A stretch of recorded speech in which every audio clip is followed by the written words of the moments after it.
hours so they can build up for like bright futures and get a scholarship. My brother was in it and it really inspired me to want to join, and also it's a good opportunity to meet new people. They are getting to know some of the students that are here in high school. They are interacting with them on a daily basis, so you can see how the 8th graders are developing, and they are more outspoken, and they are very, very excited to participate on all the different activities that we have. For me, it was cool when we have to do drill team after school, yes, and being a part of that is like very different and cool and unique.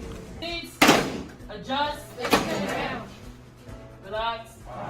What they get is a certification because they participated in the program for 5 years. This also puts them in advantage that by the time that they finish high school, they will be able to go ahead and have more opportunities to join the ROTC at different universities. So it's an excellent program. We have a class leader who will go over there and they'll march the kids from the 8th grade from the middle school over to the high school. And they're integrated in with the high school students where they are going to earn, like the Master Sergeant said, a certification in small unit leadership once they complete 5 years. Hello, I'm Jessica Vaughn, Hillsborough County School Board member representing District 3, and you're watching Hillsborough Schools TV.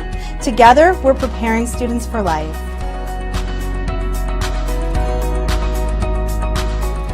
Newsom High School, located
Hi, I'm Nadia Combs, Chair of the Hillsborough County School Board.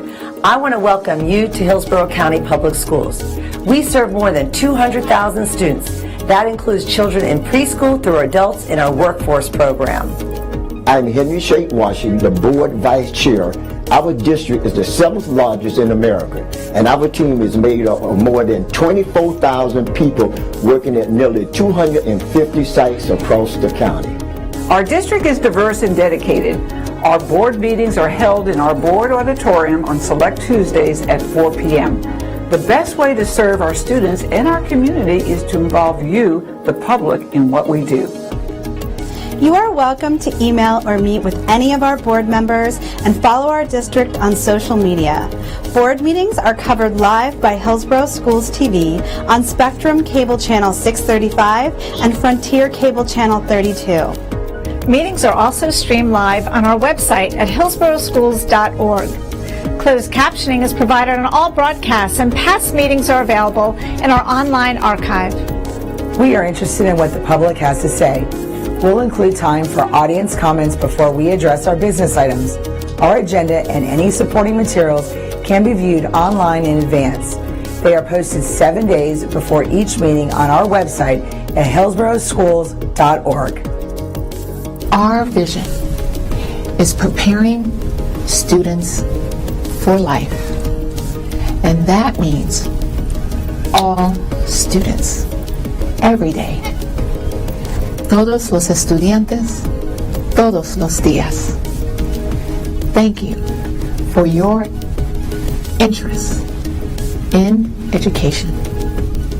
With your help, we're making decisions that shape our community's future.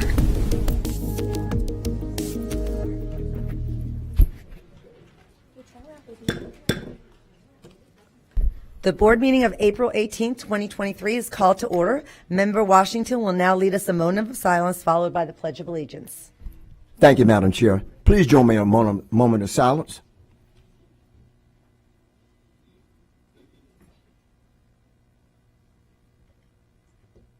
Thank you. Today we have some special guests from Dawson Elementary, Summerfield Crossing Elementary, West Chase Elementary joining us to recite the Pledge of Allegiance in Spanish and then in English. Thank you. Please stand for the Pledge of Allegiance.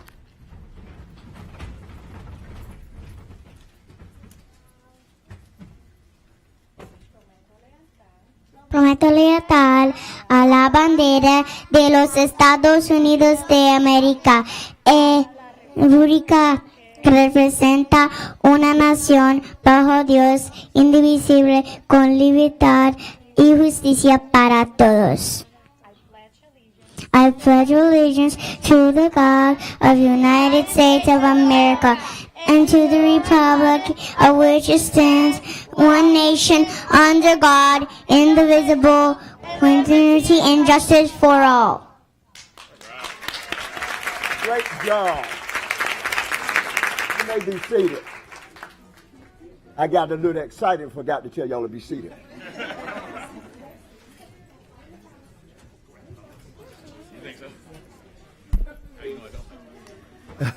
Great job.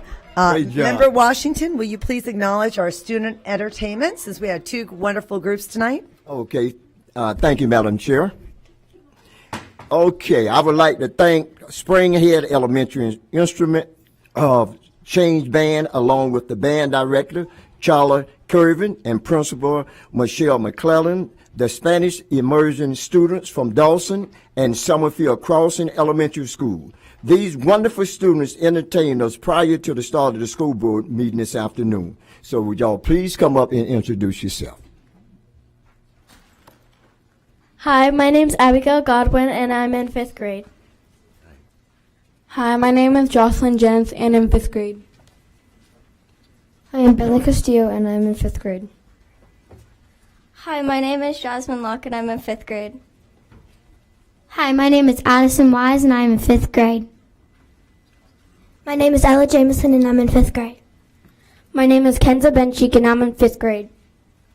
My name is Lila White. I'm in 5th grade. My name is Hannah Jones and I'm in 5th grade. My name is Birdie Layton and I'm in 5th grade. My name is Mariah Peoples and I'm in 5th grade. My name is Evelyn Pitor and I'm in 5th grade. My name is Zaira Ramirez Ruiz and I'm in 5th grade. My name is Isaias Abundis and I'm in 5th grade. My name is Anthony Gonzalez and I'm in 5th grade.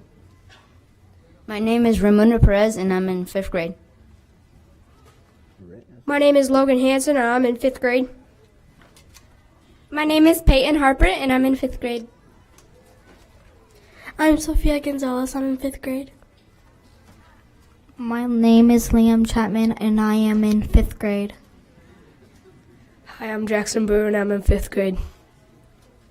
I'm Jackie Wetzel and I'm in 5th grade. Haley Oliveira, a Springhead music teacher. And my husband and I are the directors at Springhead Elementary. I am the elementary music teacher along with Haley Oliveira. And this is my husband who also teaches the trumpets, Mr. Kerwin. Thank you. We'd like to just take 2 seconds to let you know that this would not be possible without Instruments of Change. Instruments of Change is a wonderful nonprofit organization that puts their program into Title I schools. Glenn Schubert is with us tonight, and these students will be graduating on Thursday night. They have passed off all their songs and accomplished all their goals this year. When they join middle school and join a band, Instruments of Change presents them with their own forever instrument. And so we look forward to seeing them back in January, December, to present them with their forever instrument. We would love to thank Mr. Schubert.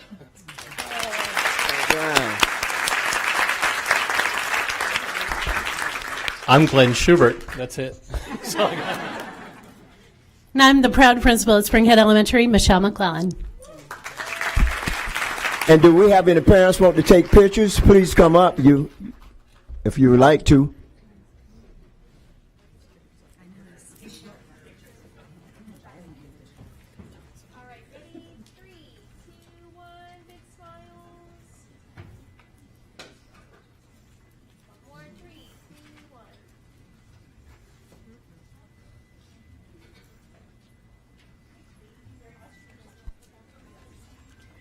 Well, they're still taking, I think.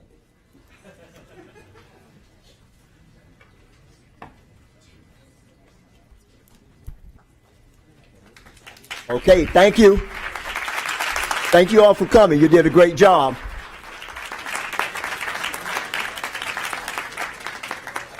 Thank you for setting the tone for the meeting. It was great.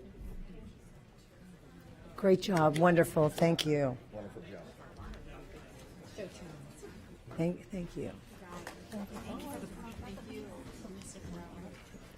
We have no withdrawn items today. I need a motion and a second to adopt the agenda. I have a motion by Member Perez, and I have a second by Member Washington. Any discussion? Please vote when your lights appear.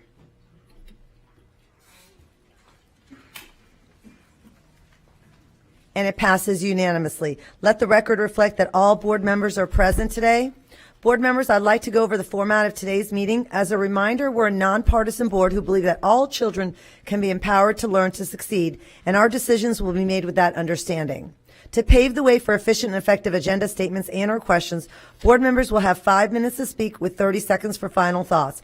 Afterward, the superintendent can respond. If you have further questions, you're asked to get back into the queue. Member Washington will now read the board guidelines. Thank you, Madam Chair. As we begin this afternoon meeting, let me quickly review the format of our school board meetings. Please silence all electronic devices. There are speakers in the room behind me that allow board members to hear the meeting upon stepping away from the dais. This meeting can be viewed with closed caption on live webcast, on cable TV, and on video monitors here in the auditorium. It also can be viewed with closed caption in the online video archives. Thank you, Member Washington. We have one item scheduled for time certain, actually 2 items, 5:01 public hearing and 6 o'clock employee input. At this time, we'll be moving to our information item. 1201 Hillsborough County Supervisor of Elections Office 2023 High Schools Voter Registration Drives and winners of the Elementary and Middle School Future Voter Art Contest. Marie Rogers, Supervisor of K-5 Social Studies Education, will be highlighting this item. Good evening, Madam Chair, Mr. Superintendent, and board members. It is my pleasure to introduce Hillsborough County Supervisor of Election, Mr. Craig Latimer, who will announce the winners and present those awards. Mr. Latimer? Thank you. Thank you very much. Madam Chair, distinguished board members, superintendent, and of course, council. Hillsborough County Public Schools has been a terrific partner of ours for many years. We work together to make sure our high school students have the opportunity to both register and pre-register to vote.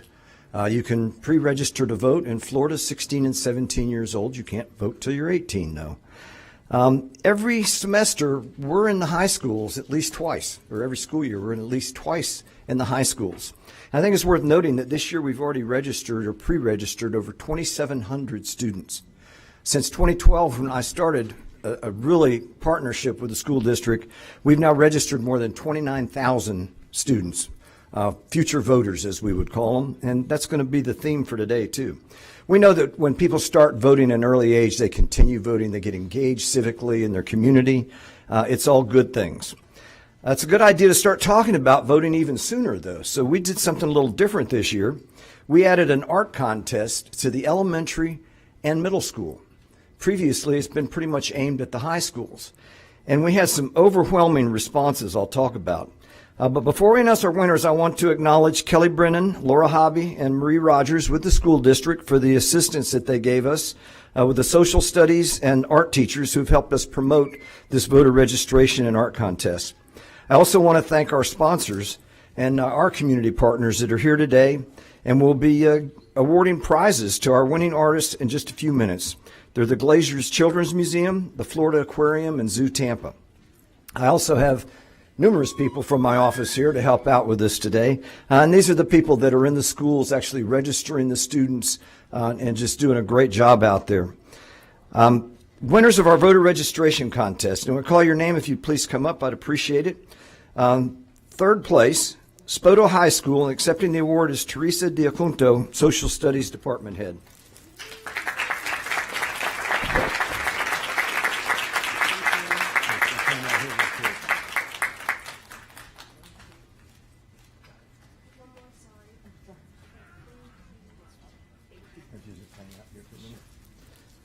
Second place, Howard W. Blake High School, accepting the award is Sana Castro.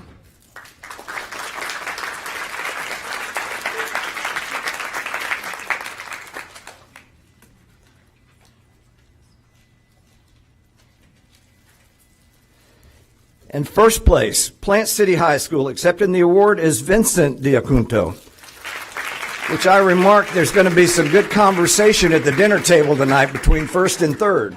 Sir. You get a picture of all of it, yeah.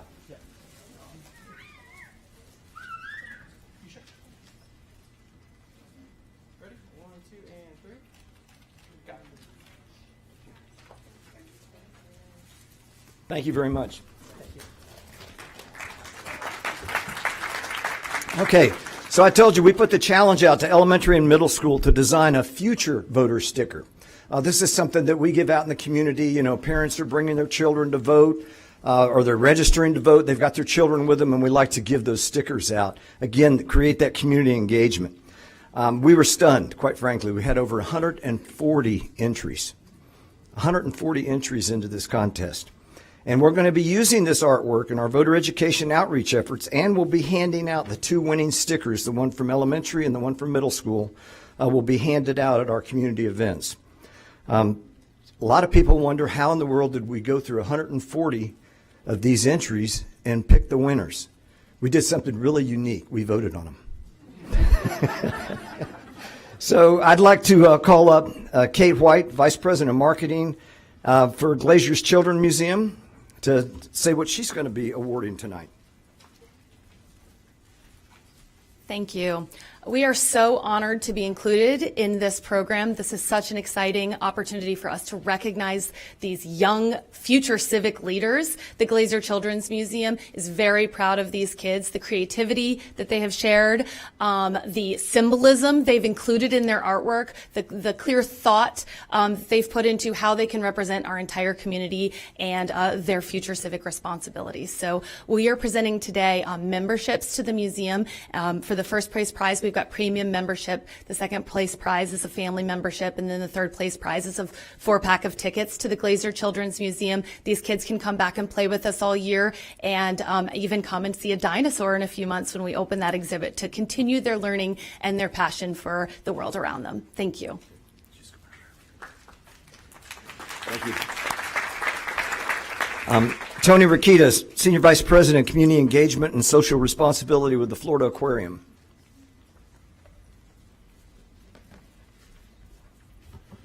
Thank you so much. We're so proud to be part of this team with Glazer, with you, Craig, and the rest. Just to honor these kids, they're so awe-inspiring. What a great gift that in our country we have the chance to participate in government, and what a great opportunity to do so through this contest. We are just so proud to be able to award everyone who is now first, second, or third the opportunity to come out to be our guests at the Florida Aquarium, and they could bring up to 8 guests as well with them. So we're proud to present them with this little token of our appreciation. And thank you, Craig, for putting this together and having us as part of it. Thank you. Thank you. And last but not least, a really great place, Mark Haney, Chief External Relations Officer for Zoo Tampa.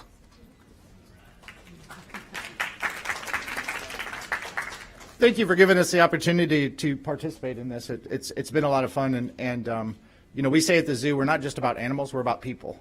And if we encourage young people to vote, we're going to do what we can, because it's such an important need in our community around the country, really. So what we have is, for third place, we've got 4 passes and a tumbler. For second place, we've got 6 passes and a tumbler, and then first place gets a behind-the-scenes VIP tour for 8 people. They may or may not get to feed a rhino. I'm just saying. So, and but we're just happy to be part of this. So, thank you. Thank you. All right. We're going to start with elementary school. Third place goes to Sua Kim, Childs Elementary.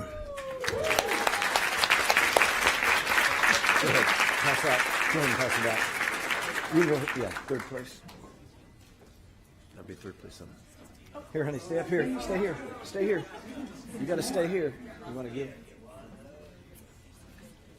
Third place.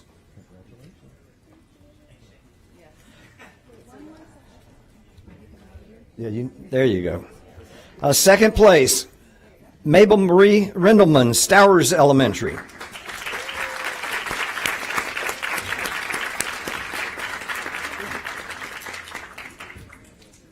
Congratulations to you. They're going to give you some stuff over here. Yeah.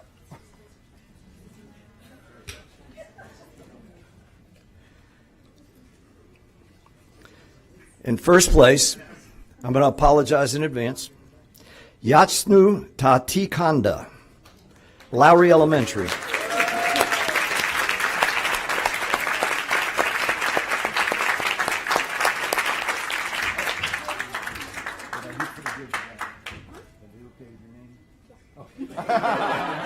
I've been practicing. I just have her stand over the rest of them there. Okay, on to the middle school. Third place, Isla Goodrow, homeschool.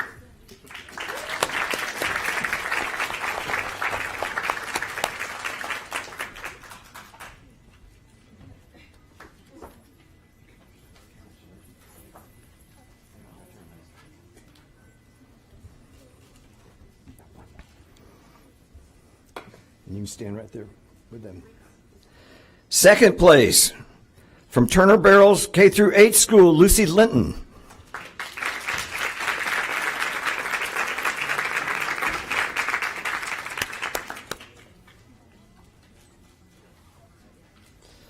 All right, and first place, From Williams Middle Magnet School, Nathaniel Freeman.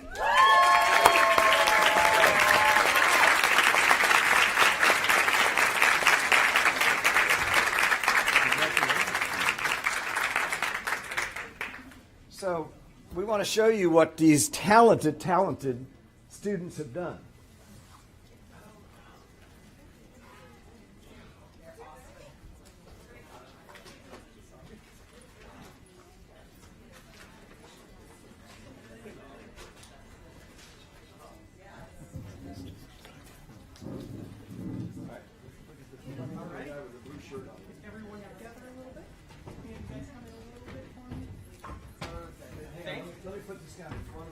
Yeah, that'd be perfect.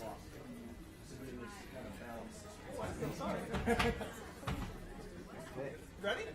All righty. 1, 2, and 3. Got it. A couple more. Yep.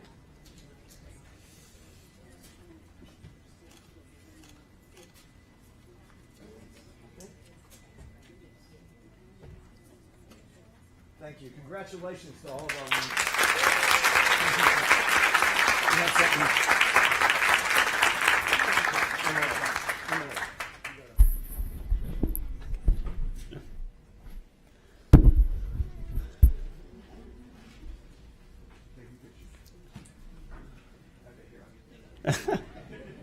Thank you. Ms. Combs.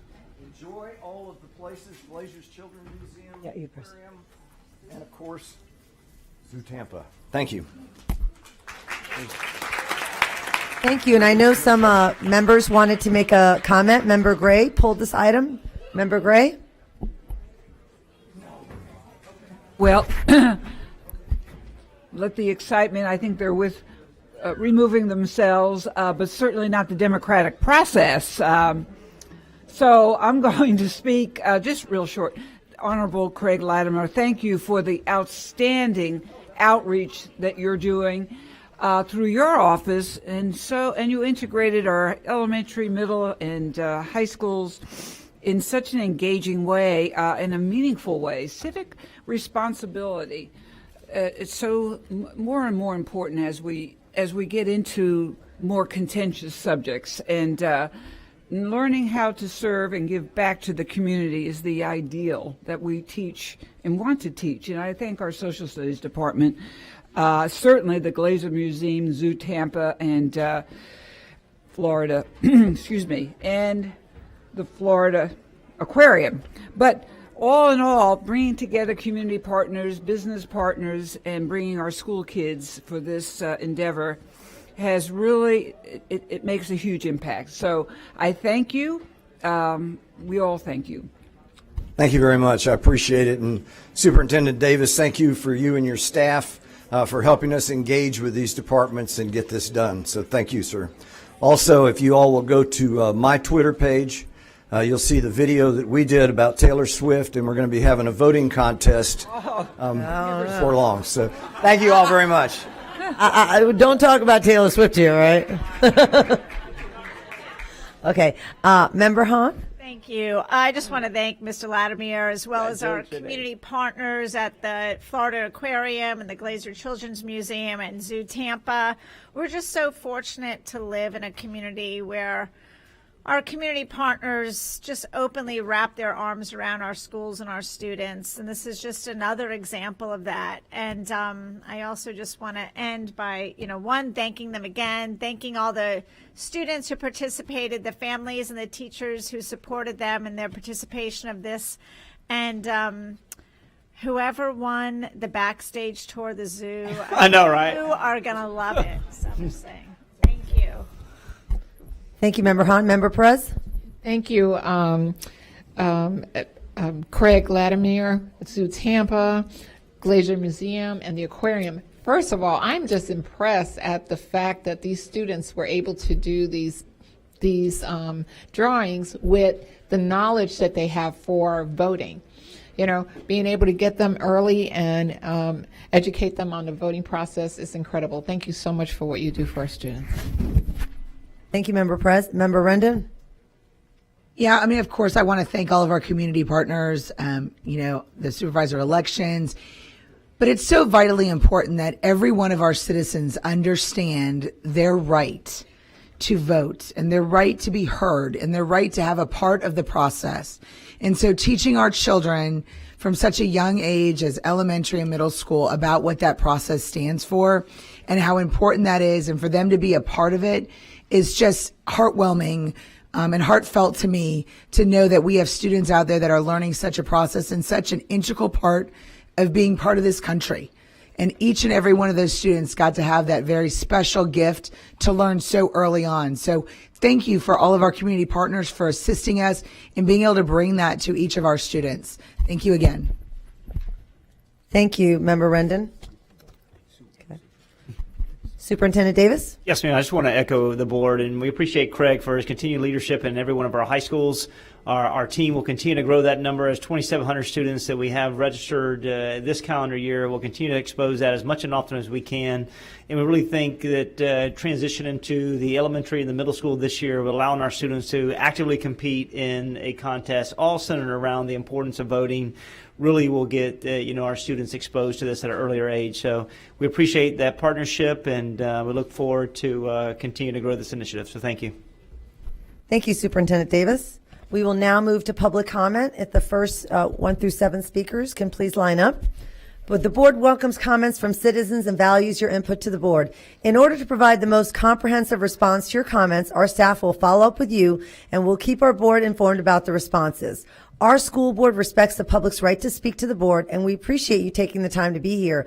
However, it is requested when you address the board, comments are not directed personally against a board member or staff member, but rather directed at the issues.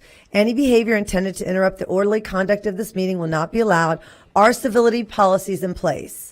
When addressing the board, please state your name and speak clearly into the microphone. This afternoon, each speaker will have 3 minutes. Reminder that your 3 minutes start when you begin speaking. When there are 30 seconds left, you'll see a yellow light on the lectern. A red light and a chime will indicate when your time is up.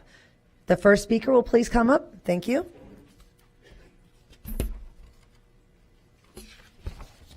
Good afternoon. My name is Cheryl Patterson. I'm from Hillsborough County, and I'm here to ask you guys to reconsider the closing of Just Elementary. And the reason I say that is because it's a stop and shop. You have your elementary school here, you feed into your elementary school, then you got your middle school, then you got the high school. And a lot of parents would like to walk their children to school. Now, this busing, I thought we were beyond busing a while back. And having to bus my babies out of the neighborhood, that's a little scary.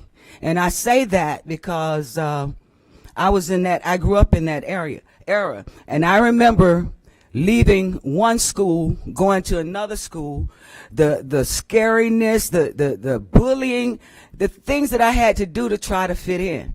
When all I'm saying is that our babies have already grown to know each other. Some of the parents take joy in walking their children to school. Okay, some of them if you got a child at Just and you got a hard-headed one at Stewart, you can just walk from Just to Stewart. And even your older kids, if you want your older kids to pick up your baby from Just, all they got to do is leave Blake. Please, you guys. And it's not about, it's more about the psychological damage that it does to children. You know, they're making a lot of plans for children, especially in the area from North Boulevard to Rome. But I don't see the play area for the children. I don't see anywhere for those children to grow and become Leon McQuay or become Thelma Canty or become Larry Nance, all the people that Tampa Catholic came to the projects and recruited when I was in high school. Please, in God's name, don't take that away from our babies. Okay? The second thing is if the population, the school population is down, well, West Tampa is one of the fastest growing communities in Tampa. So it ain't gonna be no problem filling those schools up. Okay, and the last thing I wanted to say, the community don't want to separate their babies. Thank you. And Thank you. I do have something that I would like to leave you and just look it over because it's a little article about who Ernest E. Just was. and why it's important for our students to have those role models within our community. Thank you. That's it for me. Okay. Thank you. Next speaker, please. I'm coming.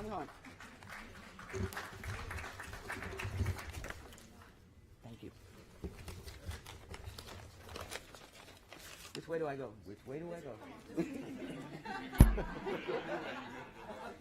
Good afternoon. My name is Stanley Gray, and I'm here representing myself as well as the Urban League of Hillsborough County. The mission of the Urban League of Hillsborough County is to assist with the attainment of economic equity. The first and the most vital principle to that is having an adequate education. I understand the role that numbers play in this equation of decision-making process at the redistricting and busing plans at hand. The last time I stood before this board, I asked you to look through a prism of equity as you determine your actions. I'm disappointed because your plan seems to honor the sacred cows of our county schools while not addressing the issues that stifle achievement and improvement in the underserved community. This plan lacks the appearance or semblance of equity. This plan will not improve education outputs or achievements. Busing kids in most cases negates parent participation. Parent participation has been proven to be a crucial component of academic and school improvement. This plan feeds into the principles and practices that inhibit academic performance rather than addressing and improving it. Thank you. Thank you. Next speaker.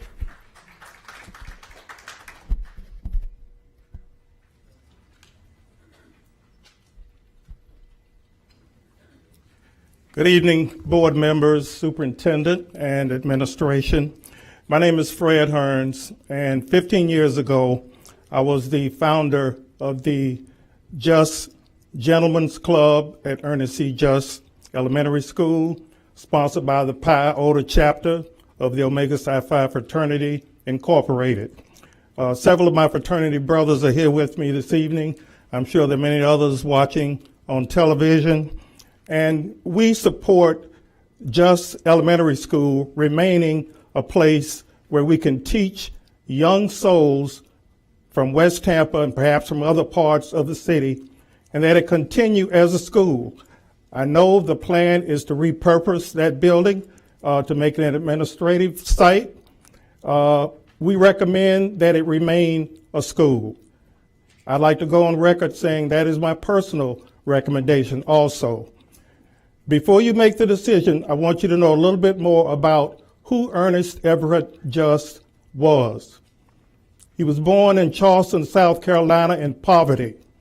Yet he made his way to Dartmouth College, where he graduated at the age of 21, magna cum laude.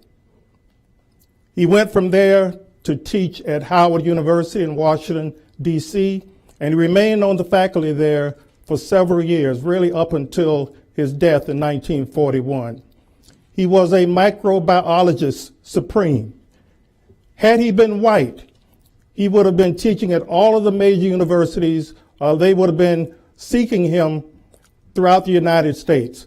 But because he was black, as have been many of the students who walked the halls of Just Elementary School, and before that, Just Middle School, because of that, he was forced to pursue his studies and his profession in Europe. And he became a star in Germany, in Italy, and France, up until the Germans forced him out, and he was actually a POW for a short time before returning to the United States. He published over 70 scholarly papers. He wrote 2 or 3 books, and most of his scholarship was hidden from the world for some 30 or 40 years after his death. It was only in the 1980s that his work was rediscovered. I'm asking you to maintain Just as a school where we can teach students, regardless of what color they are, so that they would have the opportunities that Ernest E. Just didn't have, and that he had to leave the United States to pursue in a foreign land. Thank you very much. Thank you. Next speaker, please.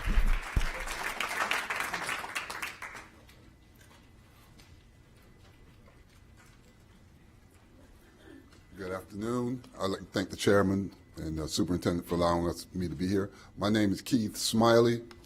I'm a native of Tampa, Florida. I grew up in East Tampa.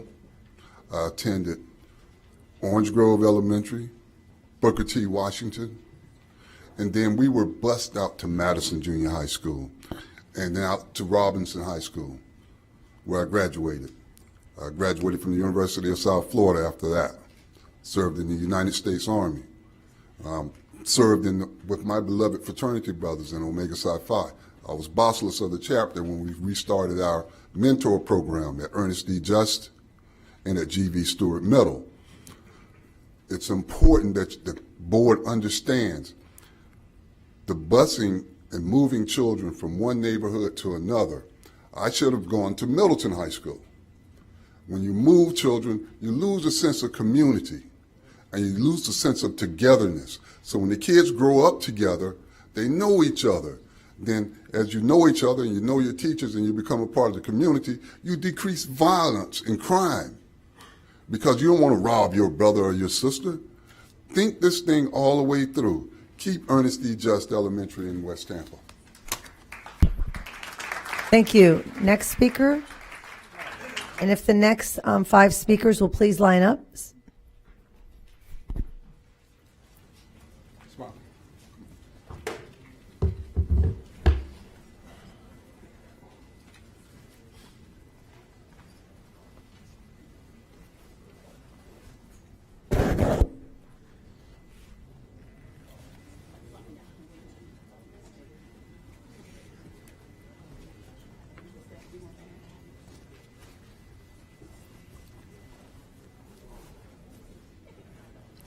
Double up if you need to.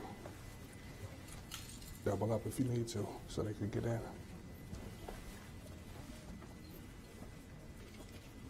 Who's that?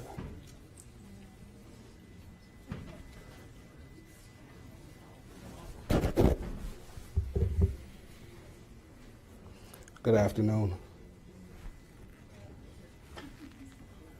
I think there's still some more in the room. So the first 3 gentlemen that you heard from are members of Omega Psi Phi Fraternity Incorporated. My name is Al Sharif. I'm actually the boss list of Pi Iota chapter. We do support Ernest Everett Just. I'm hoping you guys can hear me. If you can speak right into the mic a little bit more, please. It's short. It's for short people. I know. So you already have a history lesson. I was going to start off with the history context. I'll go down to this point. Dr. Just, a graduate of Dartmouth College and University of Chicago, on November 17, 1911, he, along with 3 other undergraduates, started the Omega Psi Phi Fraternity Incorporated. We have a conclave coming in Tampa in 2024. Okay? The founders, Edgar Amos Love, Oscar James Cooper, Frank Coleman, and of course we're talking about Ernest Everett Just. I'm going to recommend to each board member to read a highly favorable book, Black Apollo of Sciences. Okay? If you don't have it, we'll give you a copy. The first recipient of the prestigious Spingarn Medal of the NAACP in 1916, University of Chicago awarded him a PhD. We give you all this to say, Florida has a DEI issue. Diversity, equity, and inclusion. We need to protect our schools. It's that simple. When you come up with these decision factors, all of these guys are representatives of your community, our community. Tallahassee's crazy. Don't sound as crazy as Tallahassee. We're here. You guys were talking about voting earlier. We are here. We do not support moving our founder from this community. It's deep. This is all here. The kids need to see that. Our kids. Thank you. Thank you very much.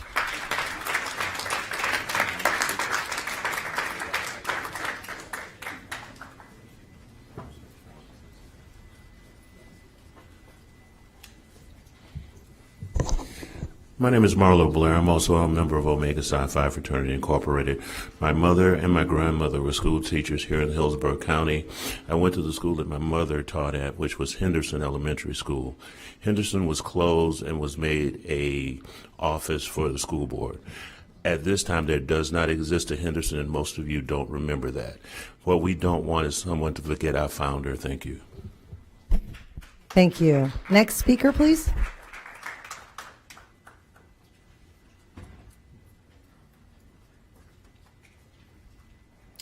Good afternoon, board, evening. I'm short, so I can speak into this a little bit better. Really would like to applaud those gentlemen that were just standing here in front of the board. They're advocating for what their heart and what their truth believes in. So I really applaud what you guys are, and I'm sure your whole community is for just school. No different than the way I advocate for my family and my son, who is in a very small, diverse community in the Bon Air, West Palms area, and the minimal amount of students that are in that area that are, in this crosshairs of boundaries changes. My son's in Scouts. He plays hockey out in Brandon, and he's doing a lot of the community things that everybody else's children are doing, especially summer's coming up, and being able to have those friendships moving into his next school, which at this point is Coleman. And the way things seem to be going now, that he might go in the first year at Coleman, he might go out his second year. Really not sure about that now, but we're hoping with everybody advocating, to have that small little piece, 88, I believe it's 88 students that it's going to affect, and maybe 100 for high school, that we are excluded from these boundary changes and keep us within that area of the Coleman and future down the plant, but that's another conversation. Another thing, and also, I've been coming here since, I guess, December, having these conversations, and most of the time I'm pretty happy, and maybe a couple of times I'm frustrated or anxieties, moving to a different level. Because we all, and I'm sure you guys want to finish this up and, get your vote in and move on. Someone's brought to my attention maybe, but I've never, ever wanted to offend anybody with my comments, whether it be at a different school. Those children are no different than my child. They want to be in their community. My child wants to be in our community. It's not, we don't want to intermix or anything, but that's just the case. Just like communities and those gentlemen were saying, we have our community now. Don't keep over here, and all that. So again, it's never been my agenda or my narrative to upset anybody in the process. So I thank you guys, and again, good luck, and hopefully we get this done soon. Thank you. Thank you. Thank you very much. Next speaker, please.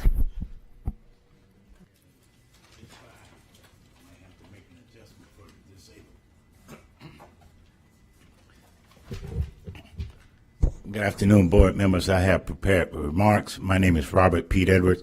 Been involved in the school system one way or another for 50 years. March 16, 2001, the 11th Circuit Court of Appeals declared that Hillsborough County Schools had obtained unitary status and was released from the 1971 desegregation order. Led by then Assistant Superintendent Donnie Evans, along with then School Board Attorney Tom Gonzalez, along with several citizens, including myself and the late Sam Horton, it was the hope then, and it was decided in an appellate decision, and we talked about it in 2004, that not only forced busing would stop, but beef up programming in black neighborhood schools. Now, all of a sudden, an open effort by this administration, and I determined at least 3 present board members to do all they can to close down predominantly black neighborhood schools and increase mandatory busing of minority kids out of their neighborhood.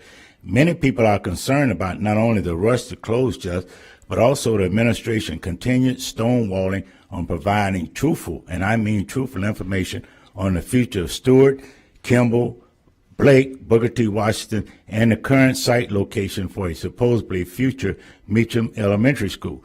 Like you, Board Member Washington, I am very disappointed but not surprised that for whatever reason that benefit them politically, that the other black elected officials in this county have not come forth in a public meeting or editorial setting to express their opinion one way or the other.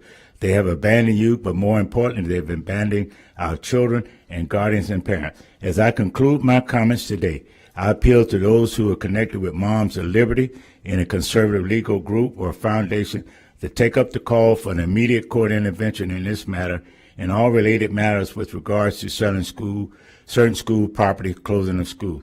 I know many white, Latino, and black citizens are concerned and questioning this rush with all this school foolishness, but they are concerned about retribution and retaliation. I've seen it before in my 50 years working with the school system. If any law firm, any legal foundation can provide pro bono services, I'm willing, if necessary, to stand alone as a plaintiff to seek immediately relief from the proposed actions that will probably pass today or real soon after. I ask you all before 2 board members to have the courage to call for an independent outside investigation by the statewide grand jury, the Hillsborough County state grand jury, or the Department of Education Federal Inspector General.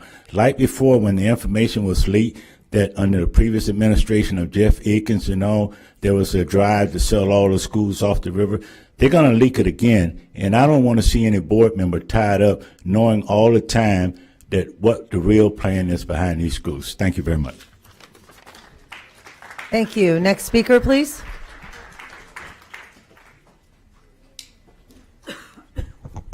Good afternoon. I'm Peter Horstman. I'm a resident here in Hillsborough County. And first of all, I want to point out the marvelous diversity that we saw earlier today, the students that we have in elementary school all the way up through middle school from different backgrounds, different nationalities, different educational levels, just the diversity that we have there.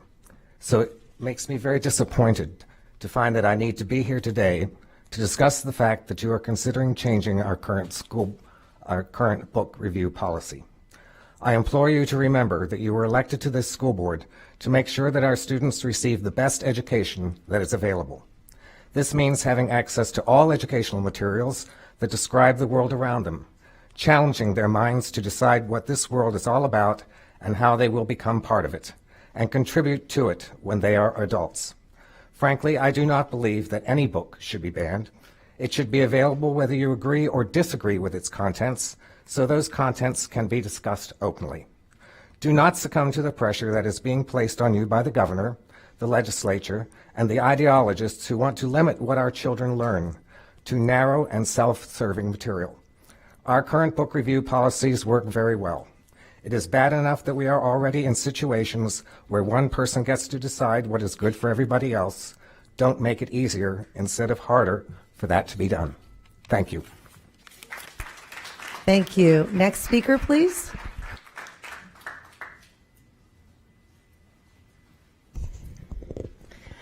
Good afternoon, members of the school board. My name is Sharon Graham, and I thank you for allowing me to speak today. I am here in favor of the current book review policy that is in place. It is a site-specific policy, a book-specific policy, and there is so much wisdom in that. And I am just imploring you to please keep that in place. There are a lot of people who come to these meetings and enjoy engaging in something called flooding. And my fellow therapist, Member Perez, knows what this is. It's an intentional tactic to shock people by exposing them to offensive content. And it masks the broader context and the point of what's going on. And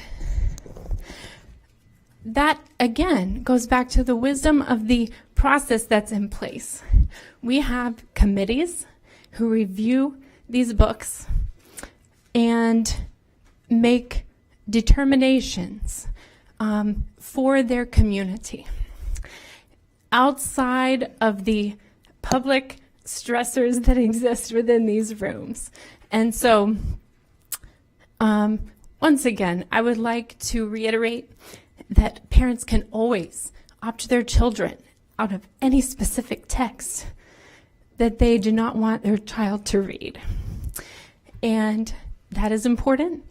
Also, the site-specific review and the book-specific review is just phenomenally important because our librarians curate the collections, and they do that based on requests that they receive from their students. And so each community, has unique students, unique needs. And I just want to reiterate that wisdom of the process that we have in place. And once again, I'm just imploring you to maintain that as you consider it next week in the workshop. Thank you. Thank you very much. Next speaker.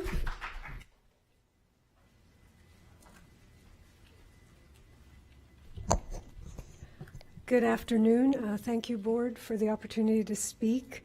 I'm also asking you, when you meet next week, to please keep the current book review policy in place as is, because it works. And any parent who does not like what is in the library is empowered to notify the media specialists and make sure their child does not take out books that don't reflect that family's values. What they don't have the right to do is make that decision for all families.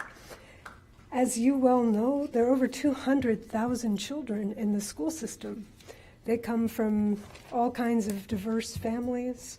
They have different religions. They come from families with different sexual orientations, different ethnicities, different histories. And all of these parents have the same right to make decisions about their children's school libraries, what they want them to see, what they don't want them to see. What really concerns me is that vulnerable kids, will be hurt the most, because the targeted books tend to be those that have themes or characters that are LGBTQ or have stories with adverse childhood experiences or deal with minority history. And these children who have backgrounds relating to that have just as much right to see their stories in these libraries as any other child who attends these schools.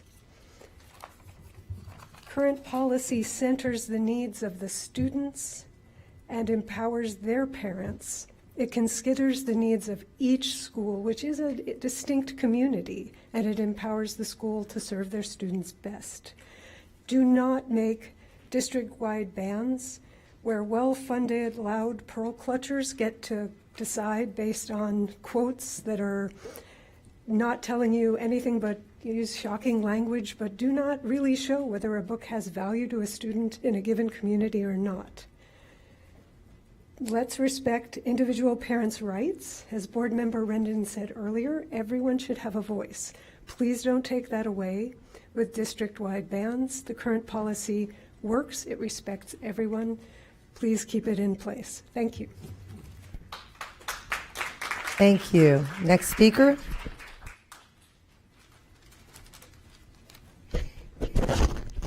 Tall people.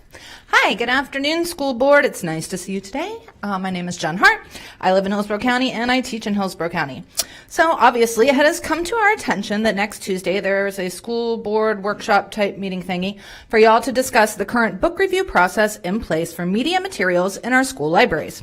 From what I understand, if a concerned citizen thinks a book is inappropriate, they can submit a form requesting to challenge the book, and then each school site has an educational media materials committee made up of faculty and parents unique to that school site that must meet to read, discuss, and eventually vote on that book. And they must start meeting within at least 7 days. Wow, what a perfectly reasonable and understandable process. The fact that you have to have a workshop about it really astounds me. What would not be reasonable is taking away the rights of parents to have a say about the media that is available at their child's school because a minority group of people have taken it upon themselves to decide what is appropriate for everybody. Please keep the process that exists in place and stand against banning books across schools. Democracy and free speech is at stake. Banning books from school libraries not only takes rights away from students and parents, it is un-American. Historically speaking, book banning has almost always been a precursor, paving the dangerous road toward tyranny. It may start with saying we are protecting our children from pornography, and maybe in a case or two that could be. But then it leads to banning LGBTQ themes, racial themes, themes of discrimination, anything a group can argue is not appropriate for them. When we limit our students' ability to read and learn from a variety of perspectives, we are limiting their humanity. My bad. Even worse, we may be taking away an opportunity for a student to be represented in a book character, to feel seen and heard. I reject the idea that books hurt children. I think 99.9% of the time books save them. So please keep our school libraries safe and vote to keep the library materials challenge process in place. I will end with this fabulous quote from Judy Blume that I ran out of time for last meeting. Says, in the age of censorship, I mourn the loss of books that will never be written. I mourn the voices that will be silenced. Writers' voices, teachers' voices, students' voices, and all because of fear. Thank you. Thank you. Our next speaker, please.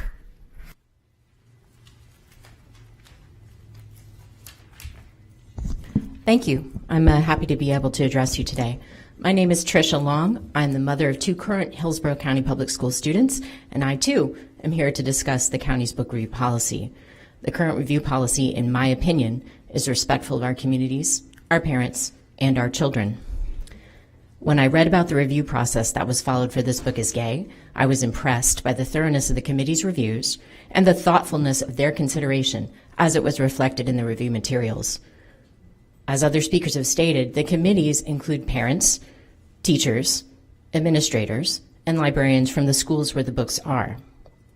They know their student communities the best, and they're best positioned to say if a book is appropriate for their unique community or not. Most importantly, they have to actually read the book. The recommendations of those communities should be respected and not dismissed. The current policy is transparent. Decisions as to whether or not challenged books are kept on the shelf are made by people known by and accountable to the school community and to our district. I do not want to see the policy change to allow people who are outside of our community, totally unaccountable to voters in this district, to remove books from our schools. I do not want shadow bans that we have seen in other Florida counties, where books are removed without any ability for the community to have a say in it. Finally, as we consider removing books, I want us to apply to ourselves the same standards that we require of our children in class. That is, we should be able to find evidence to support our claims. In this case, the claim is that reading books causes children to act in troubling ways that the characters in the books act, or to abandon the values that their parents have taught them. Many of the books which have been read before this school board over the past year as examples of harmful material are not new books. They've been on our school shelves for years. So we should be able to produce evidence that they cause young readers to perform harmful actions. For example, Assassination Classroom is an opportunity for us to examine whether or not a comic book series causes children to want to assassinate their teachers just by reading it. And how should we assess that? We could look at Japan, the country where this series originated and has been in circulation for more than 10 years. Has Japan experienced any teacher assassinations carried out by students that were inspired by this book series? The answer, of course, is no. Even in our country, where school shootings are sadly much more frequent, we have no evidence that this series has inspired any violence at all. Every person in this room wants to prevent school shootings, teacher assassinations, and anything associated with violence in our schools. But the evidence suggests that banning this series will not help. The same standard should be applied to any book that is challenged. If evidence of harm does not exist, the book should remain available. Thank you so much. Thank you. Thank you. We'll have one more speaker, and then we'll do the public comment. Next speaker. We have not public comment. We'll have a time certain. Thank you, Madam Chair. And New textbook. am I up? Yes, ma'am. Superintendent, I'm representing the Tampa Organization of Black Affairs.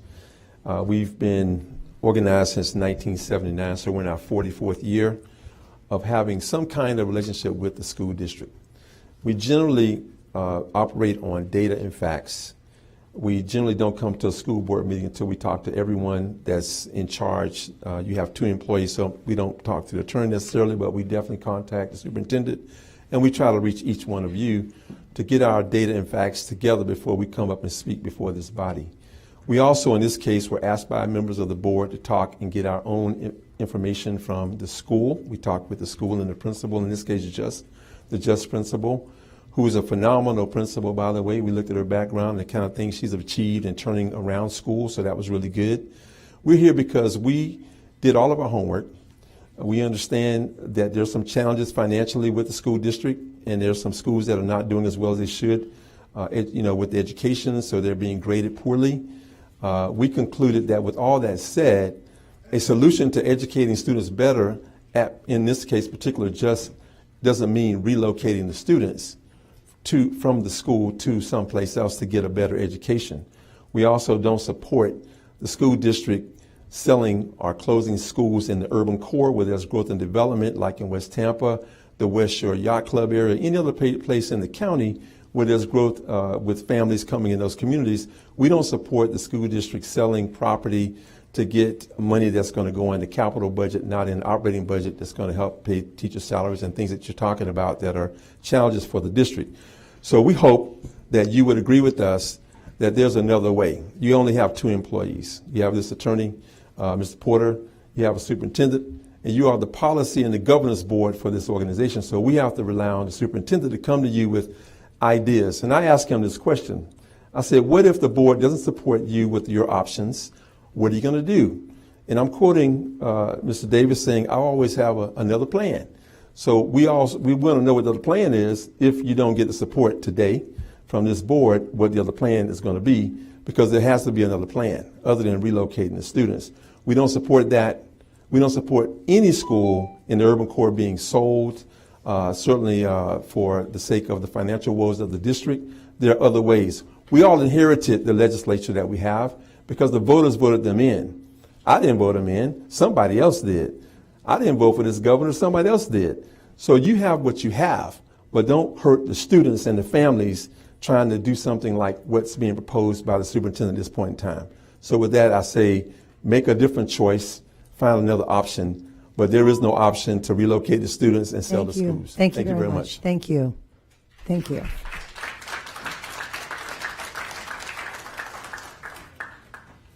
We will now pause public comment to do our public hearing.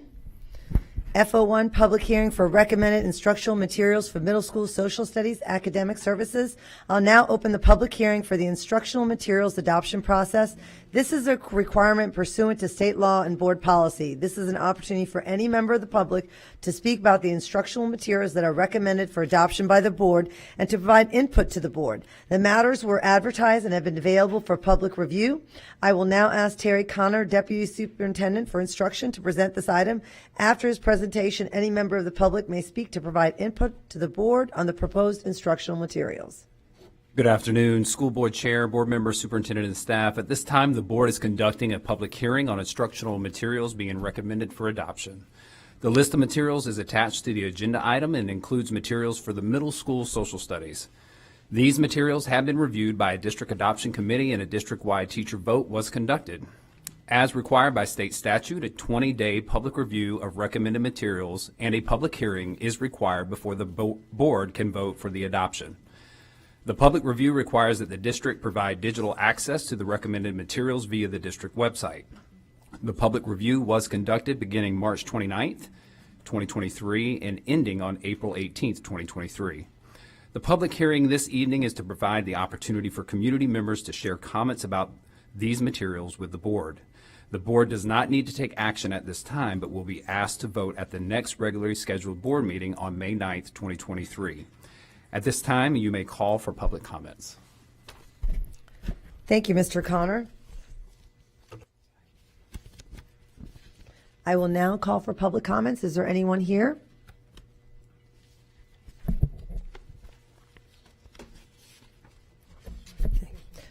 Okay, we have one person. Thank you.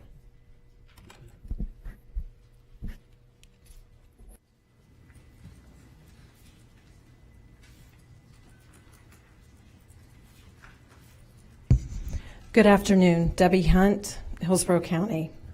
The social studies curriculum, my concern about it is not necessarily the curriculum that's being proposed, but the fact that knowing that the Department of Education was doing their social studies curriculum and review this year and will be posting their recommendations for the curriculum imminently, why would we have put so many people through the review process and going through curriculum when the Department of Education was getting ready to put out that same information?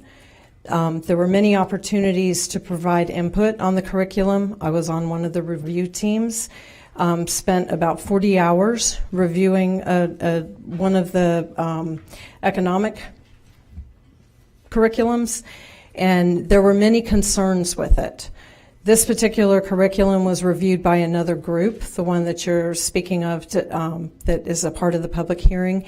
And I just believe that the many teachers that were also counted as parents, when there were only 4 actual parents from the general public included on the committee, I think that's kind of skewing that a little bit.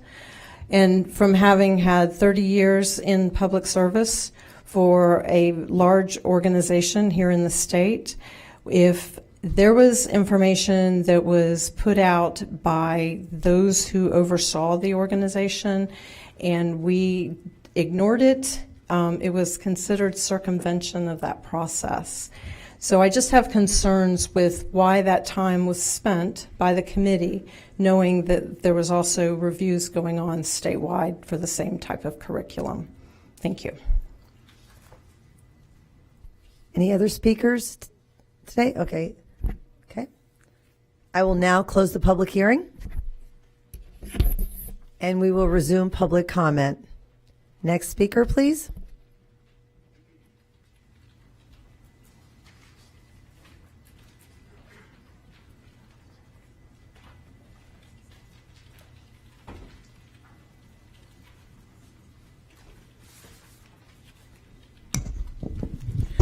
Good afternoon, Board.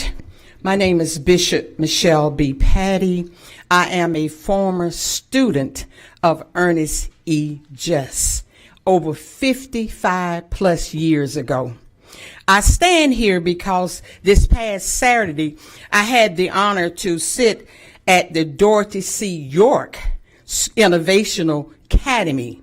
As I sat in that auditorium, I looked around and said, why could this school not be just? Why not? All we have to do to bring more students and people to that school is to have it look like Dorothy C. York School. You look at many people, they're saying that you can't get the student. Well, you look at the building. If I'm almost 70 years old, it's the building. You're not marketing the building, meaning that we need to start from pre-K to 8th grade, because when I attended Just, we went from 7th to 8th and next door to Howard W. Blake High School, where Miss York was a teacher. So what happened in that, we became family. We became a bond. And I won't be redundant to talk about Mr. Just, but do you all know that we have a gym? He was honored by the United States by publishing a stamp. There is a stamp. And when I go to the post office, I ask for that stamp because that is my Black history that I'm very proud of. And if we would put that and instill it into our kids, maybe we won't have all the fighting and the uproar. But when you don't have a chance to build a relationship, then you don't have that love and respect for one another. So what we're asking, that you don't remove Ernest E. Just School, you make it better. And then what you do, because we have Rome Yard, we have Hyde Park, where I grew up at, they're all building up. The children, they will come. The parents would be glad for them to come. And this school board, with the monies that you all have and with the intelligence that you all have, I know that this can be done.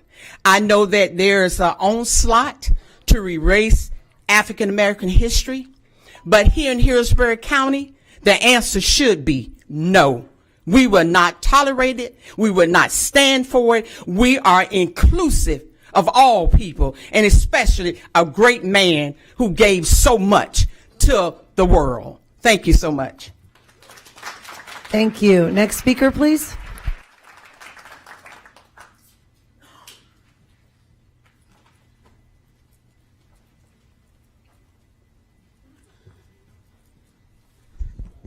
Good afternoon, board. I brought my bike up here in case y'all do something. So, Yvette Lewis, president of the NAACP. I come to you today to talk about African American history. I come to you to talk about the African American history here in Hillsborough County schools that is slowly being erased and eradicated. I come to you today to talk to you about the need to keep our history intact and the need for our kids to understand our history and for them to know where they have come from in order for them to know where they are trying to go.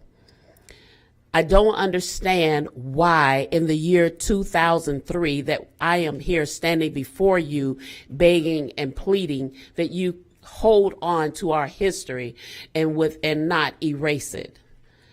It doesn't make sense to us. And when I say us, African American people, this school was built there because of overcrowding of Blake. I did the history, looked on the school website, and the school website starts at 2004. Then I made some phone calls and realized that the history goes far beyond that. So the students that are there now, you're still failing those students because you're not even telling them the real and true history of that school and why and how it got there. It is not the parents' fault nor the students' fault that there has been so much movement going on in that community. But why should they bear the brunt or be at fault and have to move and go somewhere else? If you're going to bust them in, if you're going to bust them out, bust the other kids in. Or better yet, there's another school at the end of the road called Dunbar, Paul Lawrence Dunbar, another history school. Let the kids go there. Open up these magnet schools and let the kids go there. I don't understand why our kids keep riding past these magnet schools that are in our neighborhood and they don't have the luxury and the honor to go there. Do you not feel like they're worthy of that type of education? It is a shameful, God, that I am here pleading with y'all to save our kids in our own neighborhood. This is how we got this relationship with the NAACP. Please don't let history repeat itself, because I promise you, I have a national, and we have legal, and we will litigate. Thank you. Next speaker.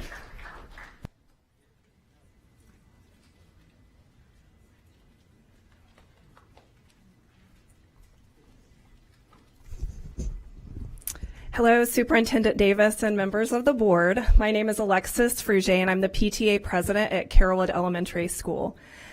Our community was ecstatic when Carrollwood K-8 was added as an agenda item for today's meeting. Thank you so much for hearing our concerns and acknowledging that transitioning to a K-8 model would not only benefit our community, but also Hillsborough County Public Schools. We appreciate you taking the time to meet with us personally at your offices, visit our wonderful school, take our phone calls, and answer our very impassioned emails. What started out as an informal meeting in August with a small group of parents concerned about students leaving our wonderful school morphed into a community-wide mission. I'm not sure any of us could have foreseen the outpouring of support we have received from not only you, but from other parents, students, and teachers all across the district. We are confident this change will help our school continue to flourish, keep children in our neighborhood schools, that's a common theme today, and most crucial, prevent funding from leaving Hillsborough County Public Schools. Please vote yes today on transitioning Carrollwood Elementary to Carrollwood K-8. Thank you. Thank you. Next speaker, please.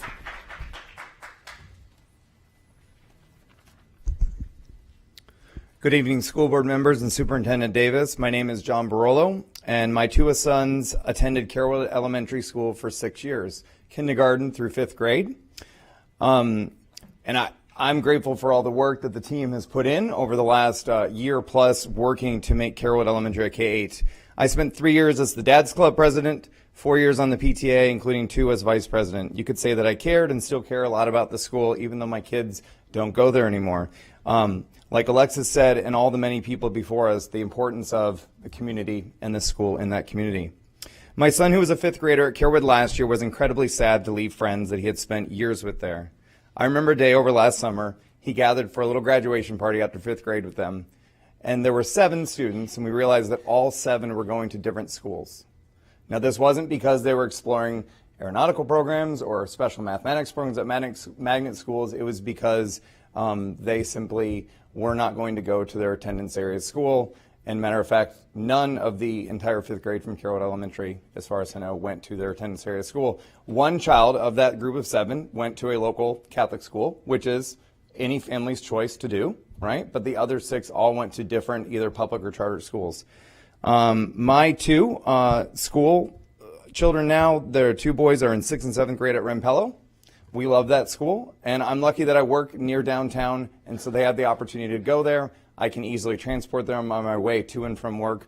Unfortunately, not all parents have the ability to drive their children far enough away for a good school. It's a great K-8 school experience, and I know that if there had been an option for them to stay together at a Carrollwood K-8, that 6 of them would have. So the question that has been asked from early on in Carrollwood by our parent friends, as you've probably heard here before, and when my children were in kindergarten, people said to me, so where are your kids going to go to middle school? I would say, I don't know. I'll think about that in a few years. Well, then a few years got there, and we had to think about it. And unfortunately, we knew that our attendance area school just wasn't an option. So back in early 2020, I remember when Superintendent Davis first arrived here, there were some of us that were going to launch an initiative to make Carrollwood a K-8. And then, unfortunately, in March of 2020, as we all know, the world kind of shut down, and that was put on the back burner. I did not get to be part of the incredible program that's been happening. So I may not be at the school any longer, but I still live in that neighborhood, and I believe strongly that it is the best way forward for these students. Thank you. Thank you. And if we could have speakers 19 to 23 to please line up, 19 to 23. Next speaker. Thank you. Good afternoon, school board members, Superintendent Davis. My name is Krista Mills, and I am so excited to be here today. Today is the day that we have been advocating for, that we've been praying for. We are equal parts excited and very nervous. The fact that the whole year's worth of work boils down to this week and then 3 weeks from now is a little bit nerve-wracking. But last night I was talking with my husband, and when we decided last year that we were going to be the chairs for the initiative for Carrollwood's K-8, it was a pipe dream. We had a group of moms who went to a meeting and began a small committee that we were going to serve the teachers. And when we started talking at that meeting, we realized we had a much bigger problem, and we left that meeting with a much bigger role that we were going to do. And so we talked candidly about how much our neighborhood was hurting because of the way kids that were scattered all over the county. None of us had a clue what we were going to do and what we were up against. You've heard the statement that ignorance on fire is better than knowledge on ice, and I would say that that was us. We didn't know what we had to do, but we were committed to doing it right. So we lit our matches and we got our fires burning together. We worked really hard for many months. What we didn't expect was our community to light their matches and come alongside us. You see, everybody knew that there was a need. No one in our neighborhood was attending our zoned schools, but we didn't expect people to show up the way that they did. We devised a plan and we kept the ball rolling every step of the way. Our whole community is so grateful for this opportunity. Just yesterday, a gentleman stopped me while I was walking my kids home from school, and he said, "You guys are doing a great thing. You don't know the impact that this is going to have on the neighborhood. When my kids were young, we didn't have an option." I didn't get his name, but I know that he was right. It is the right thing to do, and this will have a huge impact in our community. I just talked to a lady in the bathroom, and she said, "Carrollwood, I would say good luck, but you don't need luck because you have facts on your side." Thank you for hearing us and for giving us feedback and for guiding us along the way. Your support will be changing the course of schooling for so many kids, and you can leave a legacy at our school. We are hoping for a 7-0 vote today. And when it comes time for us to support you, know that we will be at the polls. Thank you so much. Thank you. Next speaker, please. Hi, my name is Humera Afzal, and I live in Hillsborough County.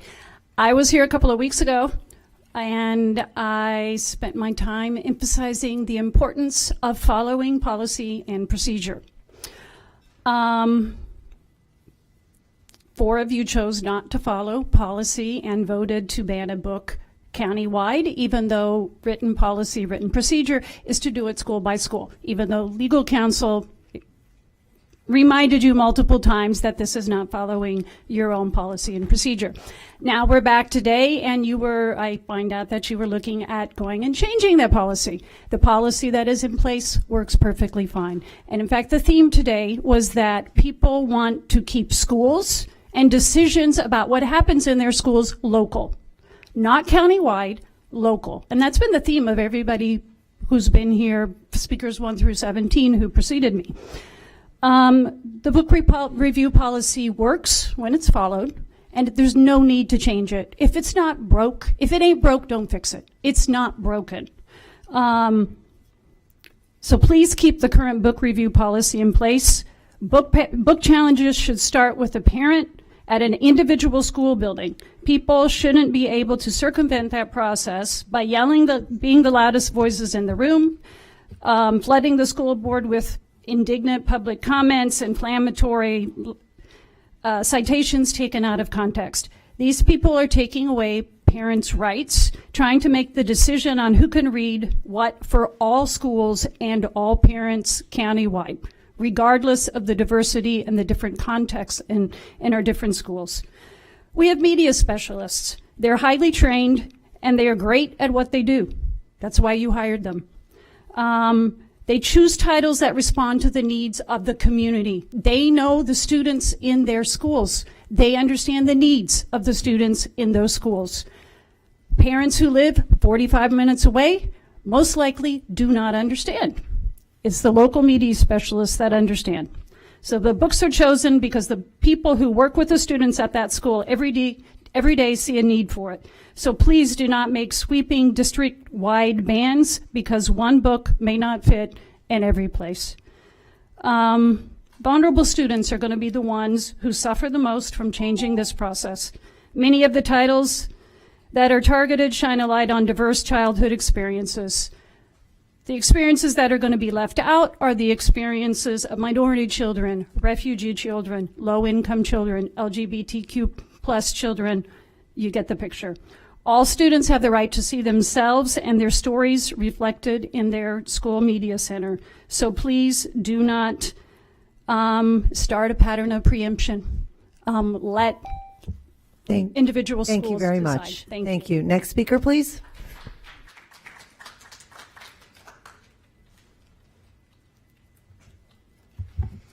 Good afternoon, Debbie Hannigan. I live in Hillsborough County. I didn't originally come today to speak about the workshop next week. However, given the comments today, it's important to remember book challenges are not appropriate when a book has obscene language and pictures in it, breaking Florida Statute 847, that has criminal penalties. It's illegal to provide this material, library books or otherwise, to students on school property. Book banning is the discussion that keeps coming up, and everybody keeps calling it book banning. Book banning, if you recall from history years ago, is when something was completely removed from existence. In this case, books can be found in the public libraries, or they can be found in bookstores if that's what parents believe is appropriate for their children to read. I would expect that you would want to preserve the trust of parents by providing age-appropriate books in the school libraries. They have entrusted you to provide the information to them. It is illegal, as I'll reiterate, for children to be given a book with obscene pictures or otherwise on school property. The issue I did come to speak about today is the gaggle. There's about $1 million that's going to be spent on this program, And I'm assuming, and I will say truly, I'm assuming it's because there are federal COVID dollars available to be spent. The contract was signed in January of this year. It's already being tested based on the information in your package. It's already being tested on students. Were the parents given the option to opt out? And my understanding is that if a parent opts their child out, that then they will have to use their personal email to be able to do school business, because the Gaggle doesn't have the ability to pull individual accounts out and not monitor them. I looked for hours for information on Gaggle to see what was out there about it. Most of what was out there was not positive. It's an invasion of privacy of minors by others than their own parents, which is a Fourth Amendment issue of the Constitution. The company claims that it has trained security experts. However, research that dug into it said that there are minimum wage employees that are actually monitoring all of these accounts. There may be higher level people with background in this type of work at the next levels, but not at the initial. The company is not immune to data leaks, and you're talking about minors' information. And the school surveillance doesn't end at the end of the day. Thank you very much. Thank you. Next speaker, please.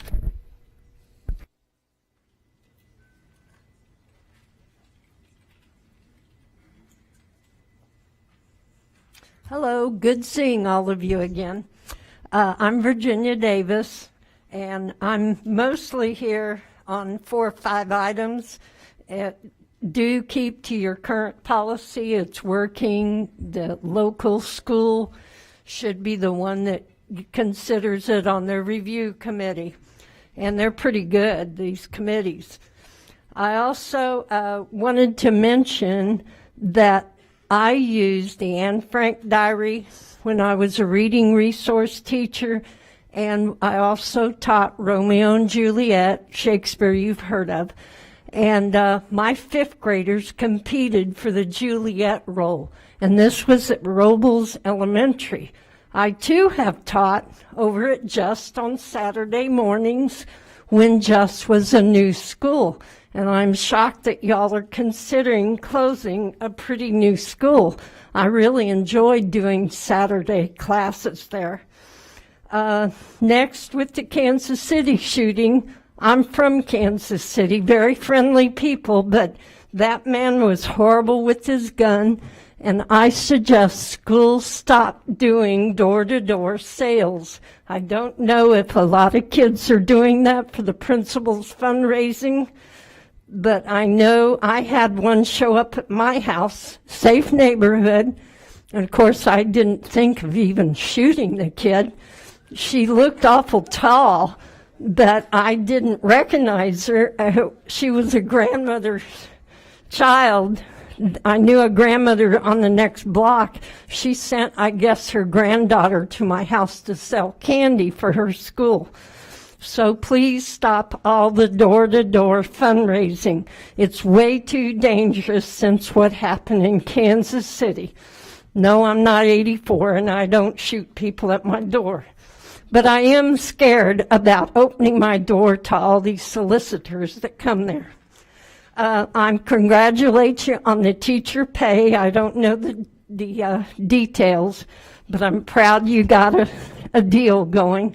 Hope it's real good. A little late in the year, but I'm glad you got that done. And I really love the 5-minute time limits for all the school board members, because whoever thought of that is a genius. I used to sit here when somebody go on and on for 20 minutes. I get so bored in the audience. So I'm really glad you're on the 5-minute ban. So I do encourage you to consider Just. It was a wonderful experience for me, and so was Robles, and also doing the Anne Frank diary. So I did want to stress that I've done some no-nos maybe, but the kids really loved those books. Thank you. Thank you so much, and thank you for all your years. Thank you. Thank you. Next speaker, please.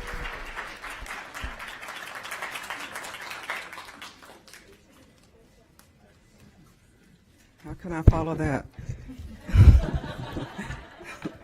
Hi, my name is Robin Lockett, and I'm here about, of course, JUST. I've been here several times, and each time I've stated that you guys had a big dilemma on your hands. They don't want to be bussed in, and we don't want to be bussed out. Now, who gets to win? Right? Who gets to win? It looks as though we're getting the short end of the stick because word on the street is that JUST is going to be closed. You can call it whatever you want, closed, repurposing, or whatever. JUST is being affected.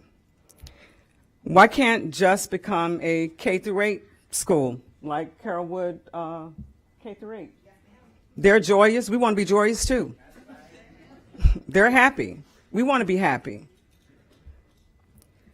And be a feeder school to Blake High School. The word on the street is that promises that were made have been broken. How's the rebuilding of Meacham Elementary? I keep asking around, is this just Superintendent Addison's decision? And the word is no, it's the board. You have to have the will of the people. And the people have been coming, whether it's on phone calls, emails, in the store, whatever, right? You understand how the black community feels about the closure or the repurposing or anything being done of JUST.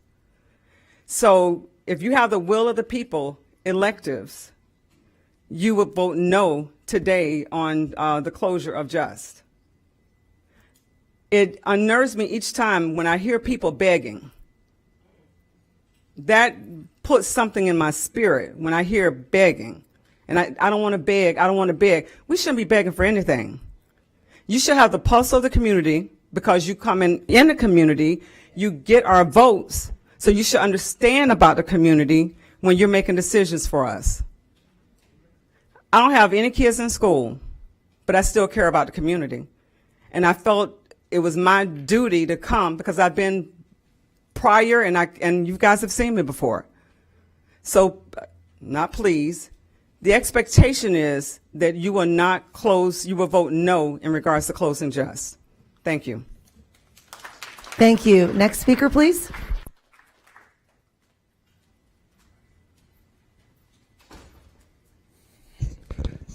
Good afternoon, board members. My name is Dr. William Lafayette Mundy. I'm a professor at the University of South Florida, and I'm a member of Omega Psi Phi Fraternity Incorporated. I'm here to talk about Ernest Just Elementary School and to challenge you to challenge us. Okay? We have an educational foundation that's part of our fraternity where it's our role to uplift the youth in our community. Okay? So, and you've seen how dedicated we are to our community. And I'm just asking you, before you get rid of this school, consider the idea of asking us to step up, asking us to play an official role in this particular school's problems and help them overcome the barriers they're having to reaching the educational levels they need. I grew up in Washington, D.C., in the inner city, so I know what it's like to grow up in the inner city. We didn't have books. We didn't have a lot of these things. You know, I went on to get my bachelor's degree at Maryland in College Park, my master's here at Maryland, and my PhD here at USF. So, and I'm not by myself, you know, conquering these challenges. There's over 200 members, just our chapter alone here in Tampa, lawyers, doctors, educators, principals in Hillsborough County, people in administration over top of principals are part of this chapter. Challenge us to come into JUST and, you know, change what's going on to a point where these students can excel. And we've seen the football player, what's his name? Y'all know what I'm talking about. Deion Sanders. to change just his name he made. And we have members in our fraternity who are of that status. You know, even the basketball player, what's his name? Michael Jordan is one of our members. You know, Shaq. You know, so it's, you know, if we take this in, if you challenge us to make this work, we have more than enough resources to do it. You just have to give us the opportunity, give us the leeway, and just put it in our court. Say, y'all want it that bad? Show us. We give you 2, 5 years, whatever, to bring the school up to standard. If y'all can do it, y'all keep just. I mean, I think that's a fair challenge. I'm not begging or asking for anything. I'm challenging you to challenge us. Thank you. Next speaker, please.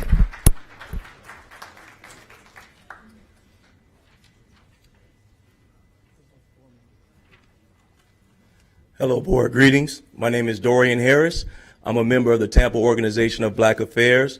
I also serve on Mayor Jane Castor's African American Advisory Council, and I share and support her vision of transforming Tampa's tomorrow. She's very passionate about leaving no resident behind, and today I'd like to ask you to not leave any school behind.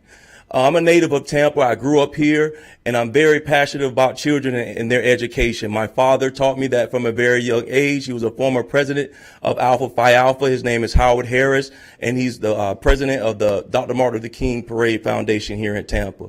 Today, board, I'd like to reintroduce the penny. The reason why I'm talking about the penny, I'd like us to reimagine the value of the penny. When you think about the penny in 2023, it's seen as insignificant, petty, not enough value to stand a chance against real money. When you think about the penny, in fact, Mr. Washington, if I was to give you this for your birthday, you would say, wait a minute, what did I deserve? A penny for my birthday. But what if we started revaluing the penny and started putting a significance value on the penny to see it as not only just the first American currency to exist, but also to put it out there to say, even our schools that we see as insignificant and irrelevant and not enough value to stand against a chance against these other elaborate A-graded schools, I think that's a successful lie. And I'm here today to say we should revalue Just Elementary, and I'm here to petition the board, please reconsider closing such a valuable commodity to our community. Thank you. Thank you. Next speaker, please.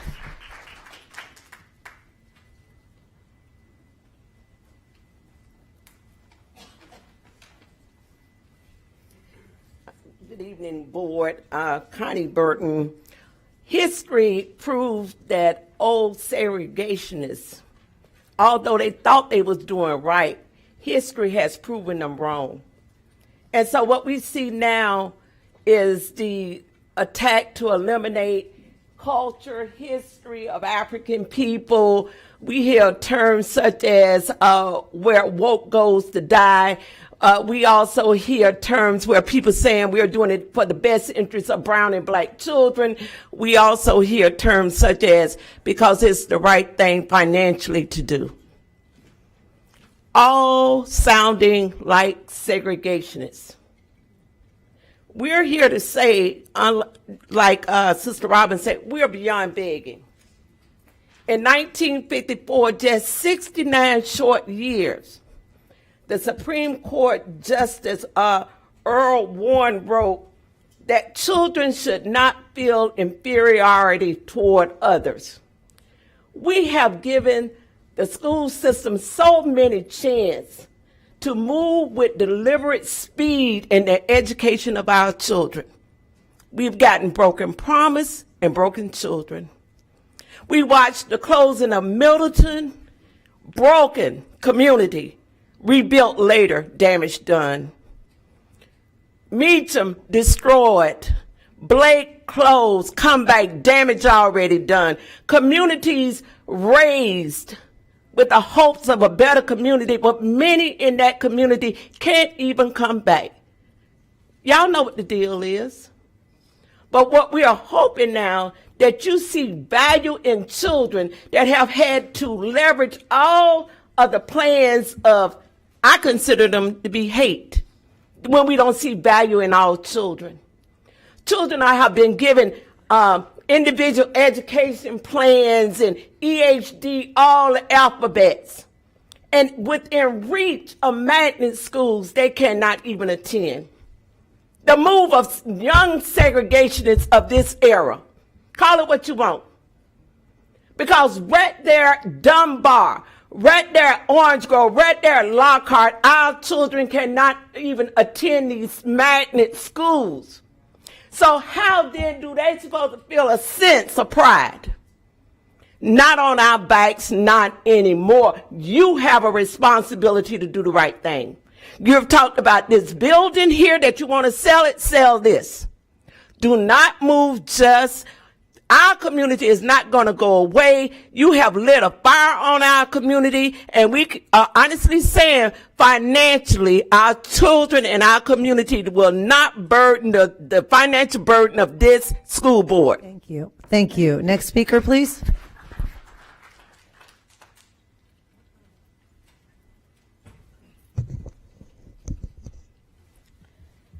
Ernest Everett Just. I want you to remember that name. Today, I stand on behalf of the working mothers and fathers and those in the community who feel their voices cannot be heard, those who could not attend today because the meeting starts at 4 o'clock. I stand for them. Tampa is a city that should always reflect great leadership, diversity of thought, and representation for the thoughts of all. I am calling upon this board to defy the status quo and to not do what is typically done in these instances and deny the request of the Black and Latina communities. I call upon your leadership to take a stance and make a change in redefining your legacies for the greater good of the people.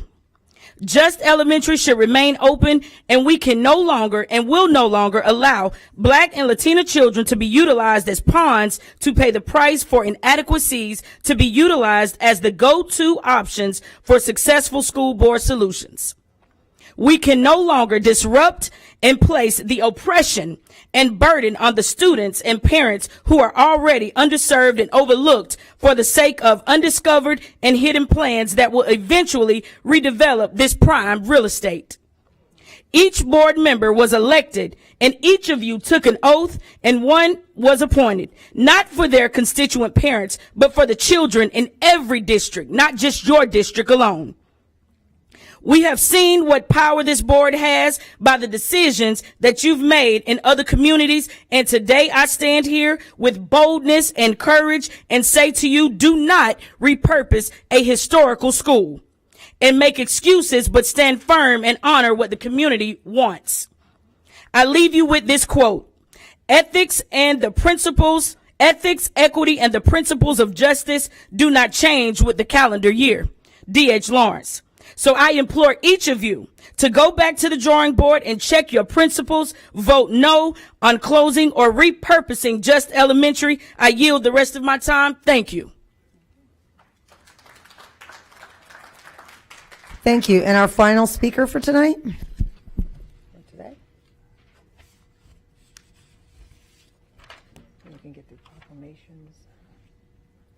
Thank you. My name is Joseph Stashen. I'm talking to the mic. Can you hear me? Thank you. My name is Joseph Stashen. I'm a Hillsborough County resident. I'm a graduate student at University of South Florida. In recent years, there's been a spike in misinformation concerning public schools. In fact, a lot of this misinformation is surrounded by the movement to decontextualize our textbooks, to whitewash American history, and to transform our public schools, especially their libraries, into colorblind institutions. This in itself is the injustice of this is self-evident.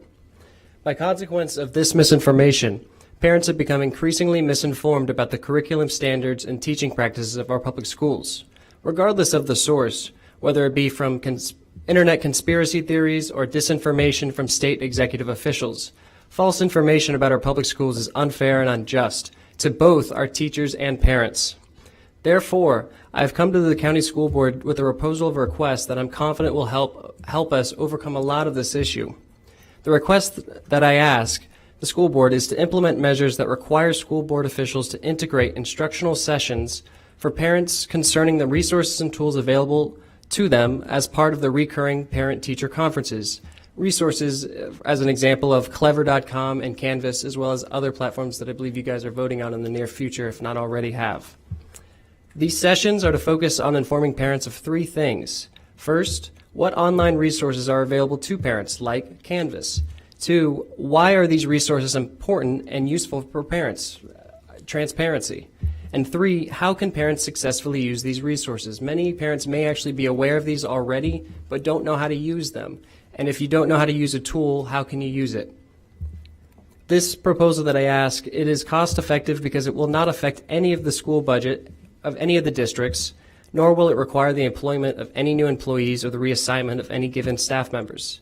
The interest here is to help parents make the most out of the resources that are available to them, as well as for parents to have a more transparent sense of understanding about their child or children's school and education. The interest also, and lastly I'll put, is to make sure that we represent the interests of us Floridians and not politicians who say whatever they need to for their own personal gain. Thank you.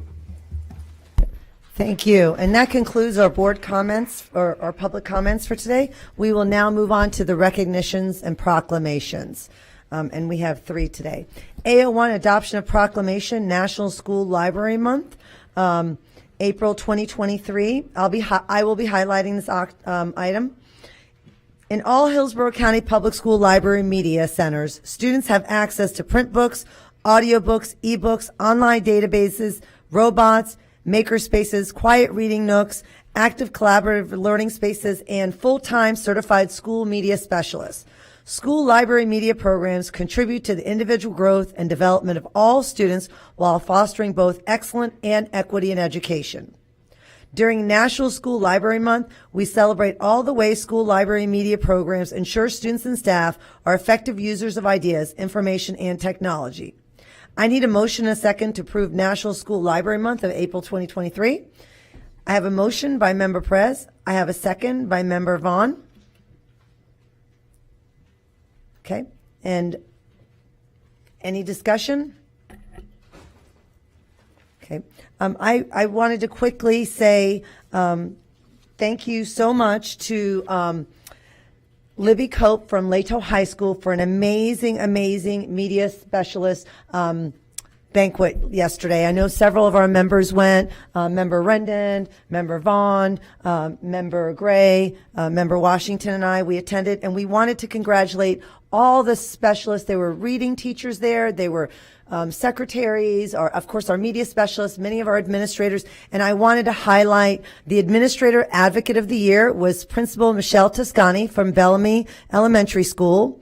Our Rising Star Media Specialist was Catherine Pettit from Monroe Middle School. Our Elementary Media Specialist of the Year was Karen Eberly from Morgan Woods Elementary School, and our Secondary Media Specialist of the Year was Dr. Jennifer Dillon from Steinbrenner High School. You know, as a board member, I'm honored to go to so many banquets and events, and I have to say that was so much fun. It was a great time, and it was just great to be around people who really believe in the power of literacy and how that really is the equalizer, and that really opens up opportunities for so many children, and the importance of making sure that children have access to books and making sure that they're reading and making sure that they're excited about literacy. It's such an important part, and I want to thank everyone who helped support that. And of course, another shout out to Libby from Lato High School who did such an amazing job with that. Thank you. Member Vaughn? Thank you, Chair Combs. I concur. I also wanted to bring up the Haslam banquet last night. We attend a lot of banquets, a lot of ceremonies at the end of the year, and that's always one of my favorites. The energy that comes out of it, again, when we're talking about supporting our kids and making sure that they can read, but not just making sure that they can read, making sure they have a passion for reading and that they can understand and contextualize what they're reading and take meaning from it.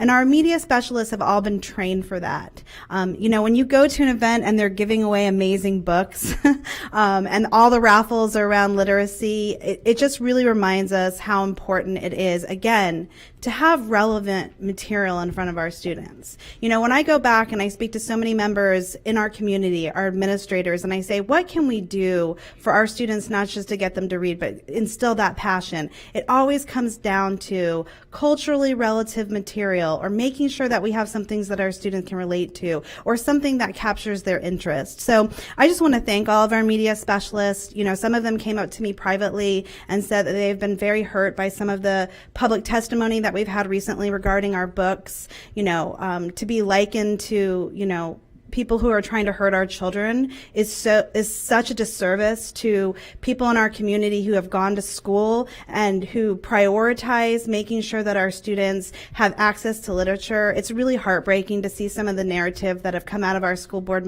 our meetings. And I just want to say I stand with our media specialists and I appreciate them so much. I value them, and I really appreciate this proclamation. I heard that on the state level, they're not doing this proclamation, so the fact that Hillsborough County is bringing this forward means a lot. Thank you. Thank you, Member Vaughn. Member Rendon? Yeah, I just want to again echo, my fellow board members. The event last night was just absolutely fantastic. Not just because we were able to recognize some of our very unique and special staff that do an amazing job in enhancing and encouraging literacy amongst all of our students. However, they're a community. And you could see that amongst them. They were friends amongst friends. And so it was just a joy to be a part of that. And so I want to personally thank each and every one of our media specialists in the county. We recognize up here that your job is not just categorizing books. In many ways, you help with testing, you help with laminating, you help with so many other things that people have no idea, nor do they see. And so we want you to know that we recognize you and understand that we know that you do so much more than the job title says.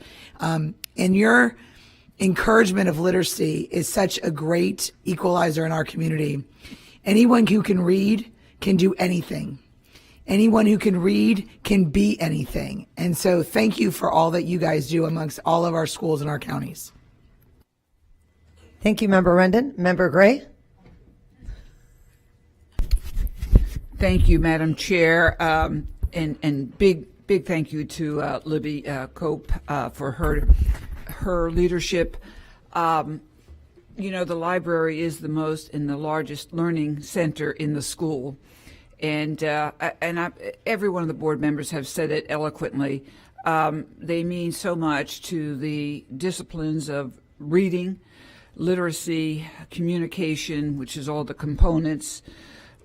Good listening. So many valuable life skills get taught in the library, and I know I see one librarian in the crowd right now. Maybe there are more, but what a great gala you all had too as well. So thank you for everything that you do. Times are tough right now. There's no question. We're being questioned. You're being questioned, and it is a time of our. Of all of us that is complex and complicated at this time. So stay with us, and we will stay with you and back you up as best we can. Thank you. Thank you, Member Gray. Member Washington? Thank you, Madam Chair. I also want to echo the board members. Last night was a great event. The media specialists, I tell you, they have a difficult job. People don't realize, they say, well, they've been in the library, but there's so much that goes on in that media center to help kids read. Reading is the key to success more than almost any other subject. You have to learn how to read, and they do a great job with that. And I want to just thank Libby Cope for putting the program on last night. It was a wonderful program. I got a chance to meet some of my former librarians I hadn't seen in years. We just enjoyed, and we had a great time. So continue doing your great job, what you've been doing. Thank you, Madam Chair. Thank you, Member Washington. Member Perez? Thank you. Reading is Fundamental was established in 1966, 56 years ago. And as a board member, I'm committed to literacy here in Hillsborough County. But our media specialists are committed even more. They ensure that the passion for reading remains in our schools, with our students, and in this community. So I want to thank all the media specialists for their unwavering commitment to literacy in Hillsborough County. Thank you. Thank you, Member Perez. Member Hahn? Thank you, Member Combs. I just, as you all know, love the school library, love books, and, understand greatly the importance of reading as a longtime teacher in special education. I saw firsthand how unlocking our language to kids and allowing them to decode letters and words change their lives and their entire world. And so no matter where we are on some of today's issues around books, I think that we can come together at this day and agree that, books allow kids to visit and learn about different places. It opens up their imagination. And I think the one commonality that we all can kind of rally around is the importance of developing a love for books and stories in regard to, setting children on the right path to a life where, they will have literacy and reading as a strong foundation, and that will really carry them through anything they want to do in life. So I'm happy to celebrate, library programs and media specialists. And I know that, we can work together to ensure that children have access to wonderful, developmentally appropriate books in our school libraries. Thank you, Member Hahn. Please vote when your lights appear.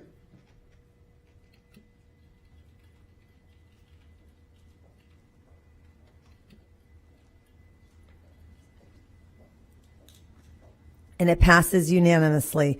I'm going to move the schedule a little bit because we do have employee input in a few minutes, and I do want to make sure that we have some administrative appointments that I want to make sure we recognize before employee input. So I'm going to go ahead first, and I need a motion, a second, to approve the consent agenda. I have a motion by Member Gray. I have a second by Member Washington. Please vote when your lights appear.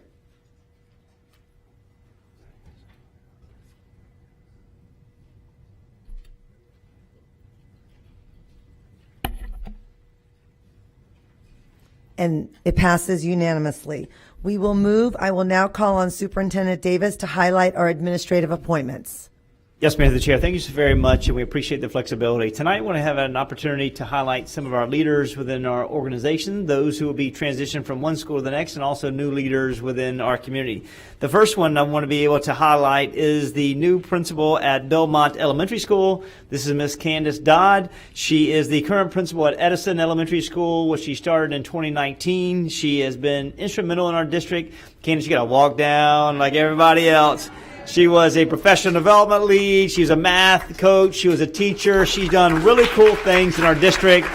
We thank her for her leadership. She has been in transformation for many, many years. We will sadly miss you in transformation, but we gladly accept you in traditional, but openly.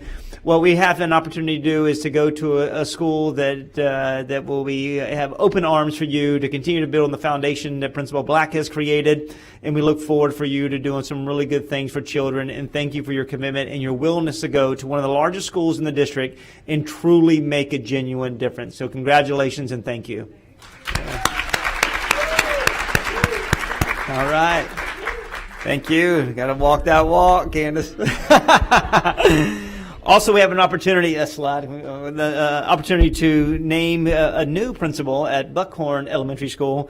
This is an individual that is a product of Hillsborough County, also attended Armwood High School, was a teacher, was a leader, a district mentor, also was a resource teacher as well, and was an assistant principal, and transitioned to be the assistant principal that has done some really good things in the school district. And the new principal at Buckhorn Elementary School is Mrs. Corey Height. Please come up. Come on up. Thank you and welcome. We really appreciate it. Listen, we understand you can't do this in isolation. We'll do this together. This entire board will help you. Everyone in this front row and audience will help you as well. And we look forward to continue to accelerate student achievement and to a great success as you start tomorrow. Just kidding. Congratulations and welcome. All right.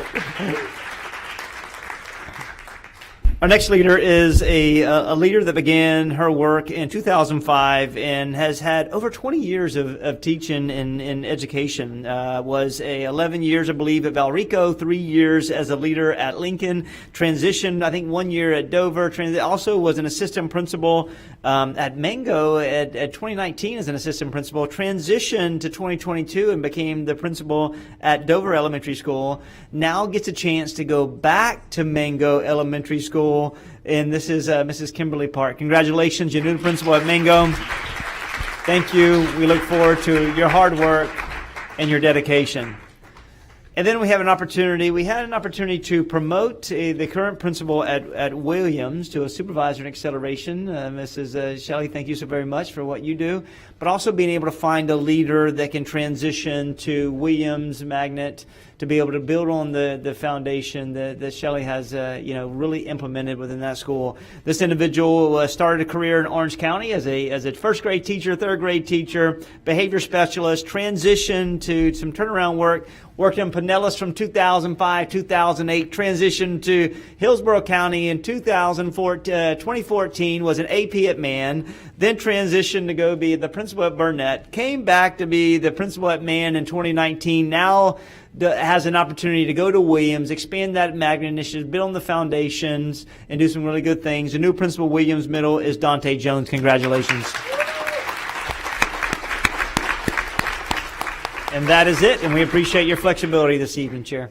Thank you. And congratulations to all of our administrators, and of course to their families for all their support. That's right. Thank you.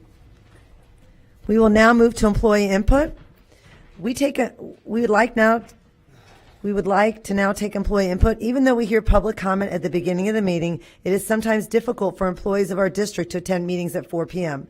There are many ways for employees to make their voices heard, including through union representatives, emails, phone calls, one-on-one conversations, and public comment at the beginning of the meeting. The board wants to hear from you. With this section of our agenda, we're creating another avenue for employees to speak to the board. We're setting aside 30 minutes for employees of the district to speak to the board about any issues that are on your mind. This is not intended to be a discussion about a specific agenda item on tonight's agenda, but rather an opportunity for you to speak to the board about any issues related to your job or the district. Each speaker will have 3 minutes. And if the first 3 speakers, please line up. First speaker.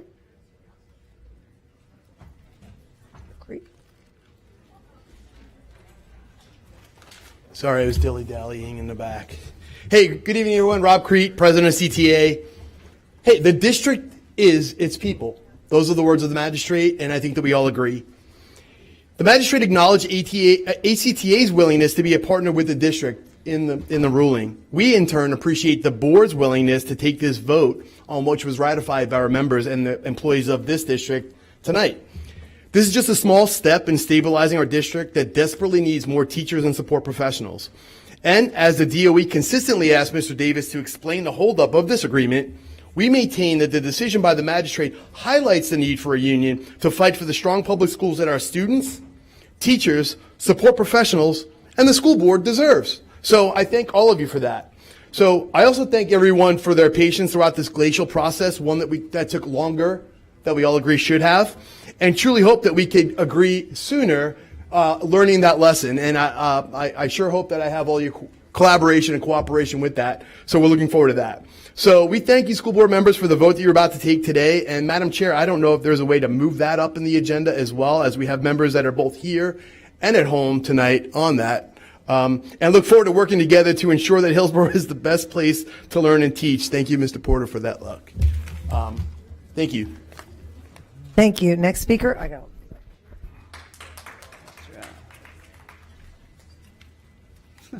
Hello, I'm Roger Marcellus. I'm an ELA teacher at Blake High School.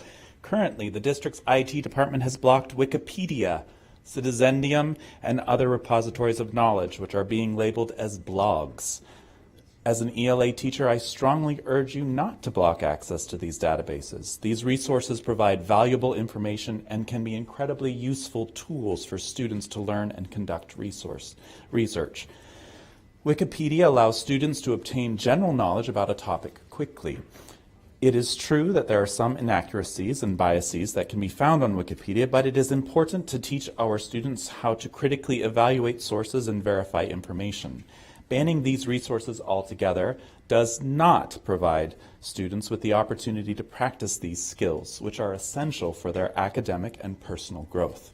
By using Wikipedia, students can gain a basic understanding of the topic before delving into more specific and credible resources. Blocking access to these resources can also have a negative impact on students who do not have access to other sources of information at home. Many students rely on school-provided technology and resources to complete their assignments, and limiting their access to information could put them at a disadvantage. Instead of blocking access, we should focus on teaching students how to use these resources effectively and responsibly. We can provide them with the tools and strategies they need to evaluate sources and verify information, while still allowing them to access the wealth of knowledge that is available online. I am also here to ask that the district provide plagiarism software and AI content detection software within Canvas itself to assist teachers in grading. As an ELA teacher, I can attest to the tremendous benefits that such tools would provide for teachers, students, and the district as a whole. Grading student work is a time-consuming and challenging task, especially for ELA teachers with a roster of 180 students, particularly when it comes to assessing written assignments. Plagiarism and content duplication are significant issues that teachers must address, and it can be challenging to identify instances of plagiarism without the appropriate tools. By including these softwares within Canvas, teachers can quickly and accurately identify instances of plagiarism and ensure that students are receiving grades based on their original work. By providing these tools, the school district can demonstrate its commitment to academic integrity and ensure that teachers are equipped with the tools they need to provide students with a high-quality education. This will help build trust with parents, students, and the community, and foster a culture of academic excellence. So in conclusion, I strongly urge you to stop blocking websites such as Wikipedia and to provide plagiarism software and AI content detection software within Canvas. Thank you. Next speaker, please. Within Canvas. Hello, Johnny Green, Vice President of ACTA. Just want to come to you tonight and say, thank you for taking this vote up tonight. We know it's been a long process for both sides. It's not an easy process for our members as well. But we ask you to just be mindful of where we all have come from and where we need to go to move some things forward. Let's continue to work together. Let's offer our ESPs, be more creative in the process moving forward. But let's also be more mindful of some PD training as well for our ESPs as well that they need. So let's come together, work together to do some things for this district. I've always said this is a great district, born and raised in the district. Things have changed so much. But let's be mindful where we want to go, regardless of what's coming out of Tallahassee. Let's own it and let's move forward with it. So again, thank you for your vote tonight, and we look forward to working with you going forward. Thank you. Thank you. Next speaker, please.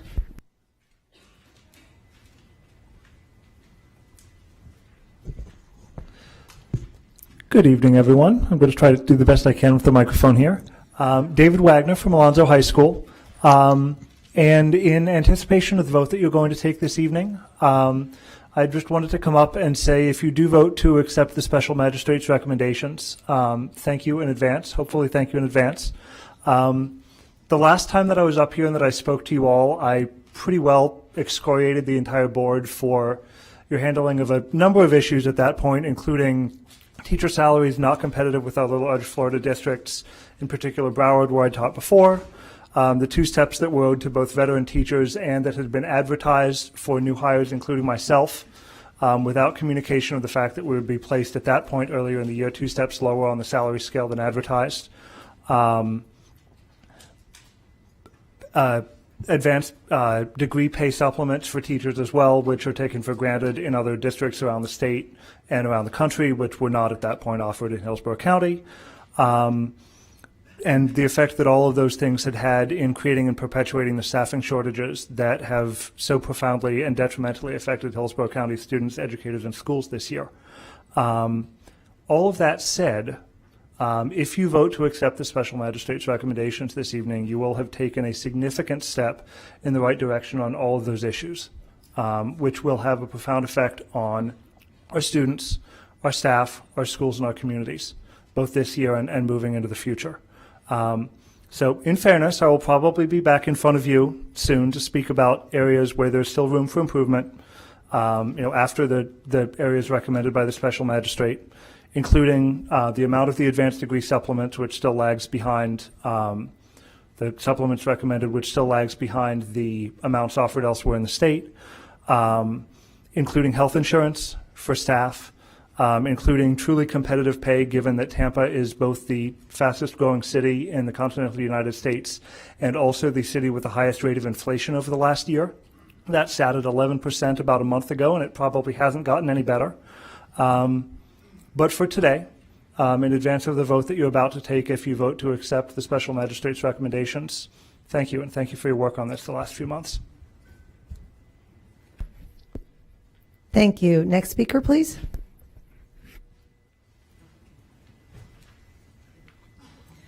Good evening, everyone. My name is Nicole Teagarden. I am a second grade teacher at Heritage Elementary.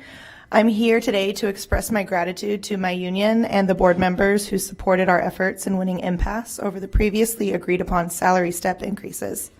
This achievement demonstrates the hard work and dedication of our union to secure fair compensation for employees' hard work.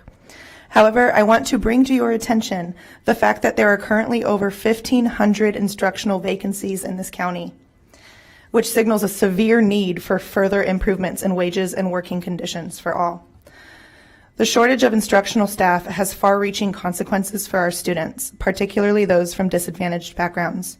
These vacancies cause disruptions to classroom instruction, increase class sizes, and limit the availability of quality education and support services. I'm wearing my infamous instructional vacancies shirt as a glaring reminder of how critical it is that we work together to fix compensation issues. We need to attract and retain the best educators for our schools. Salary steps should be the bare minimum of bargaining, and improvement to our salary scale should be a top priority. As we move forward in the bargaining process, I urge the district's bargaining team to remember the importance of working collaboratively with the teachers union to make improvements. Please remember the cost of dragging bargaining out. It is your responsibility to advocate for our employees so that we can provide quality education to our students.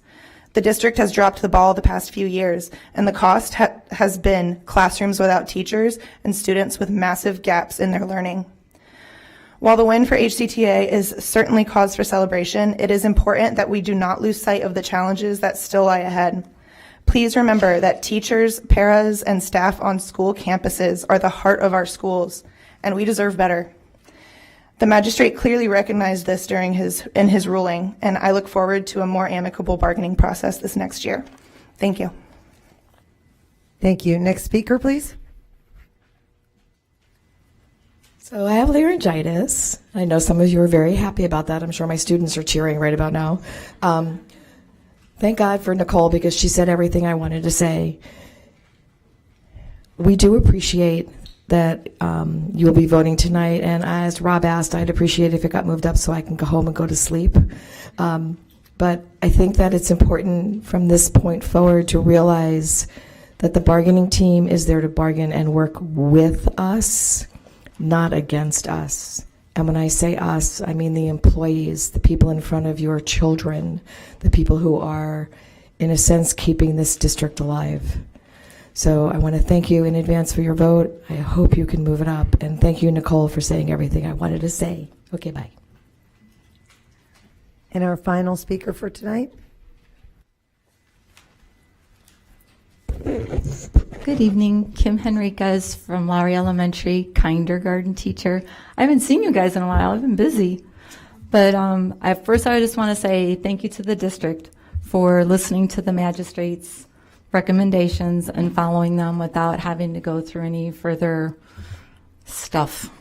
Our governor likes that word, stuff. Thank you also for the school board for considering our vote tonight. I'm not celebrating just yet because it hasn't happened.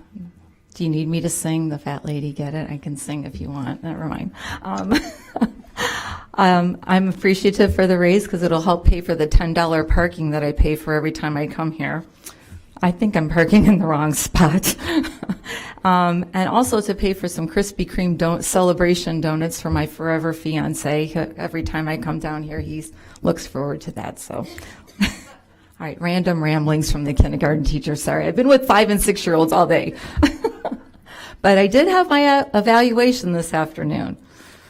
Yeah, I like it. It's streamlined. It's good. I like that. I went through the whole self-evaluation process. It was, it's good to reflect on those things, and I took the time to do that, only to be told that my scores are going to be based on the 3 observations that I had. I'm like, why did I spend all this time on a self-evaluation, and just to be told that, I did get some accomplished, so I'm happy about that. I know I'm not going to get exemplary. Nobody gets exemplary. You just visit there, you never get there. So I'm all right with that. But I'm reading certified. And when I hear that my reading practices are just progressing, I get a little perturbed. Progressing is okay, I get that, but I know how to teach my kids to read and to love reading. And I feel like it wasn't even reflected. And granted, when they come in the room and the kids they're 5 and 6, they're not going to be perfect. I know that. I love them in spite of it.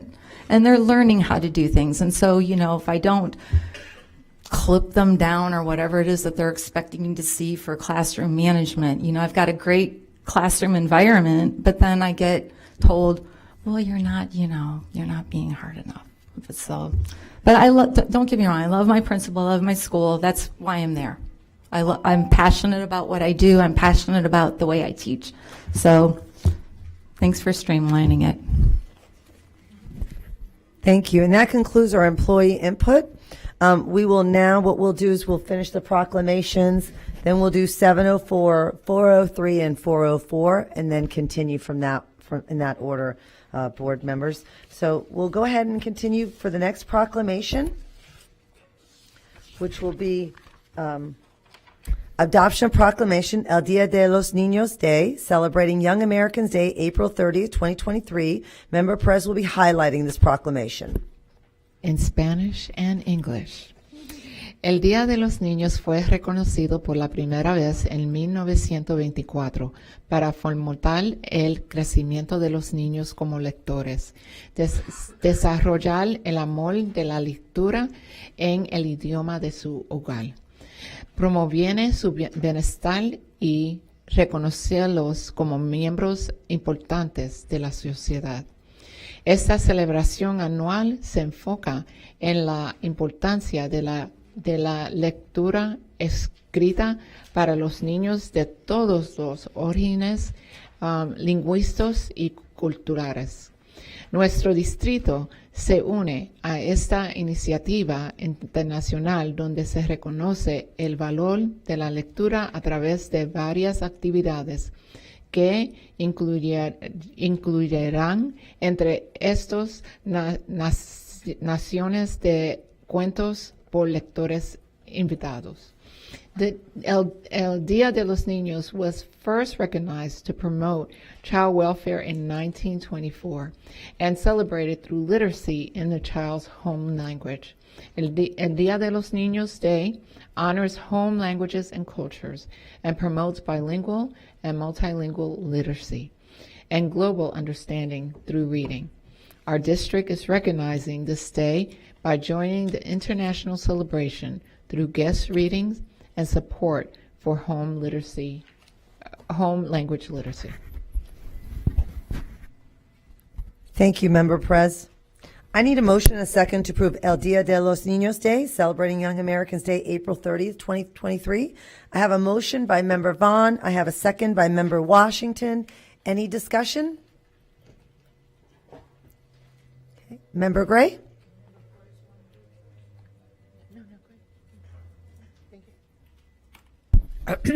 I want to thank Member Perez for this important proclamation. I want to thank Melissa Magado for bringing this proclamation forward. and also for helping lead the Hispanic Forum. The idea is very similar, analogous to all cultures. The Hispanic culture is so much needed to be enhanced and let's go for explored and then enhanced, recognized highly as a need and part of the fabric within our social studies curriculum and art curriculum and other related curriculums wherever we can put in and integrate Hispanic culture and learning, especially, and this is more pragmatic, especially as it relates to reading. Reading, literacy, the components of, again, communication, listening, writing is so critical now for our Hispanic students, and this proclamation spells that out as well. Again, we all think that this proclamation has been formatted and read, and Member Perez, I'm sure you have some comments that you would like to share as well, and I see other board members as well. Thank you. Thank you, Member Gray. Member Vaughn. Thank you. First, yes, thank you, Melissa Morgado, for being such an advocate for our bilingual program, for our Hispanic community. This feels very timely. Member Perez and I, thank you to Melissa Morgado, actually attended Chamberlain's Spanish Honor Society induction today, celebrating our seniors and our alumni. And most of it's, hosted in Spanish, but I was able to glean all of the students presenting their heritage, countries that they came from, poems about, where they're from, dances. We got to see beautiful dances. So to live in a county where I feel like we have so much diversity and we embrace our students that are all so diverse, whether it's attending our migrant graduation in Riverview, where we were able to do, a couple weeks ago. And I think that when I look at this proclamation, what really stands out to me is respect for culture, heritage, tradition, and language as powerful tools to strengthen families and communities. Because it's not just about supporting our Hispanic students and our bilingual students, it's about our community in general. Because as we've seen tonight, our community is diverse. So to make sure that we're engaging all of the members, all of our students, and really, really celebrating each individual heritage, especially through language, which is so important. It's such a tool to open up so much, is really special to me in Hillsborough County. So thank you for your hard work and including us, and for me to be able to witness this, and Member Perez for your tireless advocacy for our Hispanic community and for reading the proclamation tonight. Thank you. Thank you, Member Vaughn. Member Perez. Well, I'm gonna follow suit with Member Vaughn. Yeah, the Spanish National Honor Society induction today was just so timely with this, and thank you, Melissa Morgado, for that. We watched, like Member Vaughn said, the students reading poetry and reading things in their native language. So, we're not only ensuring that our Hispanic students maintain their native tongue and language, but we are also ensuring that they speak English proficiently, and they'll be part of this community as bilingual members of our community. Thank you. Thank you, Member Perez. Member Rendon. Yes, thank you.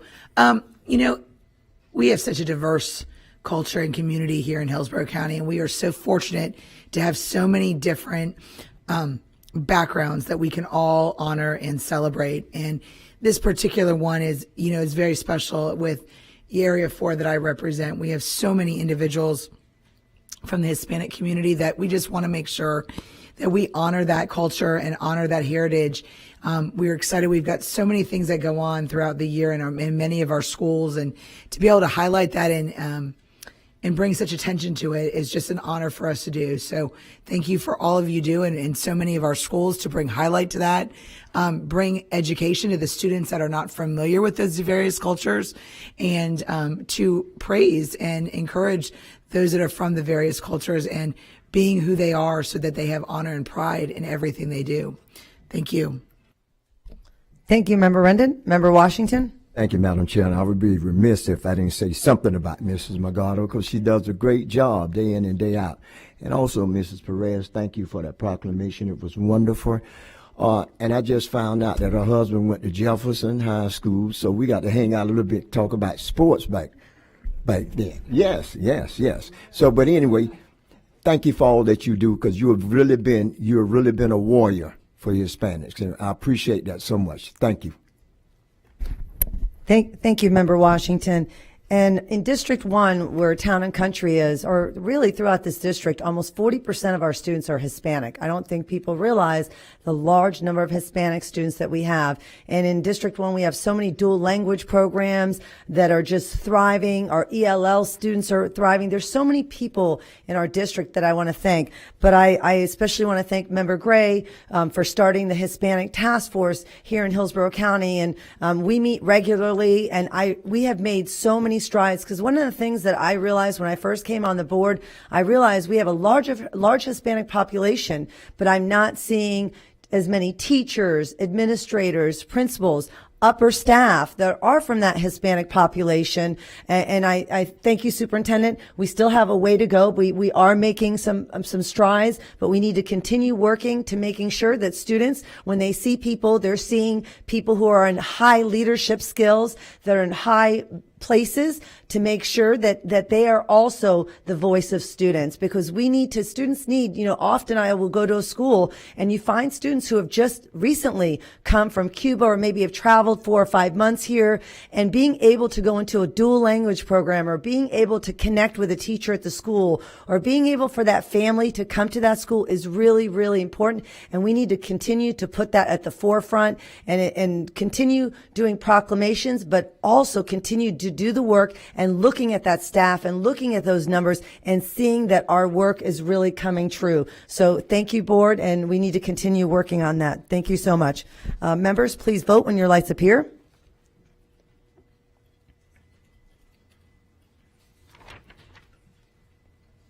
And it passes unanimously. We will now move on to the adoption of proclamation, National Child Abuse Prevention Month, April 2023. Member Gray will be highlighting this proclamation. Thank you, Madam Chair. I'm pressing buttons and talking at the same time. Hold on. Here we go. Whereas the welfare of children is of paramount importance to our community and requires a collaborative effort among residents, community groups, faith-based organizations, schools, businesses, law enforcement, the courts, and government agencies to the appropriately value, nurture, support, and advocate for children. And whereas child abuse and neglect is a serious issue, and all children deserve the right to grow and reach their full potential in a safe and secure home. And whereas ensuring that children grow up in a safe, nurturing environment with parents and caregivers who have social networks and the knowledge to seek help in times of trouble and are more resilient. And whereas Hillsborough County Public Schools and the Children's Board of Hillsborough County are dedicated to promoting the well-being of children and families in our community, and must work together with the community to increase awareness about child abuse and how it can be stopped, as prevention remains, as always, the best defense for our children. And whereas the Children's Board of Hillsborough County Keeping Kids Safe Partnership, in collaboration with Prevent Child Abuse Florida's Pinwheels for Prevention campaign, the Florida Department of Children and Families, and Ounce of Prevention Florida are engaging and educating the community to prevent child abuse and neglect by promoting awareness of healthy child development, positive parenting practices, and types of concrete support families need.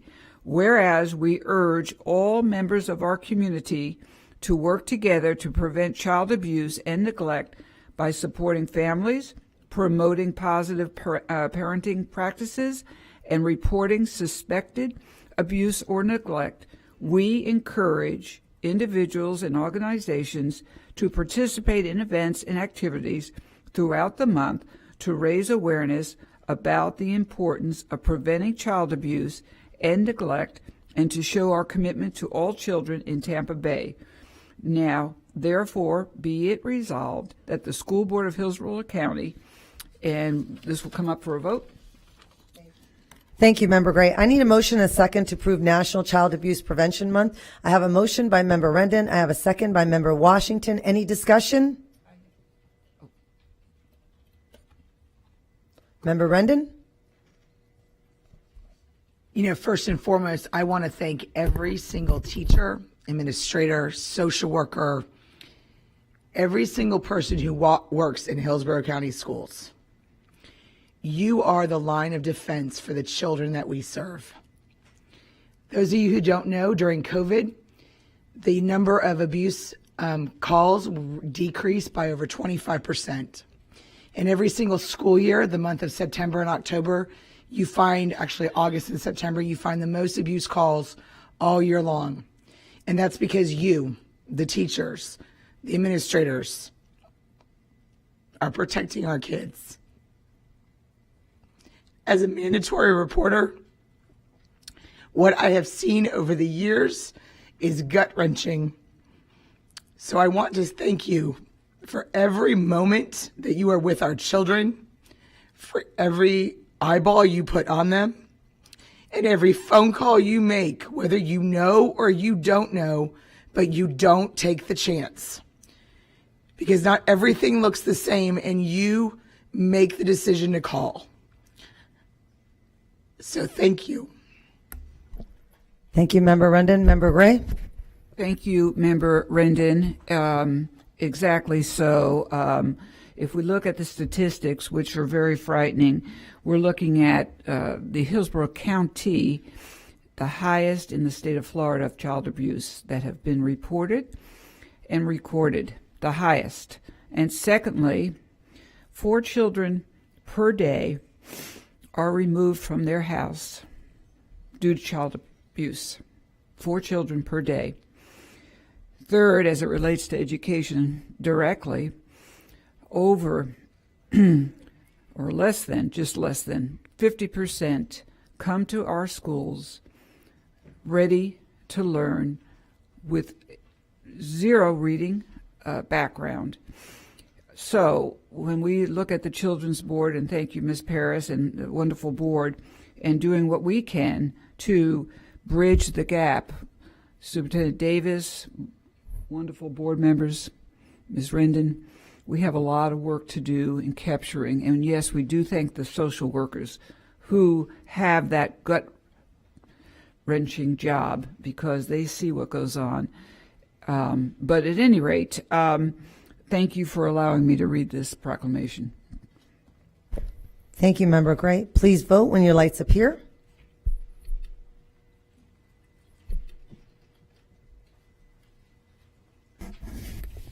And it passes unanimously.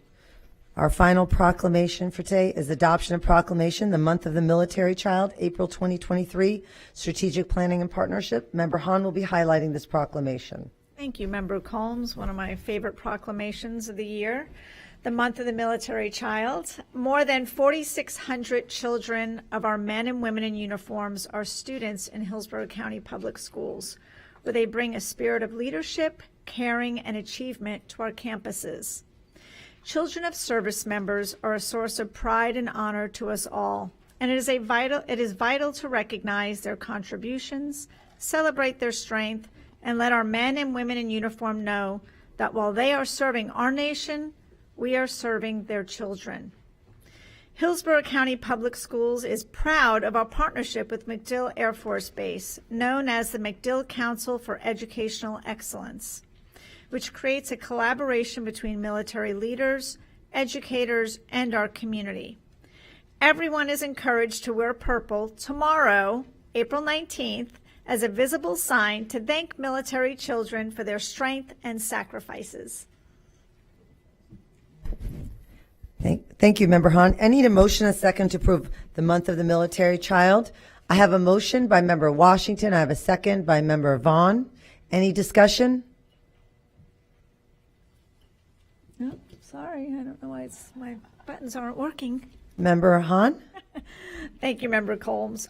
Military children face unique challenges as they move frequently with their families. They leave friends behind, their school behind, and their communities behind. And they sometimes have to say goodbye to deploying family members who spent many months or years away from loved ones.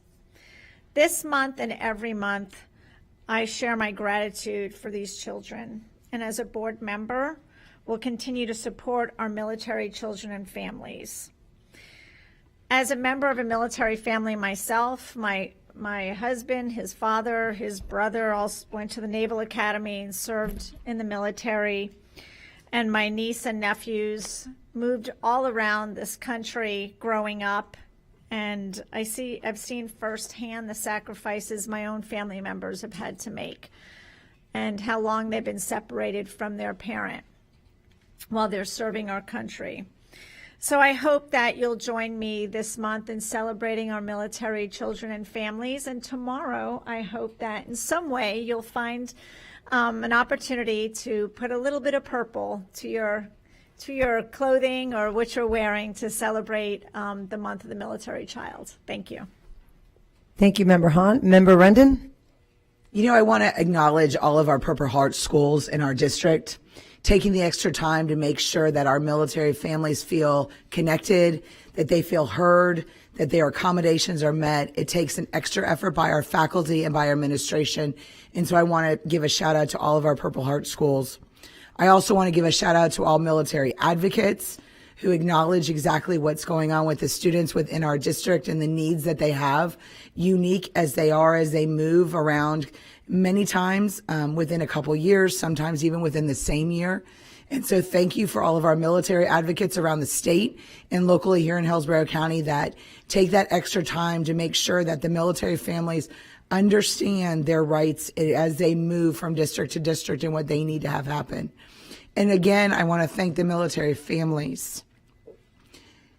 The sacrifices you give to our country every single day.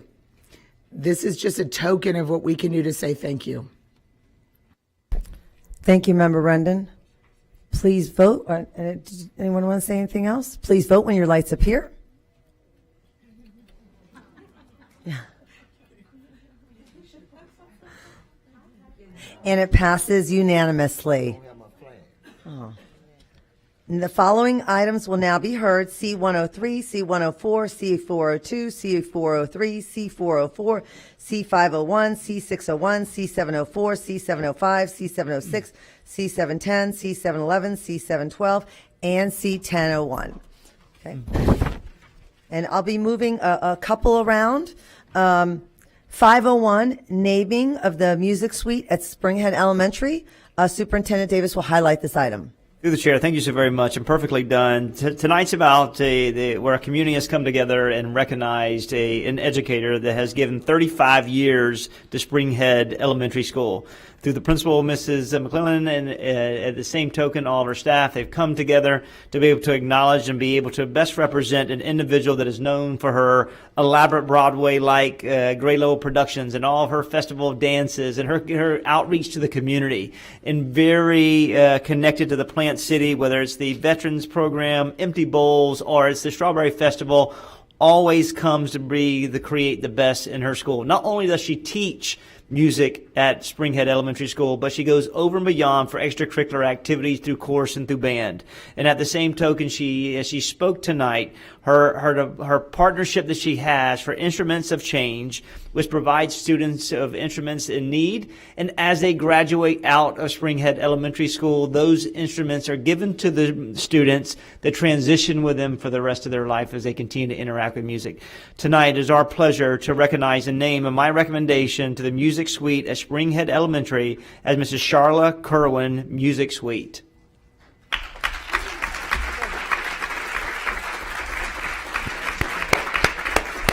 Thank you. Thank you, thank you, thank you. And to the board, she didn't know. We may have to ask her for a speech, right? We know you. Say thank you. I am a product of Hillsborough County Public Schools. I've been at Spring Head my entire career, and I am blessed to say that I served Hillsborough County Public Schools and blessed to serve the Plant City area. Thank you so much. Thank you. Thank you, Michelle. Michelle, thank you so very much. I need a motion and a second to approve item C 501. I have a motion by member Vaughn and I have a second by member Washington. Any discussion?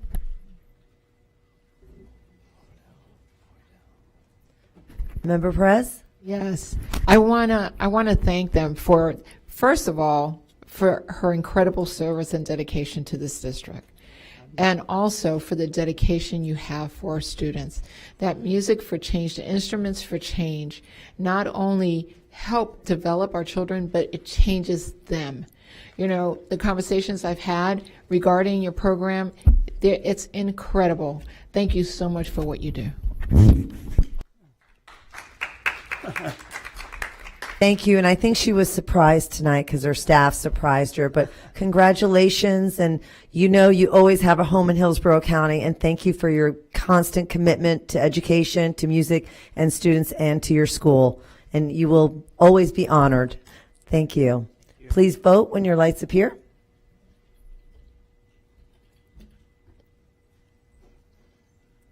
And it passes unanimously.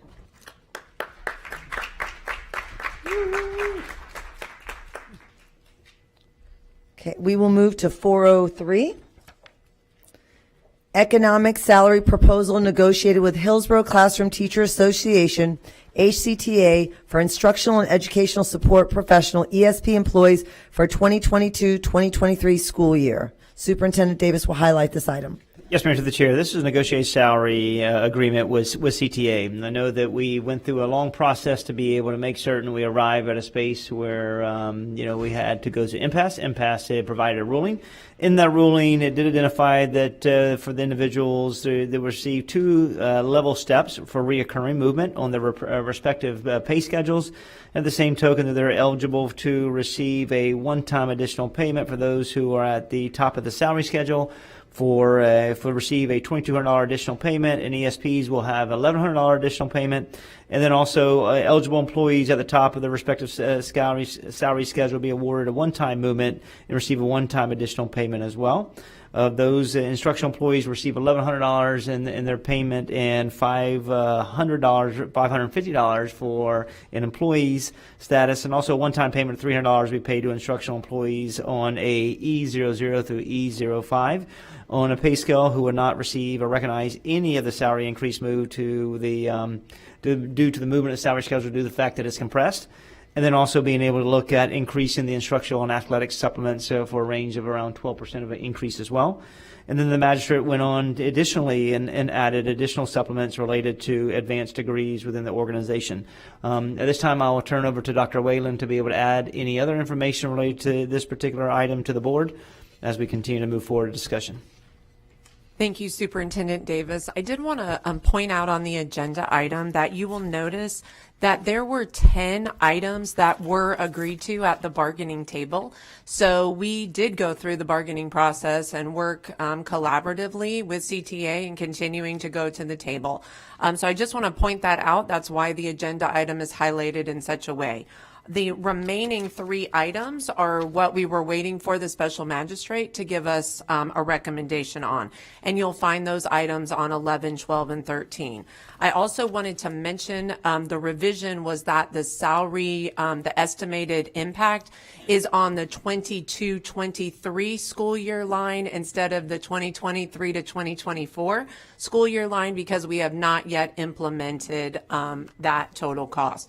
As I mentioned to each of you when we had our meetings, we are developing the process to make sure that the advanced degree supplements align with our what teachers have on their certificate, and it will meet the statutory requirement. So that's going to be some information that we're going to have to receive from our employees. I also want to mention that that was acknowledged back in 2024 when we created our educational reimbursement supplement. That meant as employees were earning a degree and had completed that degree, that was an MOU that was worked out with the union at that particular time. That is a $3,387 payment that employees can get upon 4 times. So that's an over $13,000 educational reimbursement supplement for eligible employees that we had in place at that particular time. We also still have 104 employees on our grandfathered salary schedule that met the statutory requirement, and those individuals made the decision not to opt into the performance salary schedule because they were receiving advanced degree supplements for their advanced degrees that they held prior to the statutory requirement changing. So I just want to provide a little perspective on that as well related to the agenda item. Thank you, Mr. Superintendent. Yes, ma'am. Thank you, Dr. Whalen. I need a motion and a second to approve items C403. I have a motion by Member Perez. I have a second by Member Gray. Member Gray and Member Vaughn pulled this item. Thank you, Madam Chair. We're all very happy, and it's extremely important that our teachers get paid more, and our administrators and our paras and down the line, because the value of their service is reminds me it just cannot be matched by money alone. And I'm glad with the advanced degrees, because that's how it was when I went through the school system as well. And I think advanced degrees remarkably correlate with effective teachers as well. What I question is the steps that we had to go through. First, just a little bit of history as I've written down.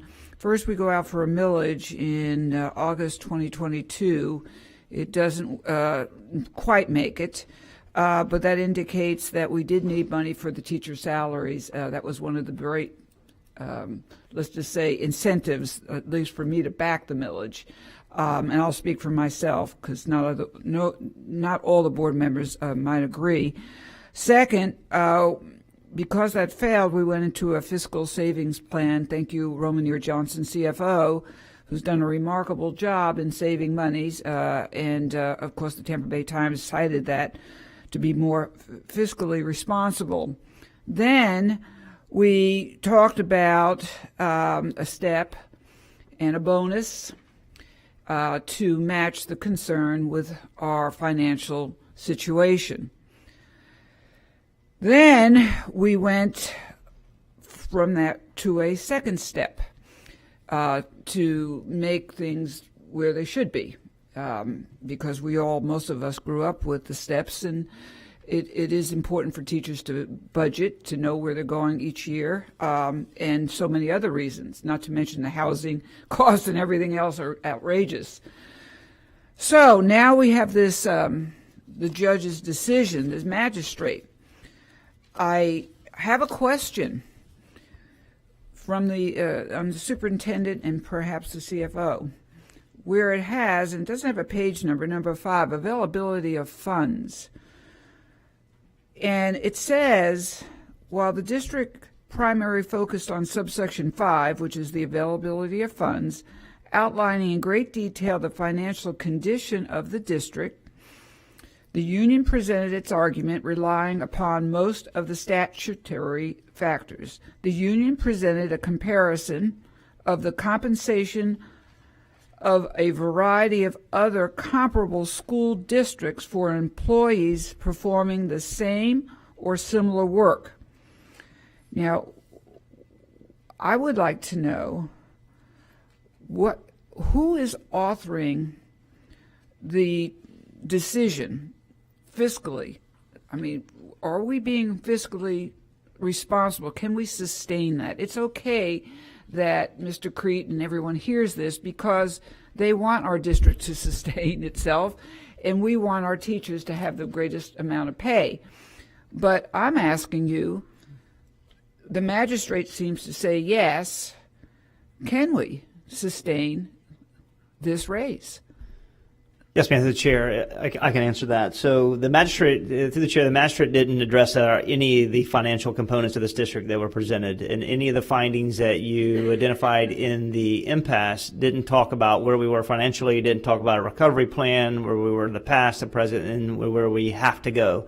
With that said, what the magistrates did do is recognize throughout the state of Florida that other organizations have better incentive packages to be able to attract and retain teachers. We all agree with that perspective, that there's other funding sources, there's greater fund balances, and that teachers deserve more. We all agree with that. We do not discount that in any way, shape, or form, in that government employees historically do not get paid enough. That is completely accurate. As relates to where we are from a financial perspective, openly, for us, we are going to go and have to cut funding for the second step. So that funding will be used and leveraged outlined on vacancies that we currently have. We'll have to use some of that funding. We'll have to look at where we are at the district level, look at contracted services, look at particular schools. So that money has to come from somewhere. Openly, I agree that teachers should get paid 3-4 steps if we had the money to be able to do that. They deserve it every single day. And as individuals say, they always show up. And I think Ms. Glick always talks about that, and I agree wholeheartedly with her. But openly, from my perspective, we're going to have to make some adjustments to our budget in order to comply with this ruling. And we'll work through with Mrs. Johnson. $28 million, I believe, is going to be reoccurring, and $12 million will be non-reoccurring, which is one-time additional pay. So that's $40 million related to our surplus that we'll have to be able to look at to be able to re-embed and reinvent our budget as we move forward into next school year and this year as well. Mrs. Johnson, anything? So the question and the actual financial data also suggests, and this is not proven yet, that the House Bill 1 will subtract monies from our FTE. It is also very possible that the bill that's being passed or being signed, maybe it's already been signed or getting signed. Sorry, Kristen, I got to use the right words there. But there's a bill that would share our capital funds with the charter schools, and we have estimated, this comes from Ms. Romanier, that's $30 million a year. So if you look at those two avenues, this is why I'm asking the question, can we sustain? That's not even including the FTE that we already minus from the charter schools, which is 150-something million. I mean, I might be throwing these facts around, but the 30 million is quoted, and also the House Bill 1. My time is up, but perhaps you want to answer, and then I don't need to get back in the queue. Yeah, no worries. As we move forward, we will have to find ways to be able to make certain that we are compliant with through the approval through the board, without a doubt. And then we'll work diligently as we move forward to look at every one of our budgets, every one of our general fund revenues, to determine how we can continue to not only approve this initiative, but also being able to address the salary schedule. House Bill 1, we have no idea related to what that impact will be until we start the school year next year. But regardless, we all know that as students transition to our schools, and that kind of generates the funding that goes to each particular school. And if adjustments have to be made in the first 10 days, we'll make those adjustments along the way. But openly, one thing we want to do is we are committed to looking at is trying to find proactive solutions to be able to address the compressed salary schedule that is so important as we move forward down the road. Thank you. Thank you, Chair. Thank you, Member Gray. Member Vaughn? Thank you. I'm glad that we're talking about the finances, because that's an important piece. And every single one of us on this board spend a lot of time talking about it, because we want to be as fiscally as sound as possible, and it's important. But this has been a long time coming. And we sit up here on the board every day or once a week or however many times, and we listen to some really heavy issues in front of us. But for me, the most challenging has been watching our teachers and our staff who rose to the front lines when we called on them. We had COVID hit us, and everyone begged us to keep our schools open because they saw the value in what we needed and what our teachers and our staff provide for our students in our community and how important they are. And to see that they jumped through so many hoops to keep our schools open and try to make sure that our learning losses were minimal and support our kids, whether it's through making sure they get the food that they need or keeping our schools open or whatever. To see our amazing employees jump through hoops every single day and then to have to watch them come and beg for what they're owed and talk about how they can't pay their bills. I mean, I was there last night after a wonderful celebration and speaking with one of our employees who was literally talking about how they're clipping coupons just to be able to buy food. And we talk about how education is the foundation of our society and how it's the biggest equalizer, but what we're really talking about is our teachers and our employees and our staff members. Those are the people that symbolize our education. And I understand that education's under attack and we have to make hard decisions and we can't just pay everybody everything that we wish we could. But if there's one hill that I'm willing to die on, it's making sure that our employees and that our staff have a livable wage and that for all that they invest into our kids, that they are able to at least pay their bills and live in a county, and no one's asking to be rich. And, I really thank the union. I know that it's a time where you're being demonized and all of this is being blamed on you. And all that you do is organize to make sure that workers' rights, that our employees have the best that we can give them, whether it's health care or whether it's making sure that their days are managed and we're not putting too much on them. All you do is advocate for our employees. So this has been a long time coming, way too long in my opinion. I seriously hope that next bargaining session doesn't take this long because I honestly can't sit through multiple board meetings of watching our employees having to beg for the bare minimum of what they need. And I just want you all to know how much I appreciate everything that you do for our students. And that I am happy to support this. And I think that even if it meant cutting everything else to the bone of what we needed to, the number one thing is making sure that our staff and employees have a basic livable wage. That's the bare minimum that we can do. So again, thank you so much for everything that you do, for how patient you've been, for how much you've organized to advocate for yourself, for everything that you do for our students. Every day I go into schools, I'm just amazed by the commitment of our staff and our teachers and our administrators and everybody working in this district. So thank you very much. Thank you, Member Vaughn. Member Perez. Thank you, teachers. Thank you for your passion, your dedication, and commitment. We talk about a budget, but without students in the seats and teachers in front of them, we would not have a budget. Thank you for being on the front lines every day, for showing up, even when showing up cost you. I appreciate you. Thank you. Thank you, Member Perez. Member Rendon. We talk about many things that go on in our schools and we highlight so many things, but at the end of the day, if we don't have teachers in our classrooms, we don't have schools. And so we, as a board, are going to have to recognize that at the end of the day, there are things that we're going to have to sacrifice. And it's not even a sacrifice. It's just choices, right? We're going to have to choose one thing over another. But at the end of the day, our teachers in our district have to know that they are our first choice. Yes, House Bill 1 is out there.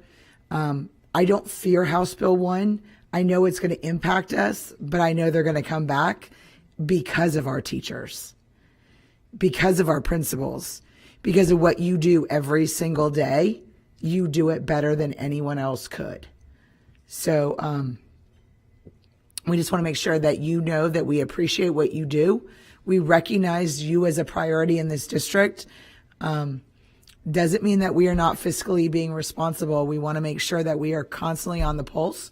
We're going to be innovative and creative in how we can come up with new funds and new ways of doing things. But at the end of the day, I want to say thank you for everything that you guys do yesterday, today, and tomorrow. Thank you, Member Rendon. Member Washington. Thank you, Madam Chair. Teaching is hard.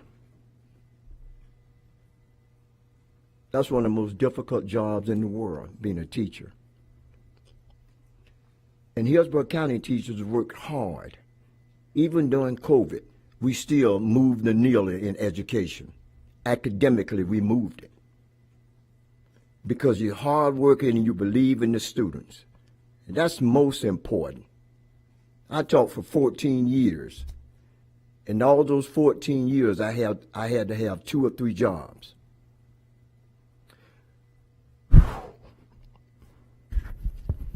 I understand. I understand the difficulty. Every day you come and work, every day for pennies. But you're doing a great job. I'm kind of emotional because I love the profession. That's why I stayed in for 42 years, not because of the money. I stayed in because I love students. And when I was a principal, I loved my teachers and students. And I'm so happy for you to have this raise because you deserve it. It's well deserved. And hopefully more money. So I just want you to know from my point of view, hey, I love you guys because we can't survive. We can't survive without teachers. Teachers is the key to success in any place you go. Where there's no teaching, there's no learning. And I just want to thank you all, and you'll always have my backing. Thank you, Madam Chair. Thank you, Member Washington. Member Hahn. Thank you, Member Combs. First, I want to acknowledge the incredible work of our teachers. My colleagues' heartfelt messages today are just really wonderful and heartwarming to hear, and I greatly appreciate all of their comments. They really, truly are champions for the many, many employees across our district. Our teachers are our backbones of our schools. We all know that. Many of us served in those positions throughout our career. You all dedicate yourselves to educating and inspiring our children. And the salary increase that we're discussing today and voting on is just really just one small way. There are many other ways we need to support you, but this is one way that we can acknowledge and recognize your significant contribution. I appreciate the many individuals throughout our community that have been advocating through emails and phone calls and letters, and I really appreciate talking to many of you personally around this issue. It was not too long ago that our district found itself in a financial crisis, and we're finally on the other side. We are stable fiscally, but that came with making some really tough decisions at the enormous sacrifice, which we've heard about across many meetings from our employees. Even today, we continue to operate with tight budgets and financial resources that are often stretched thin. So we have to be realistic and responsible in our approach, taking into account the fiscal constraints that our school district faces and balancing that against all the priorities that directly impact student achievement by ensuring that our schools have the necessary resources to provide a quality education to our students. And certainly, I think we'd all agree that our teachers have one of the biggest impacts on the success of our students. It's also important to remember that the financial challenges faced by our district are complex and they're multifaceted. And there are various factors at play, including budget limitations, funding cuts, and increased costs to education. The superintendent's recommendation today was not made possible by a special magistrate or magical pot of money that was found somewhere. It was made possible by the many stakeholders that are sitting in this room today and on this dais. that come to the meetings and talk to us every day or every few weeks. They've made careful decisions. They have dedicated themselves to this district. They've made sacrifices to this district and a commitment to our students. That's what's allowed us to reach this level of fiscal stability. But the superintendent's been clear about having to make some tough decisions so that we can fulfill this promise today. One of the difficult decisions is that must happen is to right-size schools based on student enrollment. And this could involve closing job vacancies, limiting positions outside of schools, restructuring school programs. But by aligning staffing levels with student enrollment counts, we can ensure that resources are utilized efficiently and effectively while also prioritizing teacher compensation. I say all those things just because I want to be transparent in that we still have more work to do in ensuring that we are following a fiscal recovery plan. And I'm sure that, the superintendent will talk more about that. And, right-sizing schools based on student enrollment is not a new idea. It's been around a long time. A lot of people practice it. But because of a lot of competing interests, it's historically been a very challenging strategy to implement. But I think looking at decisions through a student-focused lens will help guide our decision-making, all of us in this room. Our teachers are valuable to the success of our schools. I'm heartbroken when I listen to the struggles, as Member Vaughn so eloquently shared with us today, of our teachers and employees across our district. After countless conversations with the superintendent, the CFO, human resources, teachers, and families, I'm happy to support the superintendent's recommendation today. As we move forward, I just want to assure you that I know this board is committed to finding solutions that recognize the hard work and dedication of all of our employees, while also addressing the financial challenges faced by our school districts, but also remembering that we must prioritize the needs of our students and the long-term sustainability of our education system along the way. Thank you. Thank you. Thank you, Member Hahn. Just want to say a couple things. Many, many years ago, I had the honor and I taught in Asia. I taught in Japan for several years. And in many countries around the world, the elderly and education is the most important thing. When I taught in Japan, doctors, lawyers, and teachers were the most highly paid and the most highly respected. We have a long way to go in this country, and particularly in this state, because we are now one of the most expensive states to live in. I'm seeing that every day, and we happen to live in Tampa, which has the highest rate of inflation in the country. Nevertheless, our teachers, our veteran teachers, are paid 47th worst in the nation. So when you see small rural towns where you can find an affordable house, teachers are paid more there than here. And that is our reality. Regardless of that, we have to prioritize teachers, staff members, administrators. It is the people that make an impact in our students. You can be outside teaching. What matters is the number of students in front of you and the quality of teacher in front of you, or the quality of the paraprofessional. That is the most important thing. And so I also agree, there are some hard decisions that we will need to make. We are going to have to repurpose some schools. At least I feel that we will need to. Because if you ask teachers all the time, what they say is, I have to pay for my house.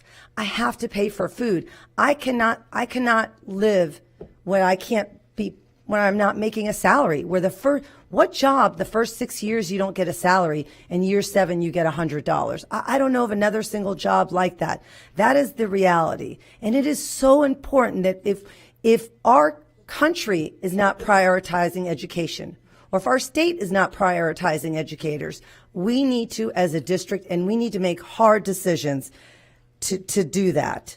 I have to say, the last few months have been really hard. I've had many sleepless nights. I've worried so much. Every time somebody has come to speak here in CTA, it has really, really impacted me more than anybody can think. And I'm surrounded by educators in my life because I am an educator. And so for me, you know, I am so glad that I support the superintendent's recommendation. And I think this district needs to look at every single position at the upper level, every single position at the school level, and make sure that we prioritize our students. That is the most important thing.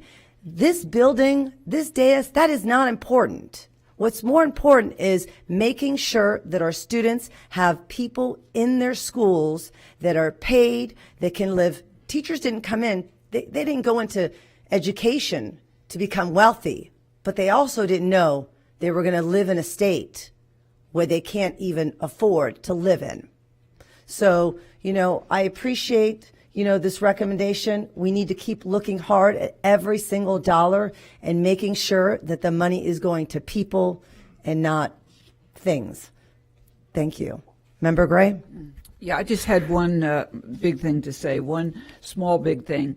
I recognize, because I've taught all my life, and I've taught every grade level except for first, second, third, fourth.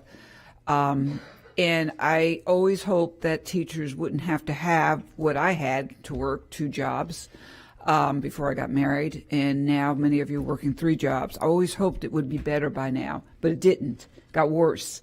The cost of living, and we can go on and on. But this is maybe my 3rd or 4th time. Mr. Crete probably remembers that and I wrote it in the Tampa Bay Times on November 15th, 2016, the need to respect and value our teachers. I'm just going to read, it'll only take 1 minute. The way I feel, the way I've said in front of board members over and over again, teachers are the engine that drive the train of our Hillsborough County School District. Teachers and support personnel affect every aspect of a child's life. They are the student's lifeline of intellectual, social, and emotional development. How do we measure the value of an individual who affects our children almost 2/3 of each day, 5 days a week? How can we measure financially the passionate energy from teacher and support staff that makes a child want to learn, want to stay in school, and most importantly, want to excel? I've said that verbally.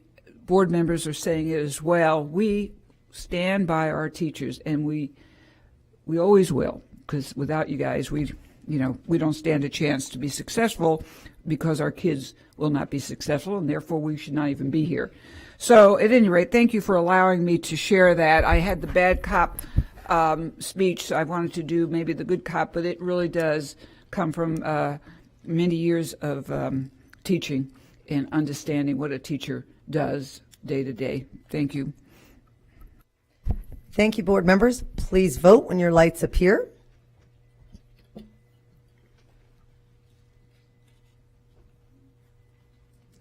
And it passes unanimously.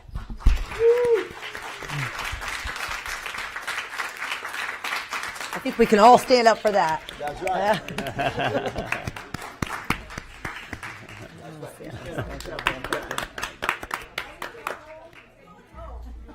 Take your nap now. Thank you, Rob. 404, economic salary proposal for administrators for 2022-2023 school year. Superintendent Davis will highlight this item. Yes, Madam Chair. Before I start, I also wanted to highlight the 9,000 plus non-instructional staff members that were part of that as well. So thank you, teachers. Thank you, non-instructional support staff, for what you continuously do every day for our children. This is a part where we're trying to match the same intensity of what we will do for our support staff and for our teachers, to be able to give our administrators 2 steps related to a reoccurring for the respective salary schedules as well. We know not only do we have an issue with our teachers and their compensation, but also with our principals and our assistant principals as well.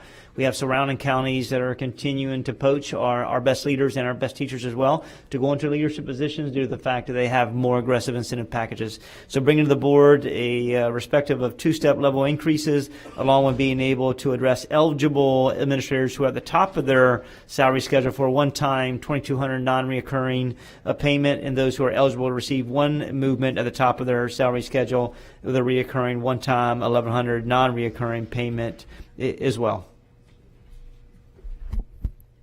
Thank you, Superintendent Davis. I need a motion and a second to approve item 404. I have a motion by Member Gray. I have a second by Member Vaughn. Member Vaughn, you pulled this item. Do you have any questions or comments? I do.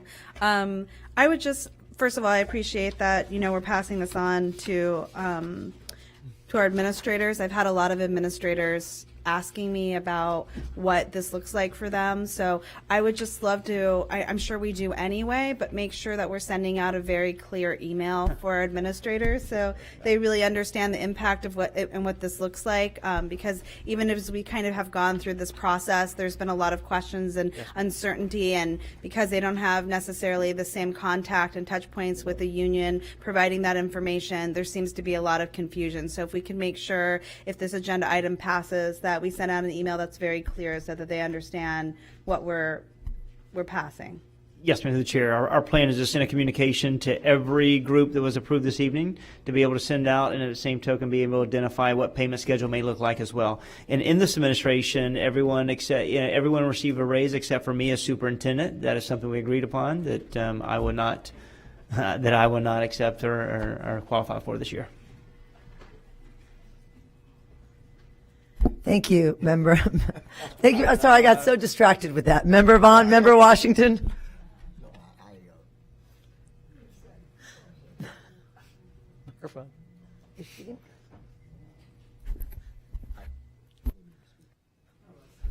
Member Rendon.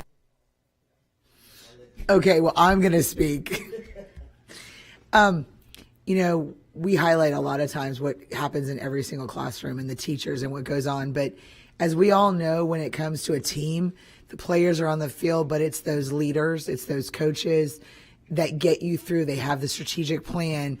They take the heat. They're 24/7, always available. They're there when the doors are locked or the alarm goes off, or if they have, they're there over the summer, they're there the extra hours. If there's extracurricular activities, they're there. They're there to talk the teachers down. They're there to talk the teachers up. They're there to plan that next step. And so we want everyone to acknowledge the fact that we don't just acknowledge the teachers, but we acknowledge all of our staff. And everyone plays a role in every success of a student.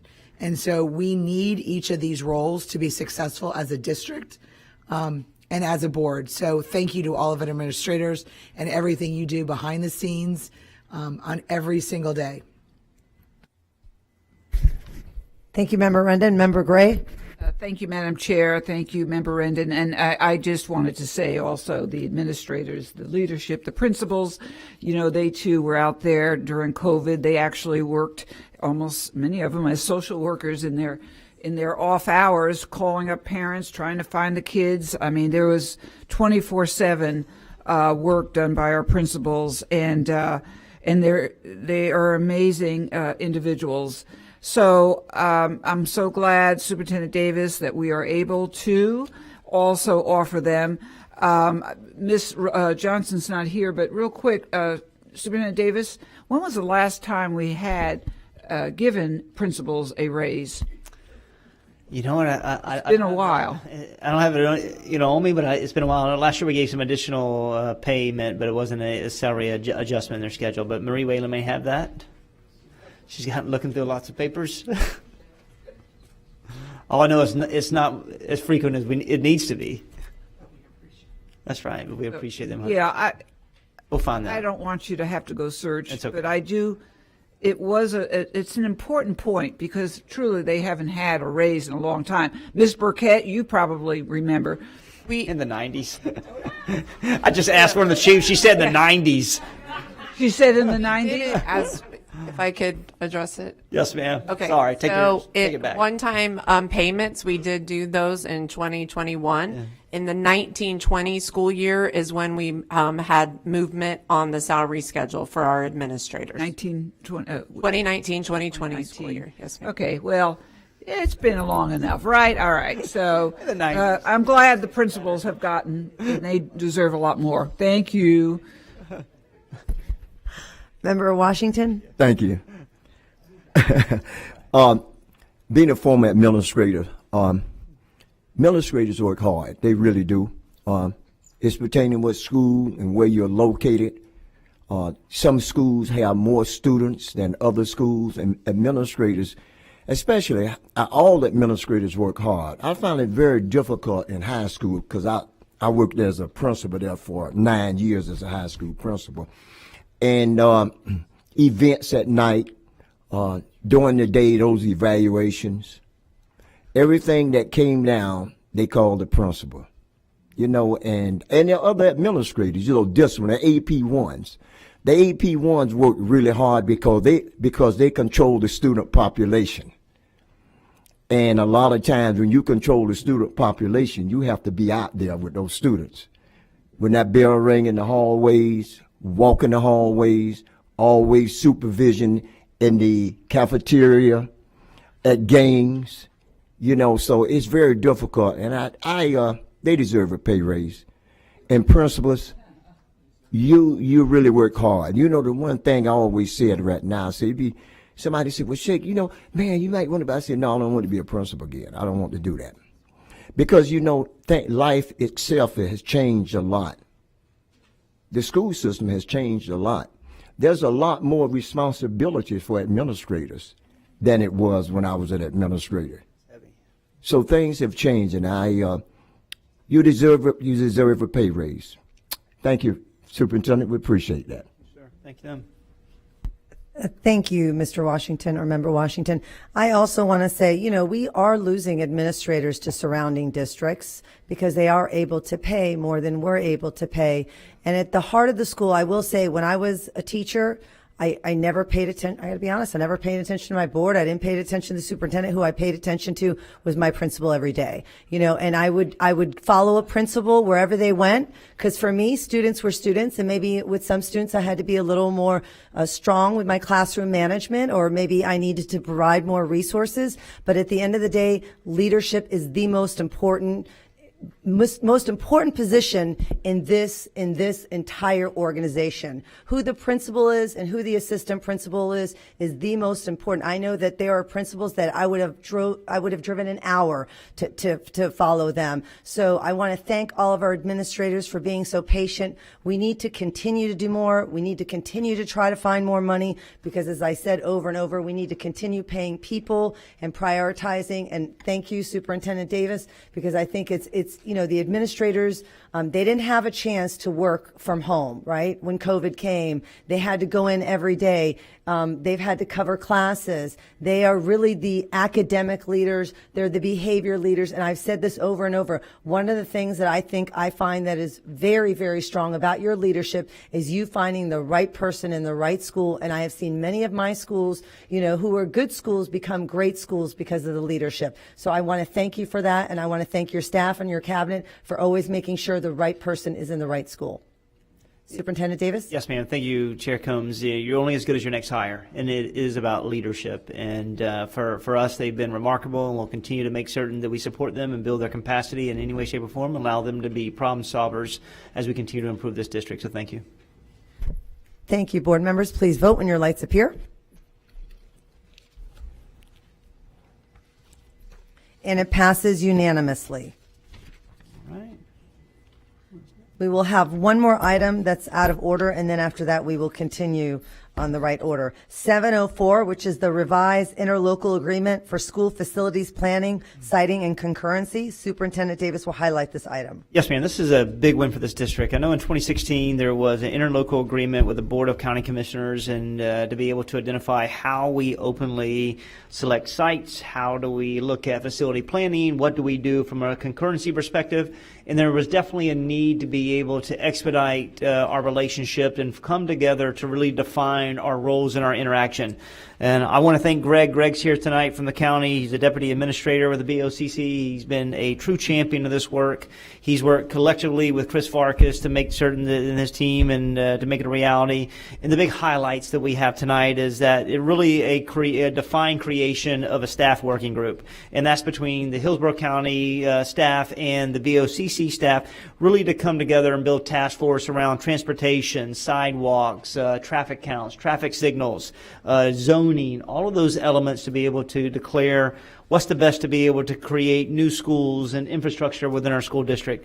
In addition to that, being able to look about and define how many times we come together to meet frequently to be able to discuss these pressing issues, and then making certain that we have identified personnel at the leadership level, whether it be the chief operating officer or the deputy assistant, to make certain that they're at these meetings, to have ongoing conversations about where we are as an organization, and then being able to make certain that there is proper planning in place about how these initiatives come about. And this is really looking at defining all the requirements we need for siting and building facilities and adding infrastructure, whether that's looking at what the roads have to look like, what are the sidewalks for infrastructure, what does the water mitigation, what does the sound mitigation have to be able to be added, and what the traffic counts may be. So we're really thankful for this process. It really cleans up any appeal if there's any conflict in this interaction, and what that appeal looks like and who is going to lead that, and then being able to finalize the actual time that we respond on our side and their side, just to bring clarity. And then it also really goes further to be able to talk about any conflict resolution and how these administrators really, that Chris and Greg have to go through it and be able to make certain that when we buy parcels, they're at the same seat, and we go in a build and we extend, that they're really at the forefront being able to help us. So from 2016 to where we are now, and actually a year ago to where we are now, it's night and day. And it's just because we rolled up our sleeves and put our shoulder to the tire and to the wheel to be able to make this a reality as we move forward. So glad to bring this updated, revised interlocal agreement to each of you. And we look forward to me and Mr. Farkas answering any questions that we have. Mr. Farkas? I just want to say this is a formality. Greg Hordell, who was in the office in the auditorium and got to see our fun board meetings for the last couple hours while he was sitting here. Thanks, Greg. So, Greg, we appreciate you being here after his long day. But honestly, we've already started that work. Greg and I, when he first got in the position, we've had some changes, talked about what we can do to make sure we're in the same community. They have the same issue we do. Lots of needs, not as much money. We already have some successes. If you look at Collins K-8, it's going to be opening in the fall. That's a county area where we're going to share land on that part of it too. The Westlake property where the new high school is going to go, that's a land that they proposed and said, hey, this is probably a good site for you guys. So I want to make sure we thank Greg and the county staff, because it really is a challenge. They have a lot on their plate, and they've gone out of their way to budget time and helps create resources so we can work together to make this happen. So, Greg, anything you want to say for being here? You want to come up to the mic and give your 2 minutes of you've been here for 3 hours. Greg, do you want me to come tomorrow night? I know this goes to your board tomorrow night. You can put it at the last, and I can sit through it. Yeah. Okay. Thanks, Chris. I just want to thank the administrator, or excuse me, superintendent. I'm sorry, I'm used to saying administrator because my boss is the administrator. I'm a teacher. So Superintendent Davis, Chris Farkas has done a fantastic job. Michelle Orton, had great legal support from not only Jim Porter, but everybody on his team. So we are very thankful that you are considering this. The prose in these agreements is very dry. It doesn't begin to capture the cooperation and collaboration that we've had with your staff. As Chris mentioned, we have a number of projects that have already come down the pike. We're seeing great success in working with your staff and your leadership. So we would encourage you to support this item. Our board, my board, is dealing with this tomorrow, and I look forward to their strong support as well. Thank you very much for your time. You've had a lot of meaty issues to deal with tonight, clearly. And I hope that this one is a nice, good, positive one for you. Thank you very much. Thank you. I need a motion and a second to approve item C704. I have a motion by Member Rendon. I have a second by Member Hahn. Member Vaughn and Member Rendon, you pulled this item. Do you have any questions or comments? I just want to acknowledge the fact of the County Commission taking its opportunity to work with us in partnership. As far as, my representation in District 4, we are fast moving, growing, constantly more roads, more things are needed. In Hillsborough County, we are a long inhabitants of this area, and so we have many roads in e-repair, many areas where buses and students can cross safely. And so having a partnership with the county and an ongoing discussion of the needs of our students, our schools, our infrastructure is such a vital importance to both the success of not only our school district, but overall county. So I want to thank the County Commission for making this as much of a priority as we as a school district are as well. So thank you to both yourself and the Commission. Thank you, Member Rendon. Member Vaughn? Thank you. You know, as a board member, one of the things that I've been the most dismayed about, and there are lots of things, was the fact that I feel like with other municipalities, we haven't had a really clear partnership, and, you know, just trying to get some issues. I sit on the TPO, just trying to get some issues resolved has been unbelievably challenging. So anything that we're doing to build the infrastructure to work together as a partnership is wonderful. I will admit that I'm disappointed that something as big as this, with a lot of changes, and I kind of looked over the paper Mr. Farkas sent. I wish it would have been included in the agenda item that highlights some of the changes to really understand the benefits that we're talking about it quickly at an agenda item. I really was hoping for a chance to have a workshop about it so we could really understand the value of what this looks like. I have some questions about who sits on those committees now that we're forming them, and how does that work? And, you know, I just have a lot of questions, not in a bad way, but just so that, you know, we can be as informed as possible. So as we work together, we have as much understanding of what we're voting on and what we're agreeing to. So I'm not going to lie, I'm disappointed that this agenda item still came forward and that we didn't have the space to really talk about it, because it's one of the biggest issues that kind of governs, you know, as we expand and what that looks like in school siting. And we constantly talk about how the growth is so big and what that's going to look like and challenges that we've had due to other infrastructures or in our local agreement. So to not really kind of have the space to talk about it more is disappointing to me. I'm going to go ahead and support the item, because from what I could glean, it looks like it's good for us and that it's building that infrastructure to move forward. But I would have really liked, again, the space and time to ask more questions. I know we had a meeting with County Commission when we talked about initiating the changes and what that looked like. So I would have loved to have kind of a more collaborative follow-up, but I guess I'll take what I can get. So thank you very much. I appreciate it. Thank you, Member Vaughn. Member Gray? Yes, and I'm actually, thank you, Madam Chair. Glad this was pulled. And Greg, thank you so much for working with us. I know, and Chris Farkas knows only too well how we almost had to have fistfights to get sidewalks put in. And I'll just say with Belmont, some of the schools were like, hey, don't you put a sidewalk in? Don't you put a stoplight on? Don't you have a side? So we you know, we went through all those years of, it was a hard road, but fast forward, it's going well, and we are committed to working with you all for sure. And I do believe the interconnectivity among the agencies, or let's just say administrators, not only the BOCC, but our chambers and our city council and our city of Tampa, the mayor, the more we work together, the more let's just say more pain-free we'll get things done and more efficiently. So great item to be pulled. Thank you. Thank you, Madam Gray. Please vote when your lights appear.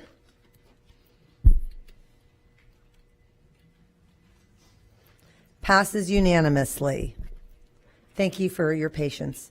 103, Sole Source, 23043 SSD SK testing vouchers, Toon Boom Animation. Superintendent Davis will highlight this item. Yes, ma'am. This is Toon Boom is a company that builds innovative software solutions that provide some really powerful storyboarding, offering animation capacities and streamlined productions for the process for our studios and our students within our school district. Bringing to the board an opportunity for us to purchase software and licensures for students to use testing vouchers to be able to earn career technical education certifications. And this is all through storyboard and animation and software as well. So this is used Perkins dollars and CTE dollars. And really want to thank our team for continuing to find proactive solutions to be able to move the needle in CTE. In the month of January, we have 100 students that have already passed this initiative, and we'll continue to make certain we provide this in our TV production offerings, bless you, within our school district. Thank you, Superintendent Davis. I need a motion and a second to approve item C-103. I have a motion by Member Rendon, and I have a second by Member Perez. Member Rendon, you pulled this item. Do you have any questions or comments? Yeah, I did have a couple questions on this. So I didn't see exactly what schools. Do we know what schools this will be addressed in? Through the chair, I'll get a list of all the schools that offer TV production and send to the board for follow-up. And then I didn't understand exactly what the certificate will be. because it's when I went on the website for Toon Boom, it was a lot of animation, but I didn't have that related directly to the TV production because I've never really seen any kind of animation in what we've been doing. So I wanted to know exactly what the certificate would be. Yes, ma'am, the chair. This is a year ago. The Department of Education moved the Adobe CTE assessments to making certain the students complete the entire suite of Adobe assessments, and that became very complex and so long to be able to do. And it's become really difficult for our students to be able to master that. So what our district and other districts throughout the state is try to find additional opportunities for our students to earn CTEs certifications, and this is all through the studio production. So the majority of it, was animation, is all linked to the studios where students are interacting with technology through this process. So from us, I'll get a unpacked version of what that leads to for related to career, and then also how that impacts grades within TV production as well, along with all the schools to highlight. So I'm sorry, I didn't mean to ask, but do we know what the certificate is actually for?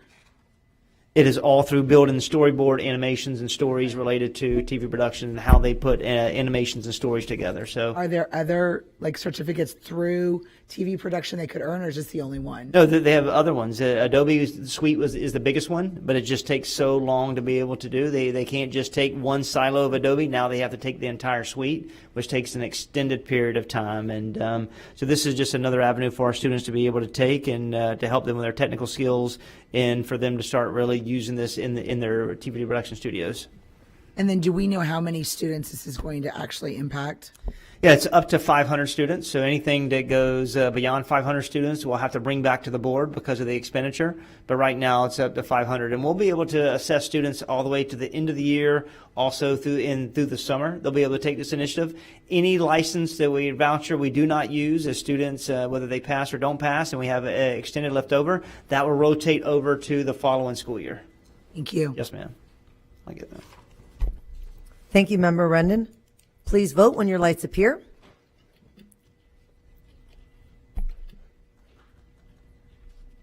And it passes unanimously. 104, purchase of previously adopted instructional materials for middle school science gap year 2023-2024. Superintendent Davis will highlight this item. Yes, ma'am. The board, in 2018, the school board adopted the science instructional materials for grades 6 through 8 in a 5-year span. That comes to an end on June 30th of 2023. As we know, in 2020, the state of Florida readjusted their adoption schedules. They wrote and drafted new standards, and they added 1 additional years to the science adoption selection process. So we're creating a gap year for the 23-24 school year. As that process moves forward, we're asking that the board fill that gap year with the current curriculum and consumables that we currently have in middle school for middle school science, and this will be able to use $1.3 million of instructional materials funding, which is a categorical funding, to be able to continue the current science curriculum, not only for consumables but also digital access as we move forward to the next calendar year. Thank you, Superintendent Davis. Member Rendon, you pulled this item. Do you have any questions or comments? Yeah, I just briefly want to make comments to make sure that we just reiterate the fact that if there's any changes with any of the statutes that we are looking at today, that as they're going through, any changes to the standards from the U.S. Department of Education, that we are making sure that we're going to bring our teachers up to speed and provide them with that support moving forward over the summer before we implement any curriculum beginning in August. Through the chair, yes, ma'am, absolutely. Thank you. Thank you. Please vote when your lights appear. Oh, I'm sorry. I'm sorry. Let's clear the board. I need a motion and a second to approve item C-104. I have a motion by Member Rendon. I have a second by Member Perez. Okay, Member Rendon, you already commented. Please vote when your lights appear. Thank you. And it passes unanimously. 402, increase in expenditures for Kelly Services Incorporated, invitation to negotiate 19213 DST IV substitute services. Superintendent Davis will highlight this item. Yes, Mr. the Chair. This is our opportunity for us to continue to have partnership with Kelly Substitute Services. We know that we started this initiative in 2014, and they started off to be able to be tremendous related to their fill rate. As we started to get to COVID impacted the fill rate tremendously in 2020, 2021. And then fell again in 21-22 due to the fact that individuals were not transitioning to be able to be substitutes. We do see a major uptick. If we look at the last 3 years, the progression has been 65% fill rate to a 60% fill rate, and this year we're up to a 73% fill rate. We do believe that we'll have a staircase approach moving forward as we continue to open our schools and serve our children. One of the things that we want to make sure we recognize is that an extensive number of training is conducted through our substitutes that are actively engaged and involved. Since 2014, we've helped recruit over 2,200 substitutes to Kelly Services. They complete level 2 background screenings. They have they do a national sex offender screening. They look at code of ethics. They look at social behaviors, policies and best practices implementation. And then also personal safety and safety of students as well is in the forefront of our initiative. I know there was discussions before, when Hillsborough County had it in-house, and I believe that last year was 2013, 2014. In that last year, that spend was over $19 million. And the school board transitioned to Kelly Services. It saved around $3 million due to the fact they no longer had to be able to pay for healthcare initiatives. That number, today would be tremendously more as we look at being able to fill the current vacancies at that particular time. But as we have growing vacancies, we're bringing to the board a $23.5 million expenditure. We know it's an increase, but with all the vacancies, we have to plan and prepare as we move forward for the next calendar year. And hopefully we'll be able to fill those positions as we start the 23-24 school year next year. Thank you, Superintendent Davis. I need a motion, a second to approve item C402. I have a motion by Member Perez, and I have a second by Member Gray. Member Gray, Member Vaughn, and I pulled this item. Any questions or comments? Member Gray? Thank you, Madam Chair. Just a few questions, and thank you, Dr. Whalen, for calling me and sharing the Kelly Services. I take it seriously. We all do, because these substitutes are in front of our children. And I'm glad to hear, again, that they have a level 2 security. Glad to hear that they're going to have, I guess this is PD and personal safety measures. I'm not sure if that's a declarative sentence, but hopefully, yes. Okay. My third concern would be the average child, many children have coming into the schools with trauma, adverse childhood experience. Are they trauma-based trained, the substitutes? Superintendent Davis or Dr. Whalen? Dr. Whalen. That would be something that they would be addressing with the administration at the school, based on, and I provided the last time when we did the workshop on May 21st of 2021 related to the class smarts of all the different training modules that our substitutes go through. So I'm happy to provide that to you again, but they are alerted to what those warning signs are to ensure that they're engaging appropriate staff at the schools to support students' needs. Yeah, and the alert is appreciated, but definitely they need to know that those are signs that these kids, especially after COVID, are emotionally distressed in many, many ways and many grades. So thank you, Dr. Whalen. I'll get into that more later with you. The other question is, are our substitutes prepared for these new programs, Synergy coming up, and if it's passed tonight, Gaggle, which is the artificial intelligence. So our substitutes are in this class, and I served as one in Sulphur Springs as a substitute. How prepared are they to handle these programs, if at all? Yes, Mr. Chair. Initial substitutes, they're there for a day, every single day. They don't have to be able to navigate through Synergy in our SIS. If an individual is a long-term sub, then we'll have an agreement for accessibility and we'll provide ongoing training for that process.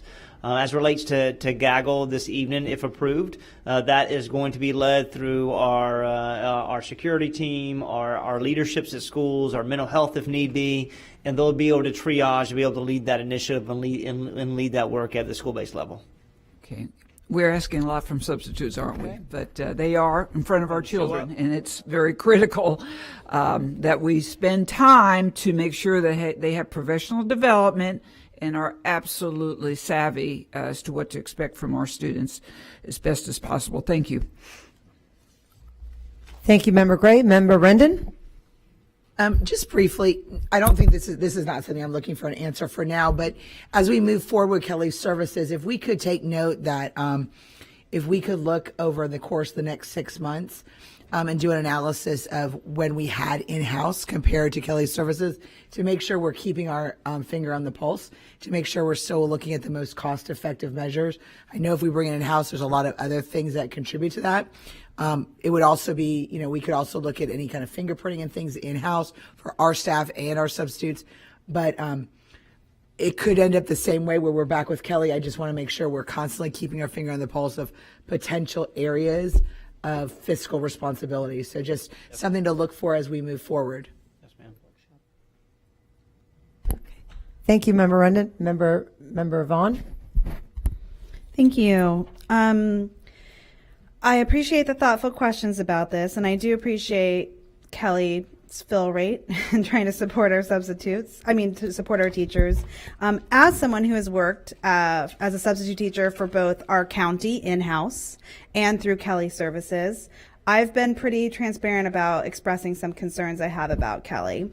And while I understand that fiscally we're back where we are, right, always talking about making the most responsible decisions, I really have talked to a lot of teachers and staff that feel like since we took it out of house and we outsourced it, it's been a disservice. And they have a lot of frustrations with Kelly in general, with the way the system's set up, whether or not they can request things, automated, whether they have to call in. There's just a lot of frustration around that. And while I appreciate, again, we're making the most fiscally sound decisions that we absolutely can because we don't have an option, I just can't support this item. Another concern that I have that I've brought forward is, as someone who is a certified educator working as a substitute teacher, I was not able to use my classroom experience when I was in the classroom to renew my certification.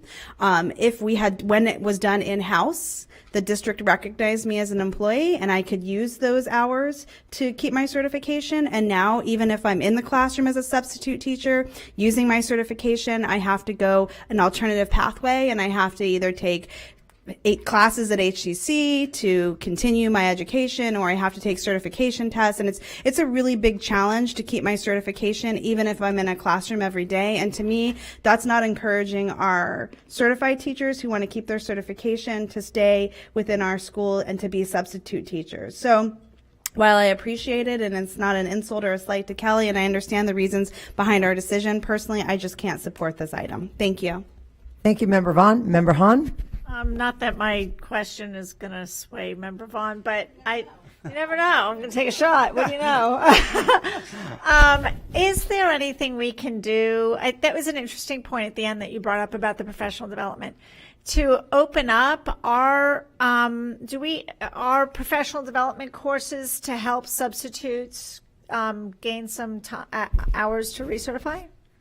That would be something that we would have to explore through the PD department. Okay. Yeah, I think it'd be worth exploring. Yeah, and through the chair, I think. Sorry. That's okay. I think that's a great idea. Then also, I don't disagree with the fact when Ms. Vaughn talks about time on task. I think that should be, if we can lead that and have that conversation as well, I think that'll be something we can consider. It's a good idea. Thank you. And I was going to mention really quickly, I know when I renewed my certification a few years ago, even though I wasn't an employee, there was some free programs, unlike years ago, where I had to pay for a class at HCC. There are some free programs that the Department of Education offers, so maybe we need to make sure I did a reading class or something like that, but maybe we need to make sure that's available and let Kelly know about that, because I know I took some classes 6 years ago I had to pay, and then recently I didn't have to pay. Okay. Okay, board members, please vote when your lights appear.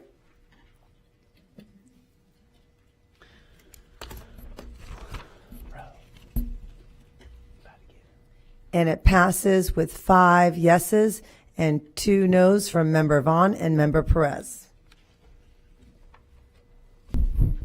Next item is 601, the budget amendments for the period ending in March 31st, 2023. Superintendent Davis will highlight this item. Yes, ma'am, the chair. This is our monthly ending in March 31st, the 2020 of our budget amendments. I want to transition to our CFO, Mrs. Roe Johnson. Good evening, board members and superintendent. This will be a brief presentation, and the impact of the salary adjustments are not in this budget amendment. Just want everyone to know that up front. And Suzanne Garcia will be presenting the budget for this month. Thank you. Good evening, board members, Superintendent Davis. There we go.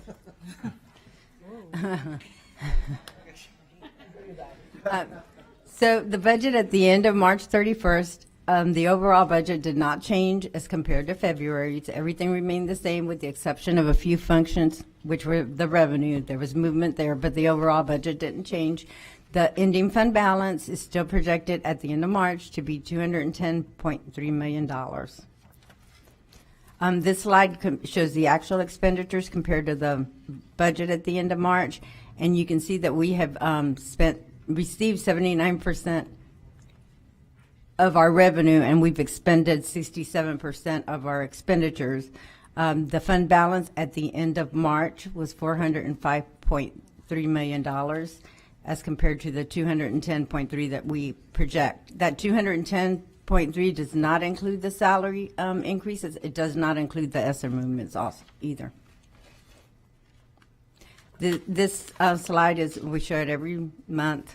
Basically, it shows the bell curve of the fund balance, and you can see that we receive most of our property tax revenue in the months of December, January, and February. Those are the highest fund balance. They start decreasing as the expenditures start catching up. And you can see at the end of June, it's projected to be at $210.4 million. Again, this does not include any of the salary increases nor the movement to ESSERs.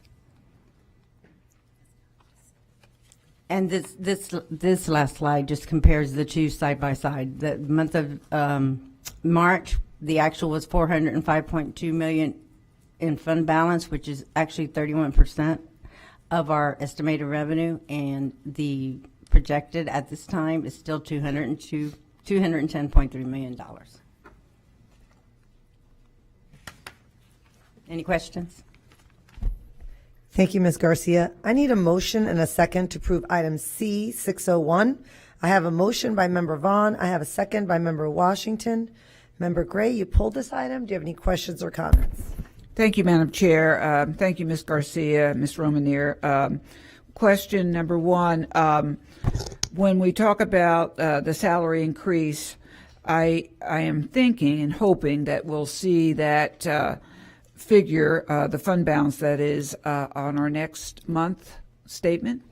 That's correct. And I'd also like to have and you can just give it to me and all the board members as the months go on, as we get, we have the property tax, which we're at still a high, February, March, April.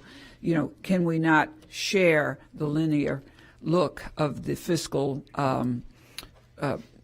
fiscal direction we're going with the salary increase? Yes, and we just got the fourth calculation. It shows that charter school grew a little bit, so we decreased our budget and increased theirs by $7.4 million.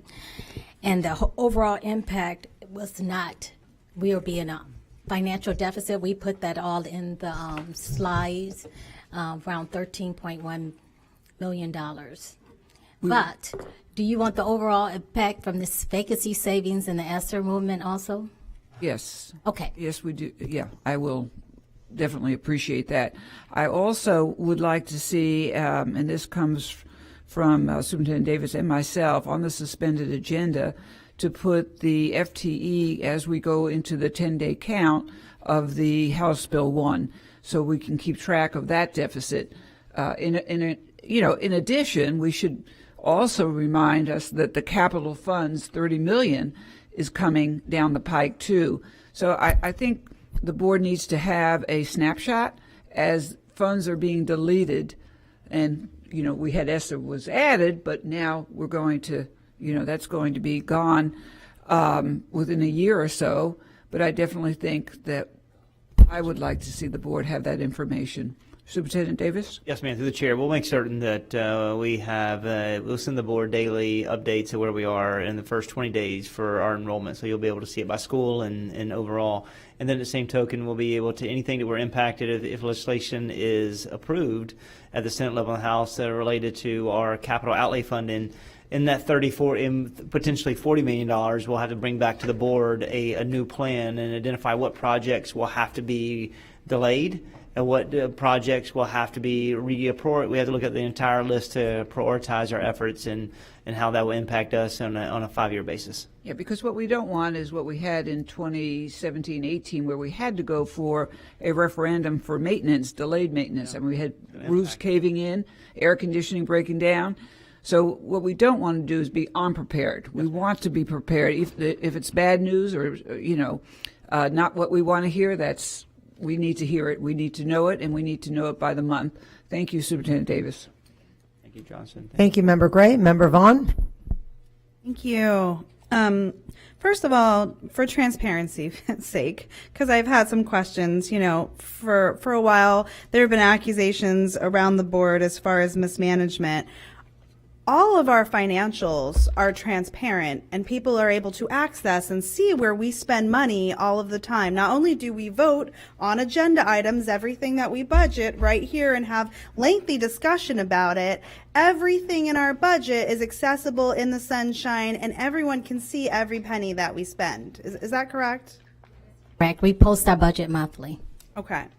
I just want to make that clear for people because there still seems to be this pervasive idea within the community that there's money they don't see or things that are happening or there's some kind of mismanagement. And I just want to make it clear that every meeting we have, we talk about the budget. You go over the financials. There's nothing out of the sunshine or that's not hidden. And anybody who wants to understand it, if they have more questions on maybe a line item or a function item, they can either get a red book or they can ask us their questions and we would get them that information for that category. Is that correct? That is correct. Okay. I just want to get that on the record. The next thing I want to make clear is even though I'm been very vocal about my support for our staff and the steps and what that looks like and why I may not agree with the superintendent on what we need to do to adjust things now that we've committed to these staffs. Per your reports, this does put us in a deficit if nothing else changes. So that approving these steps, we are going to be dipping into our fund balance next year if our budget was to stay exactly the same with these increases. Is that correct? That is correct. Okay. I just want to also make that clear because as people need to understand that while we're supporting our educators and we're prioritizing that and we are talking about righting the ship financially and we have to make a lot of discussions, that's still obligating us, and right now what we're going to be relying on again is our fund balance. So, whether we all disagree on what that looks like, we're either going to have to find new sources of revenue or have other discussions because as we stand, what we're going to be doing is dipping back into our fund balance and our savings in order to support this. That's correct. Okay, I just wanted to make that clear as well for everyone. So as we have more conversations and we go forward, we've already kind of established that through this line of questioning. The last thing, and I don't expect for you to answer it now, but I'm going to ask about it next time. And by the way, I thank you again for all of your time in our budget meetings. I ask a lot of questions. Where do we build in our teachers who are retiring in our budget, and what does that look like? Because I have a lot of people who ask me questions when we talk about steps and salaries, is that the whole program is that as our older teachers matriculate and they retire who make higher salaries, that would leave more room in our budget for our younger teachers to go up the step. And that's how the whole process is. So I've had a lot of questions that as our teachers enter drop or they retire, where is that built into our budget so people can understand that and see that reflected and compare that, the amount of teachers who are retiring at a salary level compared to new teachers we're hiring and what that looks like so we can help the public understand that. They're building other wages when they drop, and then we have unfunded liabilities. Every year when people leave the district, we are overpaying a certain amount of millions of dollars for their vacation, sick time, or everything. So that kind of combats that retirement because we're paying that money out. But it's it in the salary portion of our general fund every year. You look at the drops and then you calculate that into the budget. Is that where you're saying that's built in? Yes, in other wages. We had a classification in salaries and benefits. It's called other wages that all those other salaries outside of the normal salaries is built in there. Okay. We'll have more discussion about it in our meeting. Stipends too. Thank you. I appreciate it. Thank you, Member Vaughn. Member Hahn? Thank you, Member Combs. I appreciate all the clarifying questions that have been asked. I'm going to repeat what I said earlier, right before we approved the raises, and we've talked about this extensively in many conversations I've had with the superintendent and CFO, is really using that student count to drive staffing and expenditure decisions is really what's going to keep us kind of on a healthy pathway to managing our funding. And I know it's hard because we have some adjustments that we need to make up front, but that is, and correct me if I'm wrong, a very strong strategy to use to make sure that you're using your dollars efficiently and effectively for students, to make sure they have all the resources they need, because teachers, as we've all said tonight, are extremely important, but there's lots of other resources combined with teachers that students need. So we are going to have to make tough decisions, and one of them is going to be around where the cuts come from, and that's for the superintendent and his staff to work on and then bring to the board to discuss. But in regard to the FTE count that Member Gray asked for, is that something you can tease out the students who leave with the HB1 funding, or will the state send us, these are how many students are taking advantage of the scholarships?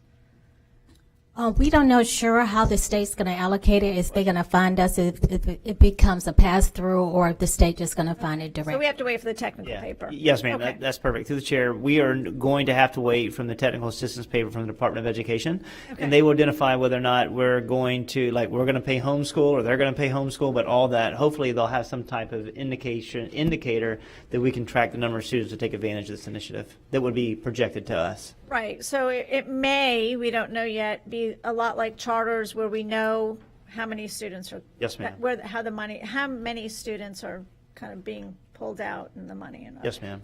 All right. Thank you. Thank you, Member Hahn. Member Gray? Real quick, piggybacking on what Dr. Hahn, Member Hahn, and Dr. Hahn said, we have to follow the money too, because you're going to have paths that will be varied from perhaps public school to homeschool, not like in homeschool to charter school, not like in charter school to private school. So all this, we have to follow the money. You have a plan to, in other words, there'll be pluses and minuses as. Yeah, we work closely with IT department, and they actually want to give the data to the state as far as our account internally. We make sure that account is trued up with the state, and we're counting all our students accurately.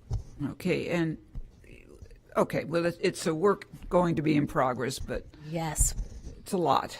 And thank you, by the way, for your service. Real quick, when we talk about the sustainability of the pay raise, how will it affect, in your estimation, how will it affect our fund balance and, most importantly, our bond rating? Yes, ma'am, through the chair. I'll start with this. The fund balance will be impacted by $40 million. That was because the 28 was reoccurring and then 12 was non-reoccurring. So $40 million will definitely impact the fund balance. As it relates to bond rating, we've done a really good job over the last couple of years being able to show fiscal responsibility. I do believe that our bond rating will continue to be stable, identify to be stable, and potentially move up a little bit. but we're waiting for formal validation of that. We won't say anything today, but once we get it right, we'll share it with the board. And let's give a lot of credit to our CFO. Done a really good job, her team. Staff. So thank you. Thank you, Madam Chair. Thank you, Member Gray. Please vote when your lights appear.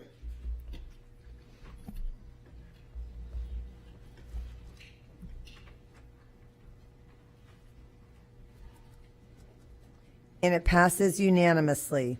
705-2226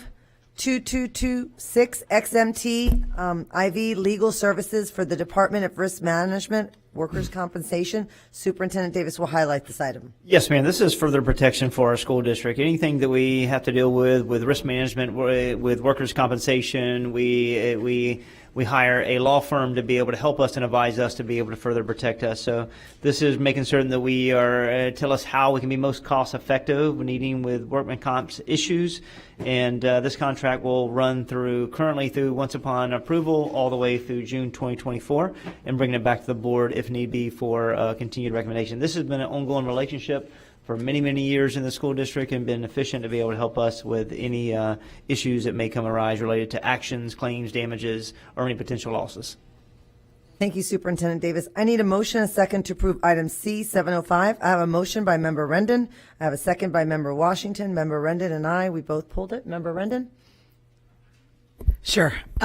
So this is an opportunity where I see that we need to look as a scope, as a district, on a way in which we're doing business. I highly respect legal services, but when I look at $45,000 when it comes to the vast amount of things they said this legal services is going to do, it's just, that's not a lot of money if we really have a very strong workman's comp issue, if we really have multiple cases. This is a minimal of where we are, but I look at this from a broader spectrum in which we can look at really shoring up our risk management department and having a certified risk management specialist be able to not only look at these kind of concerns, but areas around our entire district that we can actually look at cost savings, way of doing business, student risks, a way in which we've got professionals that are going to be able to look at the scope of everything we do to reduce the risk, reduce some of our legal fees, reduce some of our potential risks of lawsuits, protect, all of that. So I highlight this item as one of the ways that particular person could be looking at our overall district, and then this being one of the ways in which we're going to be able to financially pay for it because it could save money in the long run when a certified risk management specialist could look throughout the entire district and how we do business. Yes, ma'am. So thank you. Thank you, Member Rendon. I pulled it similar, but a little bit different.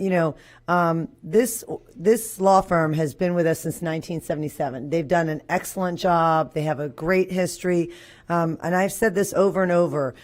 We are the 7th largest district in the nation. If you look at the top 50 large districts in the country, you'll see every one of them have in-house, some type of counsel, some type of paralegal. If you look at every single district of our size in Florida, besides Pasco County, because they have elected superintendent, every single one also has in-house attorneys or some type of paralegal. I mean, 3 times in the last month, I've heard staff say, I've got to interpret this because I'm kind of a paralegal. I feel like with all the changes that are coming from the DOE and all the needs that we have from charter to choice, we need to get, and I know we talk about it almost every time I meet with you, I say to you, what does that look like? What does that timeline look like? We need to have at least one in-house counsel, some paralegals, so that way people are not interpreting the law, because I think, first of all, it makes an increased risk to us. And second of all, I think it's difficult for the staff to be talking about it. Every single department that I have talked to has said the same thing. They feel the need. So I know we've talked about it, but I just want to be on the record. What does that timeline look like? What do you think about that? How can we continue to be a $4 billion industry with thousands and thousands of employees and not have any in-house counsel? So I guess you can think about it. You don't have to respond, but so I just want to let you know and just be on record. And maybe what I need to do is ask for a workshop and look at that a little closer and see what that looks like, or I don't know what that looks like. But I thought this was a great chance to be on record to say we need to make sure. I don't know of another company in Tampa or probably Florida of this size that doesn't have in-house counsel. Thank you. Member Gray? Actually, the 5 major districts have 8 to 10 attorneys working on different issues that are legislatively directed. And as it expands, and I actually wrote Superintendent Davis today, as we get into book challenges where certain board members might be challenged legally, as we get into the House Bill 1, as we get into security, one of the senators is pushing through a lot of security measures that's going into our schools, possibly. But nonetheless, it's so much is coming to the board. You know, we didn't used to have to talk about legislation. We didn't used to have to memorize a bill for the various laws that are being put forth. And what happens is the other districts have attorneys that speak and handle it before it comes to the board. We are just, right now, it's like, what else is coming at us? Can we share and respond articulately? I'm not legally prepared. I know some people may disagree. They are. But I definitely think a House attorney, if we talk about savings, we went through that. We saw that we saved with one House attorney versus having 5 or 6 individual attorneys, including risk management. We would save over $300,000 to $500,000. So we've gone through that briefly. We didn't have, there was a kind of a workshop. I think Member Combs did bring it up briefly, but I definitely think that needs to be explored. And board members, I'm telling you, we are front and center legally. We could be challenged at any time and in a position to defend according to what you say, what I say, anyone says on this dais, including Superintendent Davis and your cabinet. So I think it's to be legally prepared is certainly, at least in my individual view, is in the forefront of my mind as well. Thank you. Thank you, Member Gray. Member Hahn? Thank you, Member Combs. We just finished having a lengthy discussion about tightening our belts to give our employees raises. And in the last 2 items, we're now talking about hiring more people.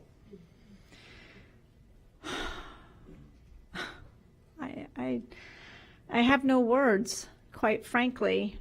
You want to hire one in-house attorney and some paralegals, they're not going to have the breadth and depth or expertise to handle all the various types of litigation that goes on in this district. You're going to have to hire a team of attorneys in-house, and that might be more convenient, but for the love of God, we have got to tighten our belts. We have teachers we're telling, we can't pay you more than 2 steps. You're going to have to sit at your kitchen table and write those checks and tighten your belt. We have taxpayers in the community. We turn around. We need a referendum. We need more of your tax dollars. But they're sitting at their tables. They're tightening their belts. And now we're sitting here talking about hiring more people. But we're going to be fiscally responsible.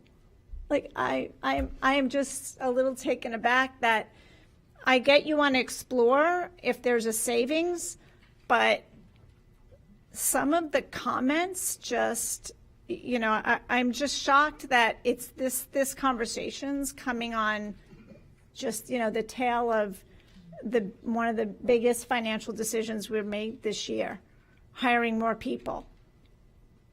You can't have it both ways. You can't hire more people and give employees raises. I mean, you know, that's not even logical. But I'm going to stop here because obviously I'm getting aggravated, and I just really, as you can see, I really am feeling frustrated. I think we did a great thing tonight, you know, giving those raises, but can we, you know, we just have to really commit to thinking through every single financial decision. Yeah, board members, if I could interject, you recall at your last mini retreat, you asked me to jump in if you felt like I felt like we were getting sort of far afield. You have the specific agenda item about a specific law firm that, as Ms. Combs pointed out, has been with the district for over 40 years. This is a good conversation. It's just not appropriate for this agenda item. I think that you could have a workshop, you could talk about it, but really the agenda item is whether to approve this contract with Jim Merman, who's been doing this district for a long time. So I would respectfully ask you to stay focused on that. And then maybe I agree, but I do have to respond a little bit to Member Hahn, because I think there's nothing more important than liability. And when you have your staff and your cabinet saying they feel like they need support to interpret documents and interpret contracts, and I'm hearing that over and over from a survey, and you're looking at a liability, one lawsuit, and you're looking at millions of dollars. So when we're talking about risk and things like that, I think we can't say, how does every other largest 50 districts in the country do that, and we're doing something that's really working? Because obviously it's not, because our staff is not feeling that support. So I don't want to go down that train, but I at least want to respond to that, because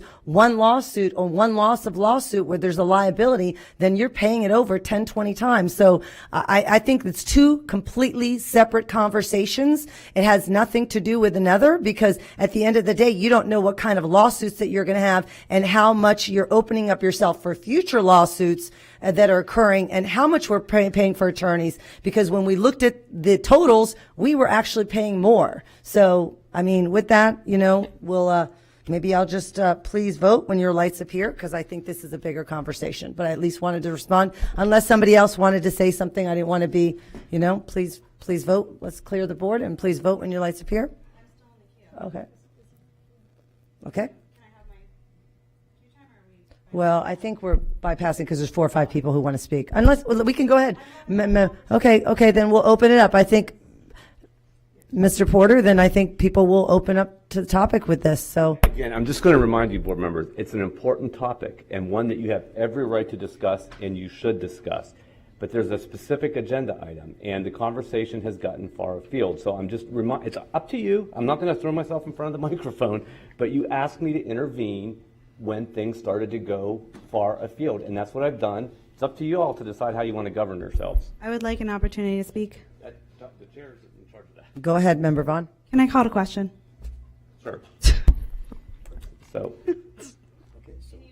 you need a second to call the question. Okay, there's a second. You need to immediately vote on calling the question. Board members, if you want to vote on this now, vote yes. If you want to continue to debate, vote no. Pablo? Vote yes. Pablo, vote. Yes. Oh, yes. Hopefully it's a yes. Yes, oh, yes. That passes You unanimously? need to immediately vote on item 705. Okay. Please vote when your lights appear. We're voting on 705. So you're going to be voting yes to support the Department of Risk Management.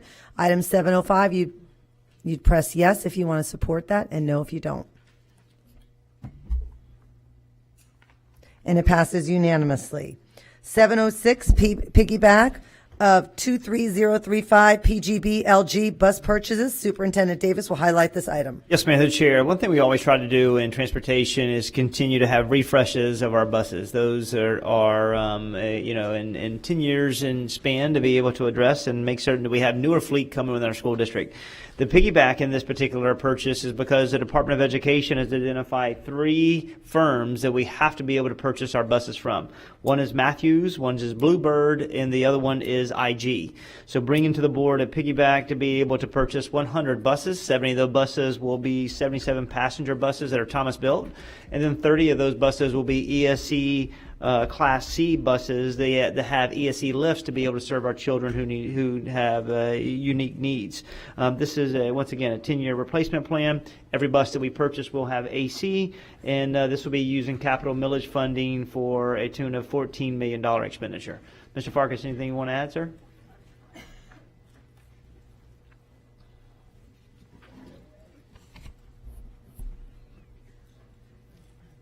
Mr. Farkas, were you going to say anything? Nobody's good. Okay, thank you.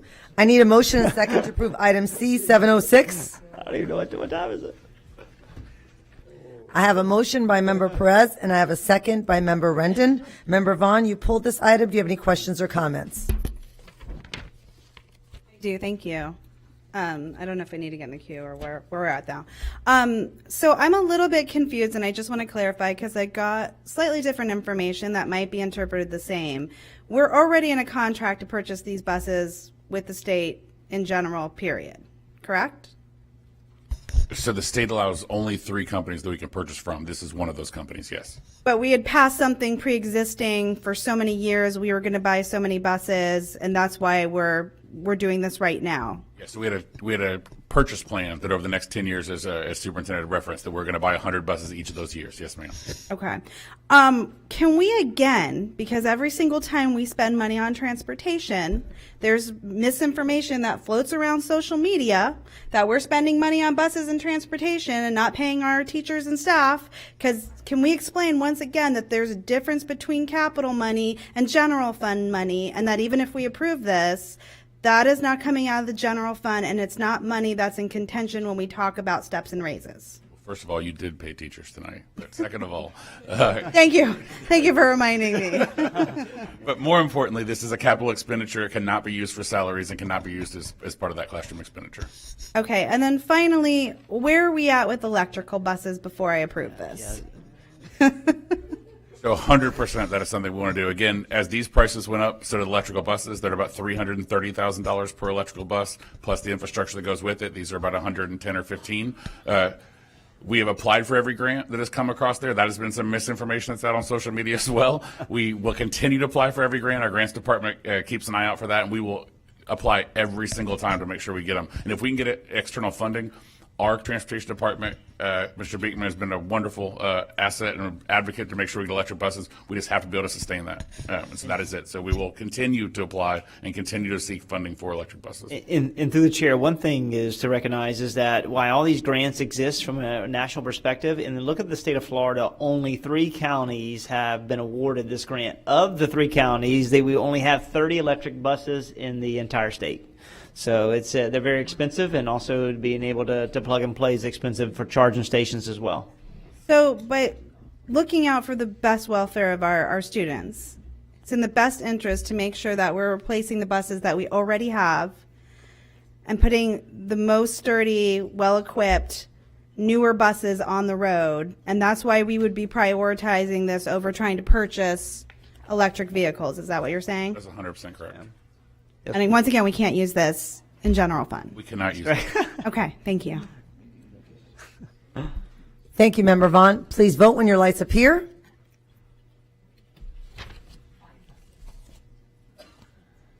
And it passes unanimously. 710, Carrollwood School, pre-K through 8th, boundary change proposals. Superintendent Davis will highlight this item. Yeah, yes, ma'am. Through the chair, they're so thankful. They've been waiting tremendously for many months, and through the chair, just bringing a couple items of the original boundary changes in isolation. We see that this unique particular community openly wanted to be able to create boundaries for their K-8. And they had room. Their current utilization is at 73%. They serve 638 students. They have the capacity to serve 886 students. When we look at their data, the number of students that are slated to attend Adams is around 170 plus students, and Hill Middle School is 100 plus students. But the majority of the students in this boundary choose other choice elements within our community. We're thankful that the majority of those students stay with Hillsborough County and select us and trust us to be able to serve their children. But being able to bring to the board a multi-year phase project where next year we will add 6th grade. In 2024, we will add 7th grade. In 2025, we will add 8th grade. With a full understanding as of right now that they are not a comprehensive middle school, meaning they do not have the athletics and the current infrastructure related to gymnasiums or any type of additional fielding that other comprehensive middle schools may have. This is, so if we have parents in this community that choose and want to elect to participate, then they'll have the choice out to be able to go to a different school. Thank you, Superintendent Davis. I need a motion and a second to approve item C710. I have a motion by Member Perez. I have a second by Member Vaughn. Member Vaughn, Member Rendon, and myself, we all pulled this item. We'll start with you, Member Vaughn, since it is your district. I appreciate that. Thank you. Not only is my district, it's where I went to elementary school, right? Have I said that enough? Owls. Hoot, hoot. But this has been a long journey, right? And you guys know that when I met with you the first time, I brought up a lot of concerns, and I wanted you guys to know exactly what you were getting yourself into. And Superintendent Davis has highlighted that, right? We're sitting here right now and we're approving this, but we're letting you know, like we've talked about, there are going to be challenges. It's not the average middle school, right? You are going to have less access to gymnasiums, and there are things that you have to sacrifice by keeping a small K-8 experience in your elementary school. And I just want to make sure that we're going on record now, because it seems like when we approve these, parents who want them are willing to accept it, and then 5 years later, as new parents come in, they want that kind of growth and they want accessibility to those programs. And I just want to be clear that for the founders who have started this initiative, we've been clear about that. It's been a great honor to work with you guys, to watch you grow and to see how dedicated you've been and how thoughtful you've been about your comments and your community. I wish Adams was the school of choice, but we have to be realistic about a district. And as we talk about navigating the financial challenges that we have, I know Dr. Hahn is very focused on we need to true up our teacher ratio to our student count and let our student count drive that. And I don't disagree. But for me, what I think we need to do is listen to our communities, right? And the communities are going to be the guiding light in all the different communities, telling us what they need from us and the decisions that we need to make. And so I'm really leaning in and listening to you guys. Again, I've heard over and over again, K-8s are really important to communities. As a parent, I would love for that K-8 option. It's a huge transition from elementary to middle school. It has a lot of fears that go along with it. So I think that the more K-8s that we can expand, the better. So I'm really excited to support this item. Again, I appreciate your passion, your community organizing. I only hope that you take this passion and this found organizational skills, which I've mentioned to you before, and are fierce advocates about traditional public education going forward, because you've said over and over the reason you're fighting for this is because you don't want to make other choices. You want to support traditional public education. And so again, I hope that you use the skills set that you've found within yourself to organize and really be advocates for what you think is best for your children, to be that and use that voice for all of our children in our district going forward. And I do believe that you guys will be able to do that. The only one last thing that I want to add, and you guys know this as well, is since we are boundarying this K-8, I'm officially asking on record so that there's equity within our district that the other two schools in my district, Lutz and Maniscalco, are also reboundaried so they don't have to go through the process of their parents navigating choice to get into the middle school every single year. And I've made that apparently clear why I think that's important. And, again, I'm going to advocate for that as we make this decision. If this is something we're approving tonight, we're approving boundaries for Carrollwood K-8. I would like that extended to the other K-8s in District 3. I don't know if you guys need them in your district or not, but it's only fair so that parents don't have to continually go through that choice. So that's my only comment. Again, thank you so much. Hoot, hoot. And that's all I'm going to say. Thank you, Member Vaughn. Member Rendon? I'm really excited for you guys. Whenever a parent group comes together in a community, I'm really going after something. I applaud you for all that you've done, the work you've done, the time you've put into it, not only yourselves, but your administration of your school. She's made a deep commitment. She's been working tirelessly with other K-8s, really planning and prepping for this need. Like Member Vaughn, I sat there with you guys before and said, okay, how are you going to do this with your middle schoolers? How are you going to differentiate your 5th graders and your 8th graders?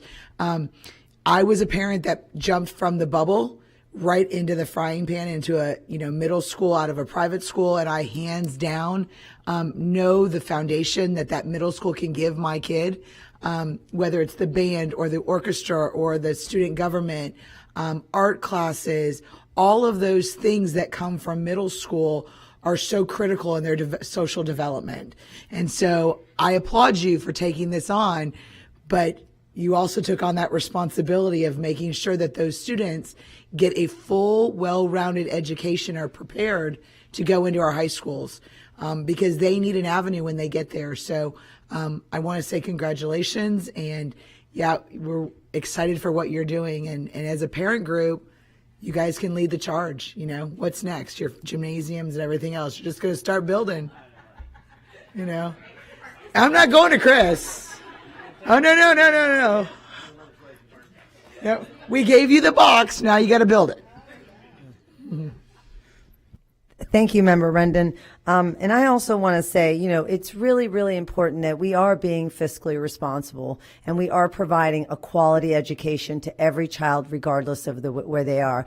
You know, I basically spend every day in the Carrollwood area. I mean, I lived in the Carrollwood area. I've been to Carrollwood Elementary multiple times.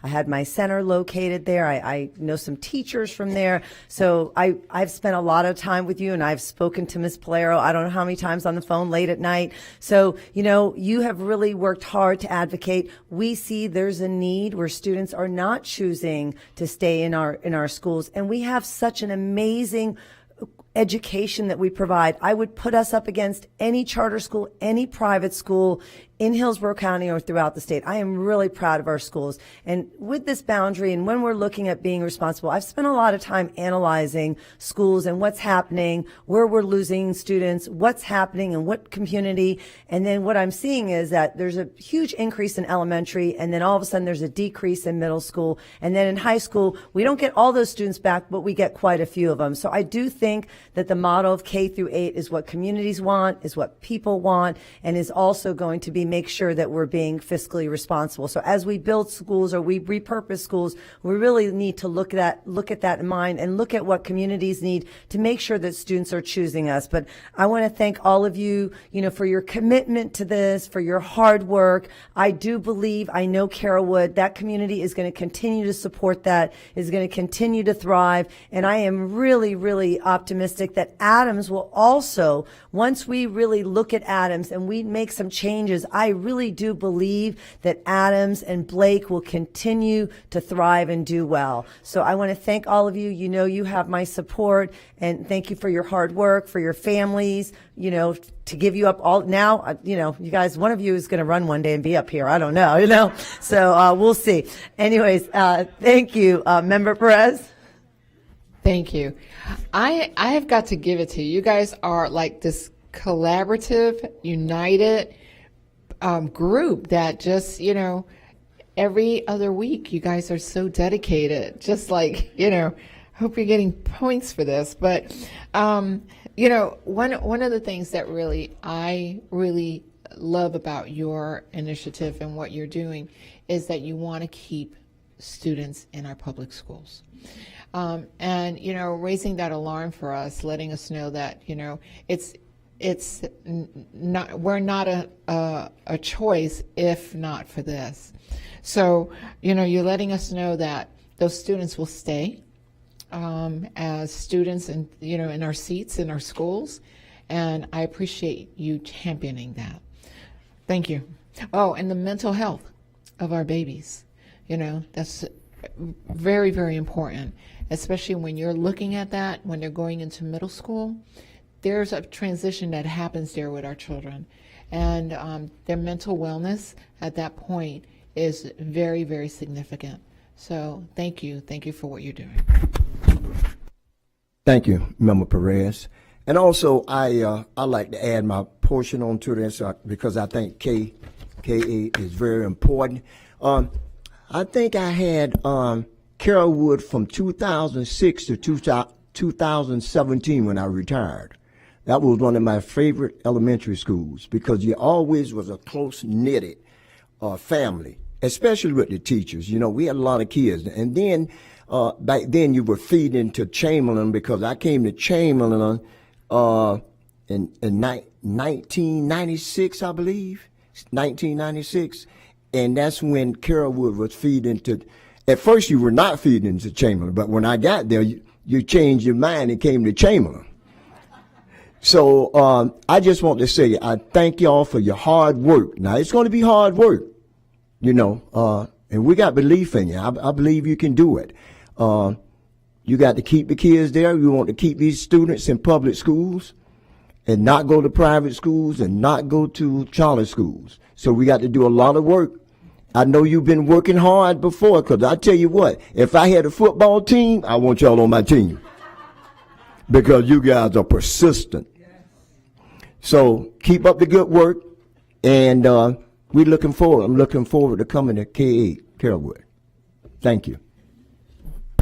Back in time, Madam Chair. Thank you, Member Washington. I heard everything you said, and I agree. Member Gray. Yeah, well, ditto. The board members have suggested that you may just be very hard workers and know your craft. There is a very known equation that the communities make our schools and the schools make our communities. And as I run many years and lived in Carrollwood, I know that this school is a very strong band of teachers and educators.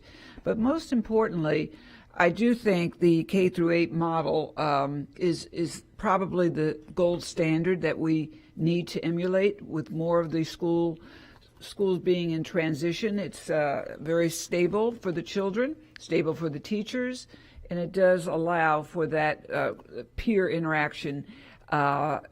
Just a lot of pluses, right? But the main thing that you're challenged with, which you can hear the board saying this, that, and the other, and I agree, but you're also challenged with diversity. And I said this to you early on. We have to take care of our high needs children. We have to take care of acknowledging we have a high Hispanic population coming in. Some will be immigrants. We will have to take care of the multicultural studies that are involved, and just be open as you are to enjoy the diverse amount of students that are coming to you. And we hope your school, well, our school, gets as full as heck, and quickly so. And Godspeed to each and every one of you. You're tremendously appreciated. Thank you, Member Gray. Member Hahn. Member Combs, what a wonderful example of tenacity. You really have been wonderful role models for all the students at Carrollwood. You know, you're here every meeting. You're emailing with information, and you know, I'm very happy for all of you tonight. My children attend and did attend, the older ones, a K-8. So I know firsthand the comfort as a parent that brought to me and my husband when they were transitioning from elementary to middle school. It can be a very stressful transition, not just for parents, but for kids too. And so I'm sure that, you know, that your families will find a lot of comfort knowing that they're going to be under that same roof for the K-8 years. And I'm sure you're all going to be very involved in making sure the school's a success. Even if your kids are close to matriculating out of that program, I'm sure you're going to stay very committed. There were many people, it was very impressive, who spoke over the last few months who no longer had children there, but felt that it was important for the community. And so, you know, that really went a long way with me personally, that, you know, this really was about a community and not just, you know, the school itself. So I'm happy to support the recommendation tonight, and congratulations. Thank you. Superintendent Davis? Yes, ma'am. I just want to remind the board and stakeholders, this is only the first reading, and that I'm so sorry that you have to come back the next meeting because we got to have the final. Because you got to have the final reading, so we don't get a chance to get rid of them right now, you know. Yeah, right. So remind the board it's the first reading, and it has to come back again for the final reading on May the 9th. I'm sorry. That's Thank you for that clarification, and we will make sure we move it up with the agenda. Oh, yeah. Try to move that up, you know. Got to make it work a little bit longer. Yes. Okay. If it passes, you know, we don't know. Okay, board members, please vote when your lights appear.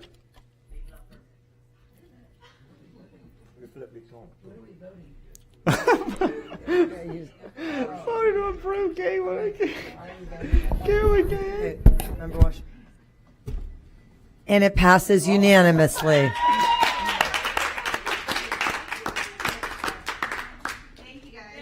Thank you. Thank you. Yeah, right. Thanks for coming out. You're last. Next meeting, you're last. 711 increase in expenditures for RFP 21039 MSTIV electrical services. Superintendent Davis will highlight this item. Yes, ma'am. This is an increase for expenditure for our electrical services. This is to be able to address any fixture, any appliances, any repairs, any installs, any services, remodeling for the everyday work electrical that we do within our school district.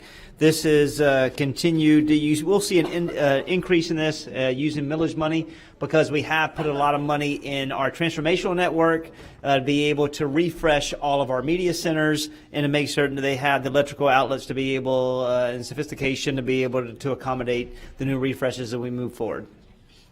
Thank you, Superintendent Davis. I need a motion and a second to approve item C711. I have a motion by Member Washington. I have a second by Member Hahn. Okay, I had my question answered. Any comments? Please vote when your lights appear.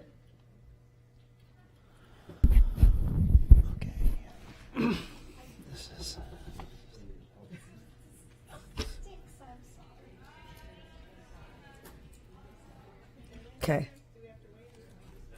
Yeah, we can vote. Go ahead and vote. Yep.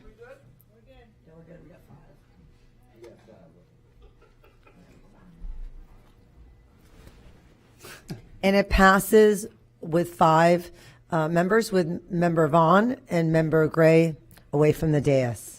712, Booker T. Washington, Tampa Bay Boulevard Elementary School boundary changes and Just Elementary School repurposing.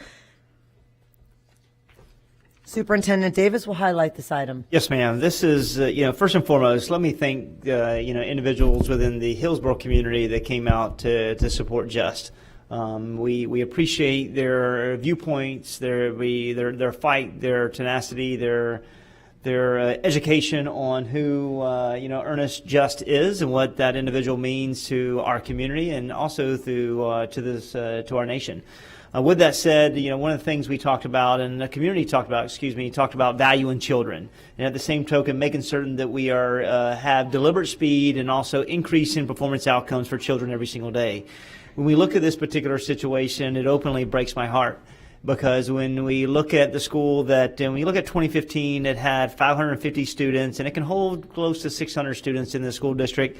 And from 2015, and we see where it is today in 2022, 23, is that it currently has 284 students. There's been a steady decline, and I don't disagree. There's been a number of new, housing being able to, opportunities to come up within that particular community. But openly, when you look at the determination whether or not those individuals are selecting Just Elementary School, we have to be realistic about that point. And if you look at analytics and take emotion out, the answer is no. When this is a point where, we're at 47% capacity at this school, and we look at where these individual students have been. Right now we look at last year's analytics. The school was rated an F school with 11% of the student body proficient in the area of literacy. When you look at mathematics, there are 22% proficiency in the area of mathematics. And you compare that literacy from 11% proficiency in literacy to math, which is 53% at the district level, there is a major disconnect, a major gap. And you look at this year, when you look at PMAs 1 and PMA 2, and that's the progress monitoring assessments that the Department of Education has implemented with our school district, and you look at third grade, the beginning of the year, 4% of the students were proficient in third grade, and now we did in our last assessment, only 11% of third grade is proficient. If you look at fourth grade, 7% of the student body is proficient. At the second PMA, months later, only 8% is proficient. And you look at fifth grade, 3% started the school year proficient, and currently only 3% stand proficient. This is not because the staff is not working hard at this particular school. You have staff that is dedicated, that committed to this school to be able to improve the overall well-being of our children from a social-emotional academic perspective. But when you look at what we have on task, we have 18 allocations at this school. And I'm asking this board to reflect and understand that while we have 18 staff allocations, we only have 11 of those allocations filled, meaning that 7 allocations are vacancies, that teachers are covering classrooms. We have coaches that are not able to develop teachers that are covering classrooms. We have long-term substitutes trying to be able to create initiatives and builds. We are using district staff to be able to cover students, and we have major issues with creating the best educational environment possible for 284 students. If I knew there was stability, if I knew this community, the individuals that are in these new, developments were picking just, and we saw the forecastability of growth, this would not be here tonight. But openly, we must be able to address it. When we have 7 instructional vacancies at that school, note that this school qualifies for UNICEF grant. That means that highly effective teachers that transition to Just Elementary School have an opportunity to have and qualify for $15,000 additional pay on their salary. Also, teachers that are effective in the school district on their VAM, they qualify through UNICEF for an additional $7,500. And we can't recruit individuals to the school to serve children, and that's a disservice to children. We do not have the luxury of taking teachers, our support staff, and moving them to the school because we have a collective bargaining unit that doesn't allow us to do that. Or we would be able to say, you know what? We need our best and our brightest to go to the school. We need them to move. We're going to move an educator from A to B. We cannot do that. We have to follow our language. In this process, we talk about kids and talk about performance. They're moving to 2 schools with Booker T. Washington and at the same time Tampa Bay Boulevard that are both 2.3 miles away from Just Elementary School. 2.3 miles away. Community members talked about Dunbar. Dunbar is relatively close, and Tampa Heights is close. Those are also magnet schools that we have to eventually have a conversation about. With this said, the biggest thing we talk about is moving and improving the experience. You improve the experience when you have consistently high quality teachers in front of children every single day teaching tier 1 quality and providing quality instruction on a continuous basis. At these 2 particular schools, whether at BT Washington at the same time with Tampa Bay Boulevard, we have those availabilities to be stronger in front of children. When we look at the performance level of, Just, which is a school grade, and I know that we talk about school grades don't define us, but that's a reality from the Department of Education. It's an F. They go to improved experiences where Booker T. Washington is a C, and at the same token, Tampa Bay Boulevard is a C school as well. One thing that the school district did before I had an opportunity to transition here, in 2019, this school was rebranded in 2019. This is before the pandemic. Before, in 2019, which was to look at, and they brought on the Riverwalk STEM Academy in August of 2019. In that process was about trying to rebrand, bring in technology, bring STEM project-based opportunities within the school in order to improve those experiences. That wasn't a super attractor to be able to have gravitation to students within that particular community. The other thing to note, why Just is identified to the Department of Education as an F, if Just is a double F or anything under a C in 2 consistently years, then we'll have to come back to the board, and the board will have to make a choice per Florida Statute 38001, which you will have to identify whether or not you will select a external operator to help Just, whether or not you will close the school, or whether or not you will turn the school over to a charter school. So for us to bring in this to account to be able to serve the 284 students in a better manner. In no way, shape, or form, we had originally talked about potential sale. Through the board workshop, very clear that sale was not an option. That is off the table.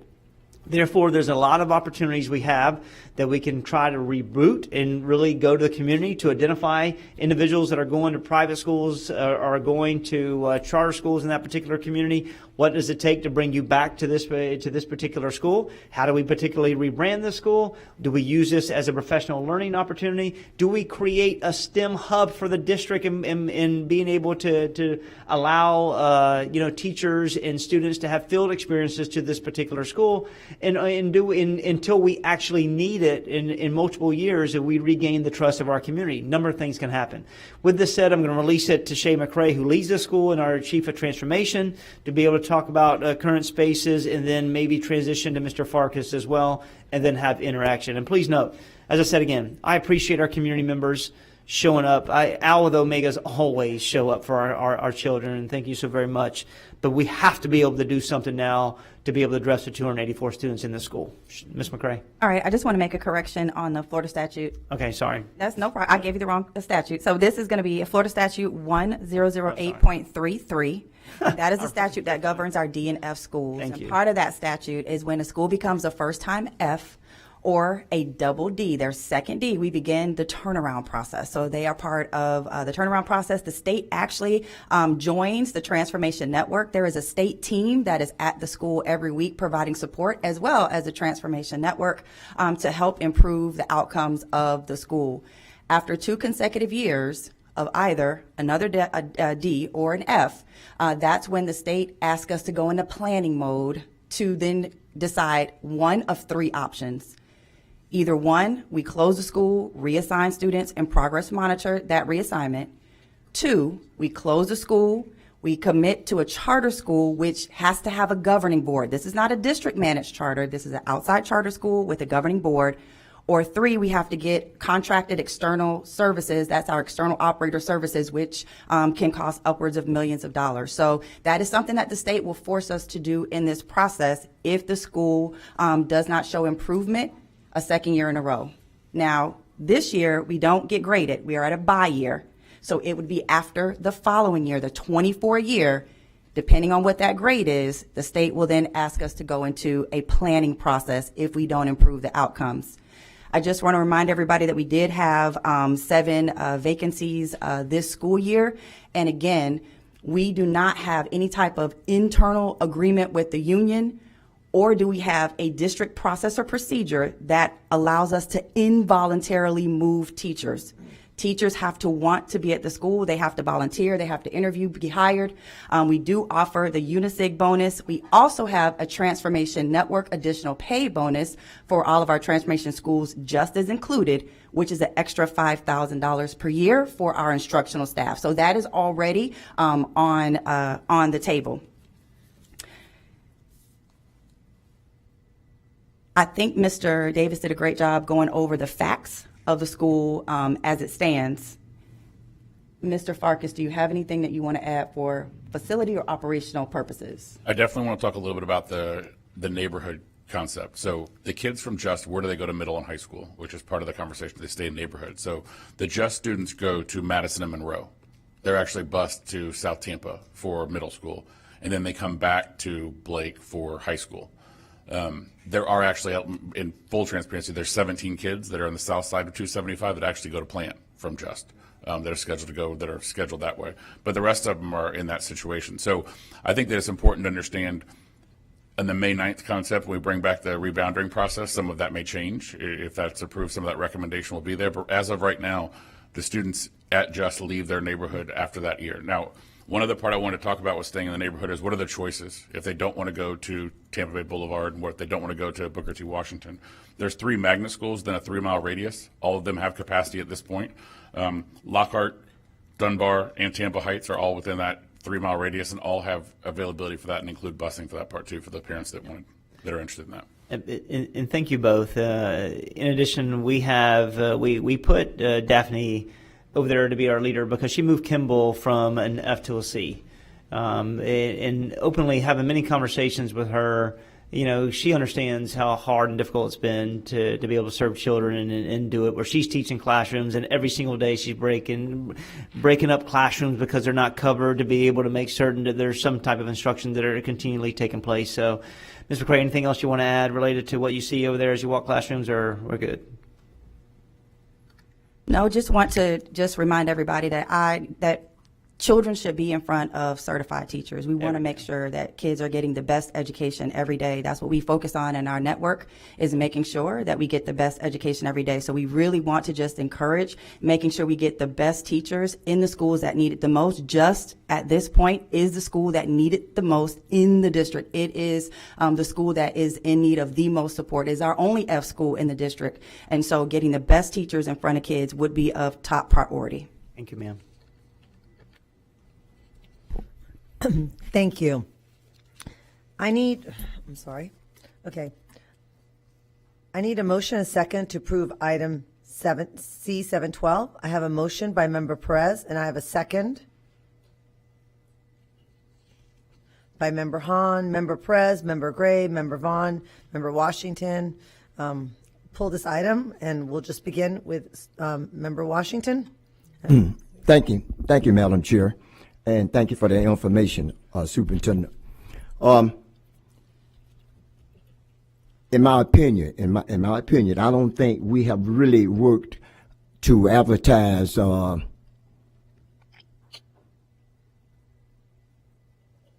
school, because we must be aware of how we move black kids and black and brown kids in this situation. And I know, I know they said you're not making the grades, you're not doing that, but what have we done as a district to really help that school? Because I was the area superintendent for a lot of years. It wasn't in my area. We have to look at how we treat our black and brown students and repurpose our schools. Because over the years, it's always the black and brown students, or it's always a school in the underserved area.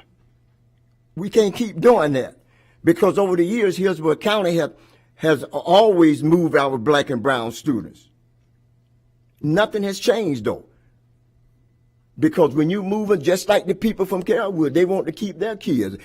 Everybody wants to keep their students. And our community want to keep our kids at the school. Even if it's 250 kids, they are students. Look like it would be more easy for us to accommodate 250 kids than it would be for 400 kids. Because we got to get those wraparound services over there to help those kids, to help the students. That's important. Number two, what I think is important, you say you driving 2 miles or 2.6 miles. It don't make a difference if you driving 100 miles. The kids are still leaving that area. Those kids want to be around their friends just like any other students. They came in tonight, and my constituents, I'm with my constituents. We can't do that. We can't do that. We got to figure out a way how to make Justice a famous school. The person itself is famous. We have to work just as hard at Justice as we would do at Potter or any other school, or Lockhart. We had F schools there, and we worked hard to get that back. So why we can't work hard to get the school back? Why? Nothing has changed. People, nothing has changed. I'm 74 years old, and nothing has changed. It's always our community. It's always our kids that say, well, we don't do this, we don't do that. But at the end of the day, we don't do dooley squat. We don't do anything. And I stayed up. I've been up. My wife can tell you, I've been up. You see, the school system might have good intentions, but the process is flawed. You may, in your mind, oh yeah, I know we need to do this, we need to do that. But what process we have going to make that school successful? We don't have no process. We're the 7th largest school system in America, and we don't have a process to make Just successful. Something wrong with that. That's flawed. And we need to do something for Just. And I'm telling you now, I'm not going to vote for this. I'm not going to go for this. Because I haven't seen enough improvement to help Just out. And plus, it's underserved area. And in the next couple of years, I have information here. In the next couple of years, we're going to have a lot of people in that neighborhood moving. I have it. I have the data in front of me. We don't have a lot of people moving in that neighborhood, then what we're going to do? You don't have to answer it now, Sue. Yes. But what are we going to do then? We got to bring all those kids come in that area. Because I just fail to believe like hell that we can't get that school passing. I just can't believe that.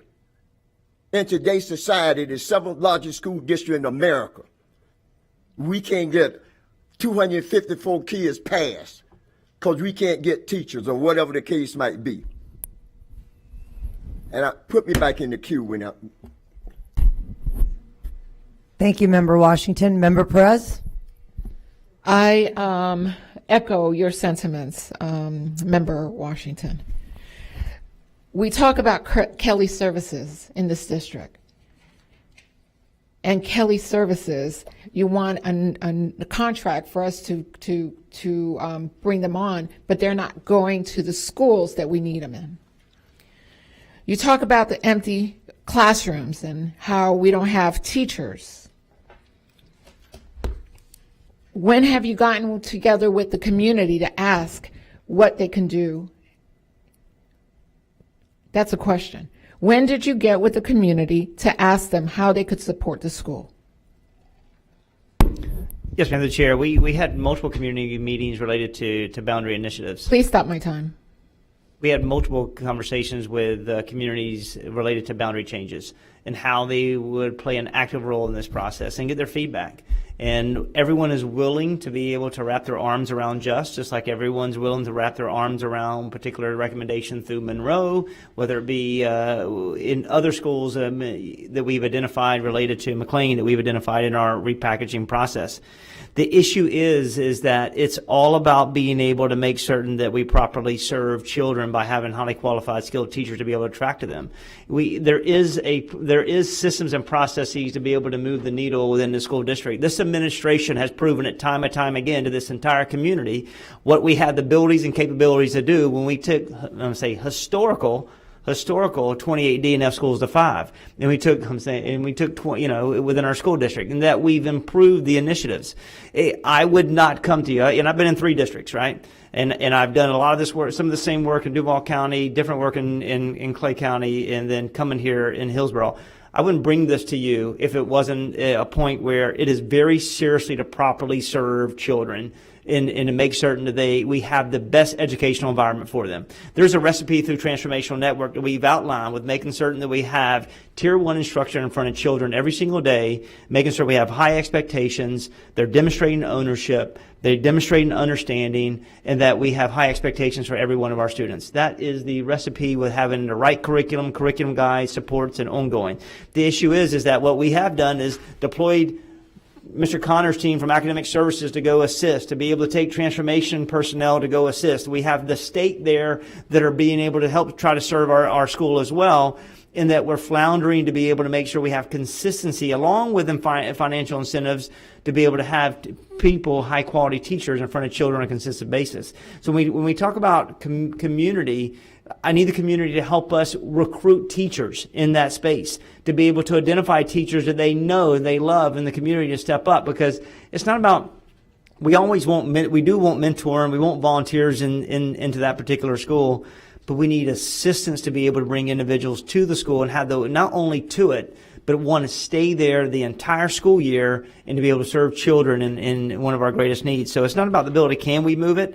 It's about 250 kids. And the issue is when we identify the school being a letter grade of a F, when you have 250 students in that particular body and only 3rd through 5th grade count, every kid counts in every silo.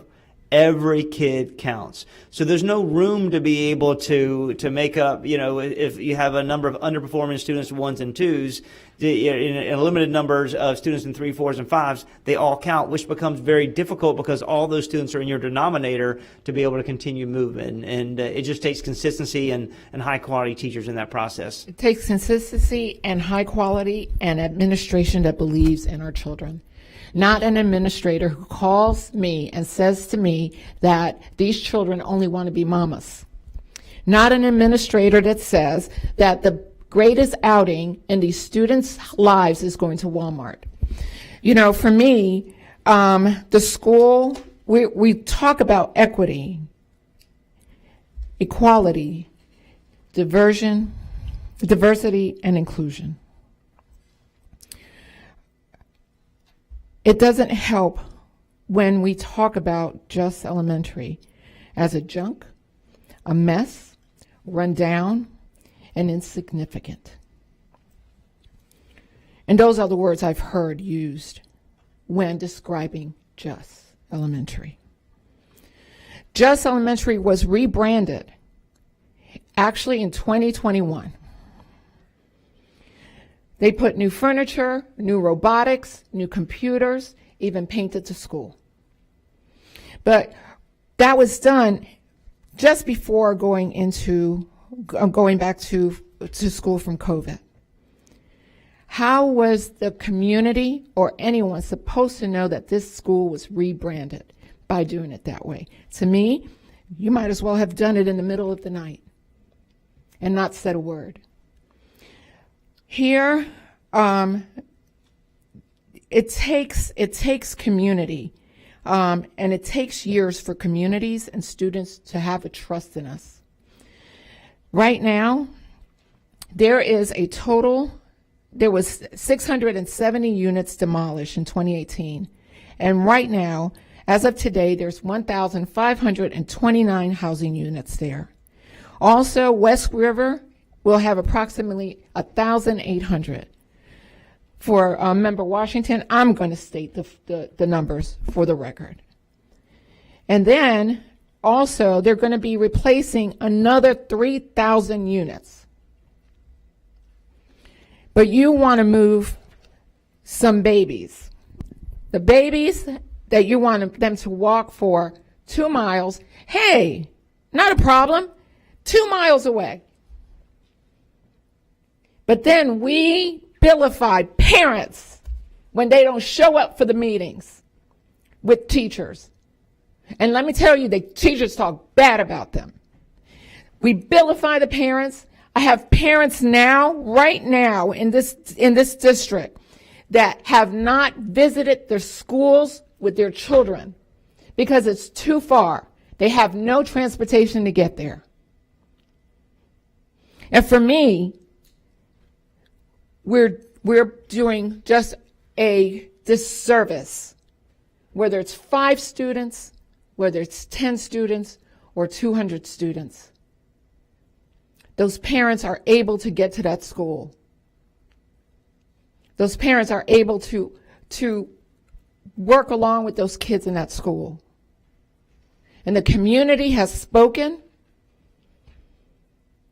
The community has talked about, we talk about honoring and seeing our children seeing themselves to reflect that we care about them. But it's not by shutting down their schools. And the community talked about the fact that this school is named for a distinguished person, that our children could look themselves at this person and see themselves in this person. I'm sorry, but I cannot support this. I'm going to stand with the community. And, you talk about literacy and math, but it's not only about literacy and math. If you had your staff in there teaching them, then shame on you, because apparently they didn't learn anything from your staff.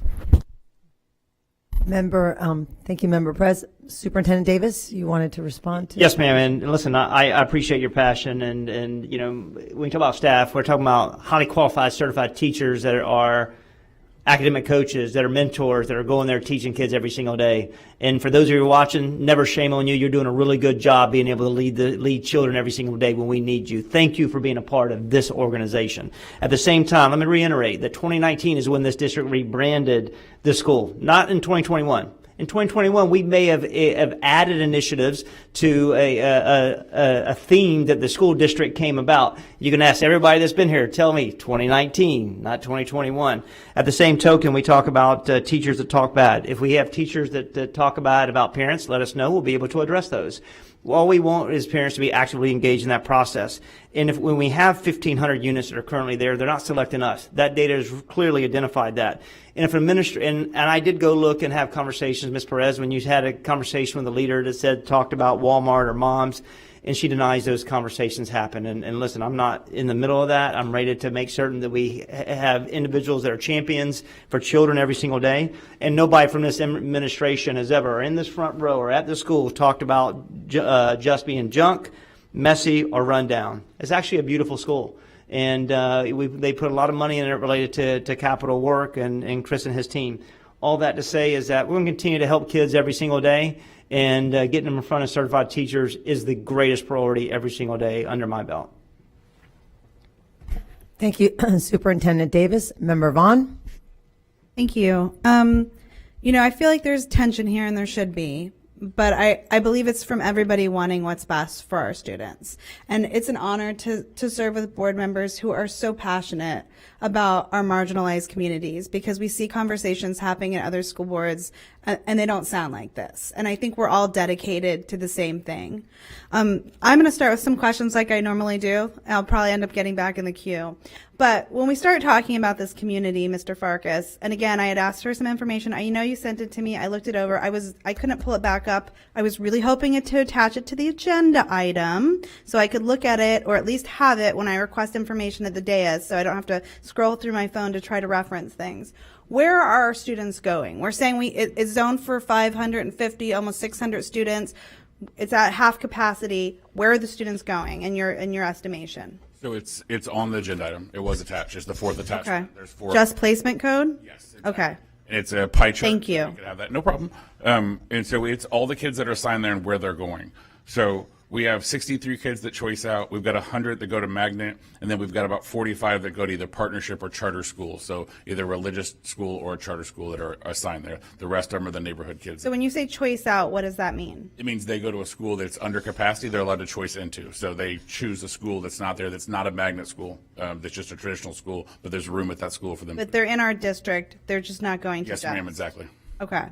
And I'm hearing multiple things, right? Like, I'm hearing from the superintendent, your priority and the reason that you're pushing this forward is because you're worried about the quality of instruction and having certified teachers in our schools. I'm sure other board members are going to talk to the financial attributes of it, because we have a lot of conversation, as we've had nonstop, about our finances and what that looks like. I'm not really sure about the money aspect of it, because it seems like it's salary heavy, which again, we said we're going to place those teachers somewhere else. So I'm not sure how we're accounting for the salary, but in estimation, we're talking about $1 or $2 million per year that we're saving and repurposing that. Am I getting the numbers about right based on the estimations that you sent me? So that's the money aspect of it. For me, what I'm hearing, and again, I'm trying to make my decisions as we move forward in this very complicated educational times, about what the community is asking us. And while I hear you say we've invested what we can and what we know, and I have full confidence in our staff, I know we've moved a lot around. I'm not accusing us of not investing. There are systemic problems in society that are contributing to this. That's a much longer conversation than just what the school district is doing. However, what I haven't heard and what I am hearing is the community saying, challenge us, right? We had members here today, I believe his name was Dr. Modi. I tried to write him down, Lafayette, who said, you're saying, you haven't given the community a chance. We understand now what's on the table. Challenge us and we want to rise to the occasion. And while, I think that maybe academically, internally, we might have done that, I don't think we've given the community the chance to do that. And so what I'm hearing is we still have a 2-year window after this to make decisions, that this is kind of the crunch time. We're not going to get graded this year. We're going to have 2024. Personally, now that the community has come to us and they said, challenge accepted, this is an important school to us. We want to invest and figure out and partner with you on what it looks like to make this school successful.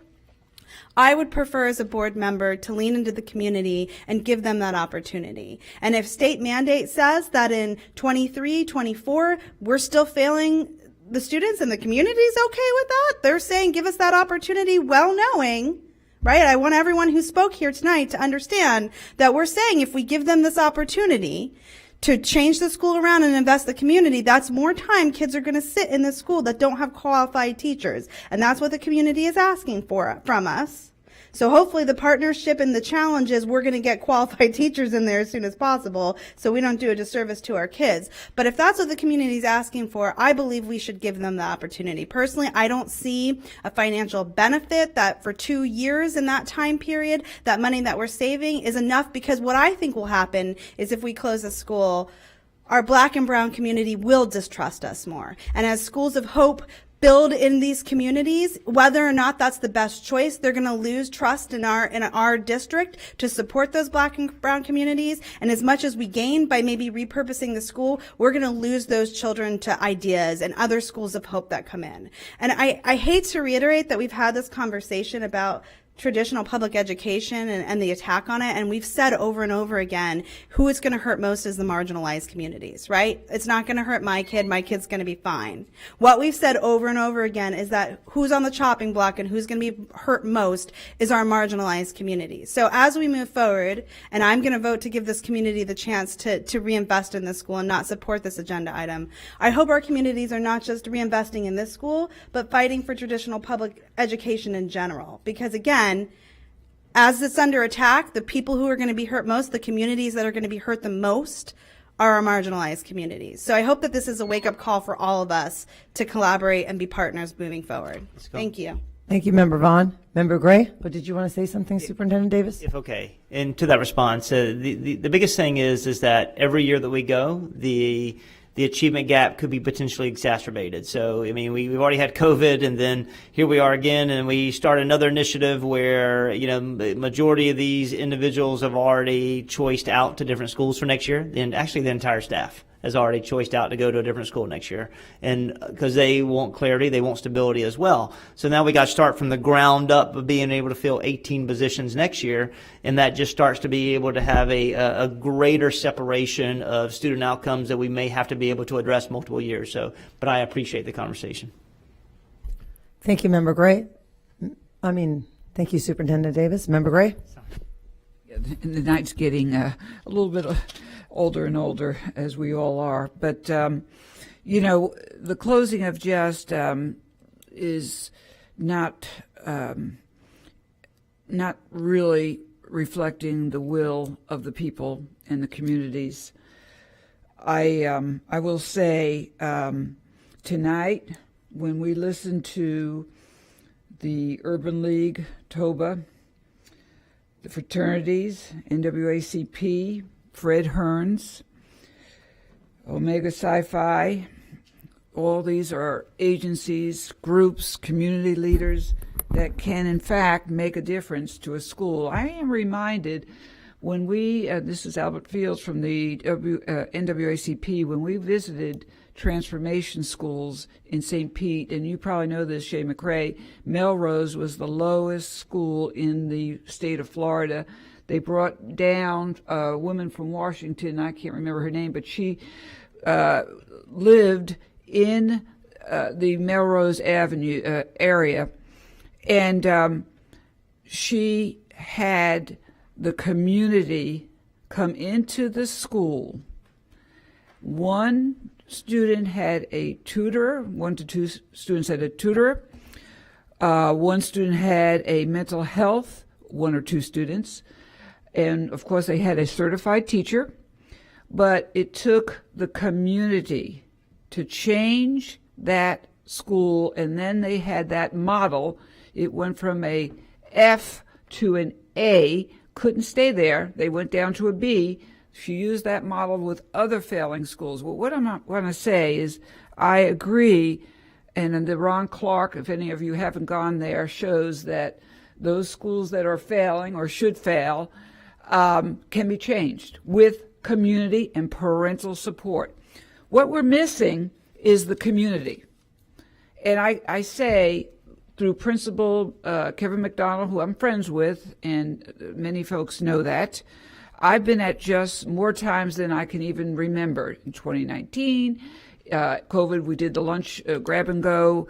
2020, we gave them STEM, we gave them the PBIS, we gave them Lego, we gave them, then in 2021, $50,000 was invested for technology. So all this was a give, and then Shay, always on the phone, I'll give you whatever I can. We wanted it to be a transformation school, but it didn't fit yet, so then Daphne came, Daphne Forqueen, an excellent principal, has the same motivation, change the school, get it to the grade, et cetera, et cetera. So you had effective leaders, and you had effective teachers. Now you have substitutes, and you have some effective teachers, and it ain't working.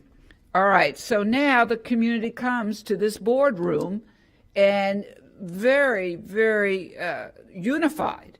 And now, according to Dr. Lafayette Monday, I hope I got the name right, says that he's prepared to give us the jobs and let the community help that school succeed.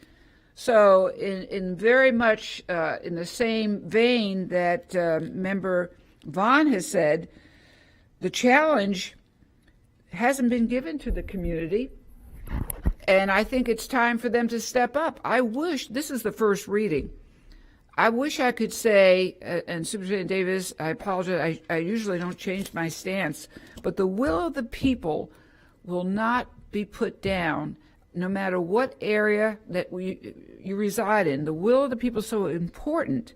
Now, if it's that important, I'm looking at you, James, because you're right there, but if it's that important, then we challenge, and I'll speak for two of us, the community to help us make this school whole and make it successful. And the teachers, we will have to start there, because without effective teachers, we're going to be right back where we were. I don't know how much time we have, and I'm out of time, but I'm listening, and I'm still on the fence. I'm not totally convinced if the community's up to it, because it's a big challenge. I'll get back in the queue.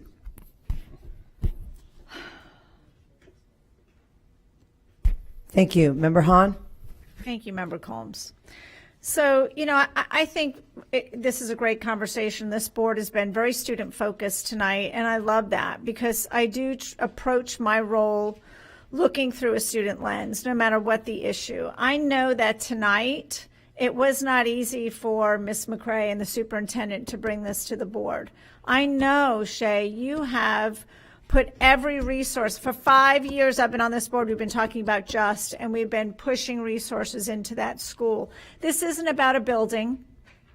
It's not about boundaries. It's not about a name on a building. It's not about the adults. This is about 284 kids. I'm very thankful for the passion on this board tonight. It's really, everyone's really brought up great points, but I keep going back to 284 kids. This school is no longer in intervention mode. Look at the data. This school is in, these kids are in crisis.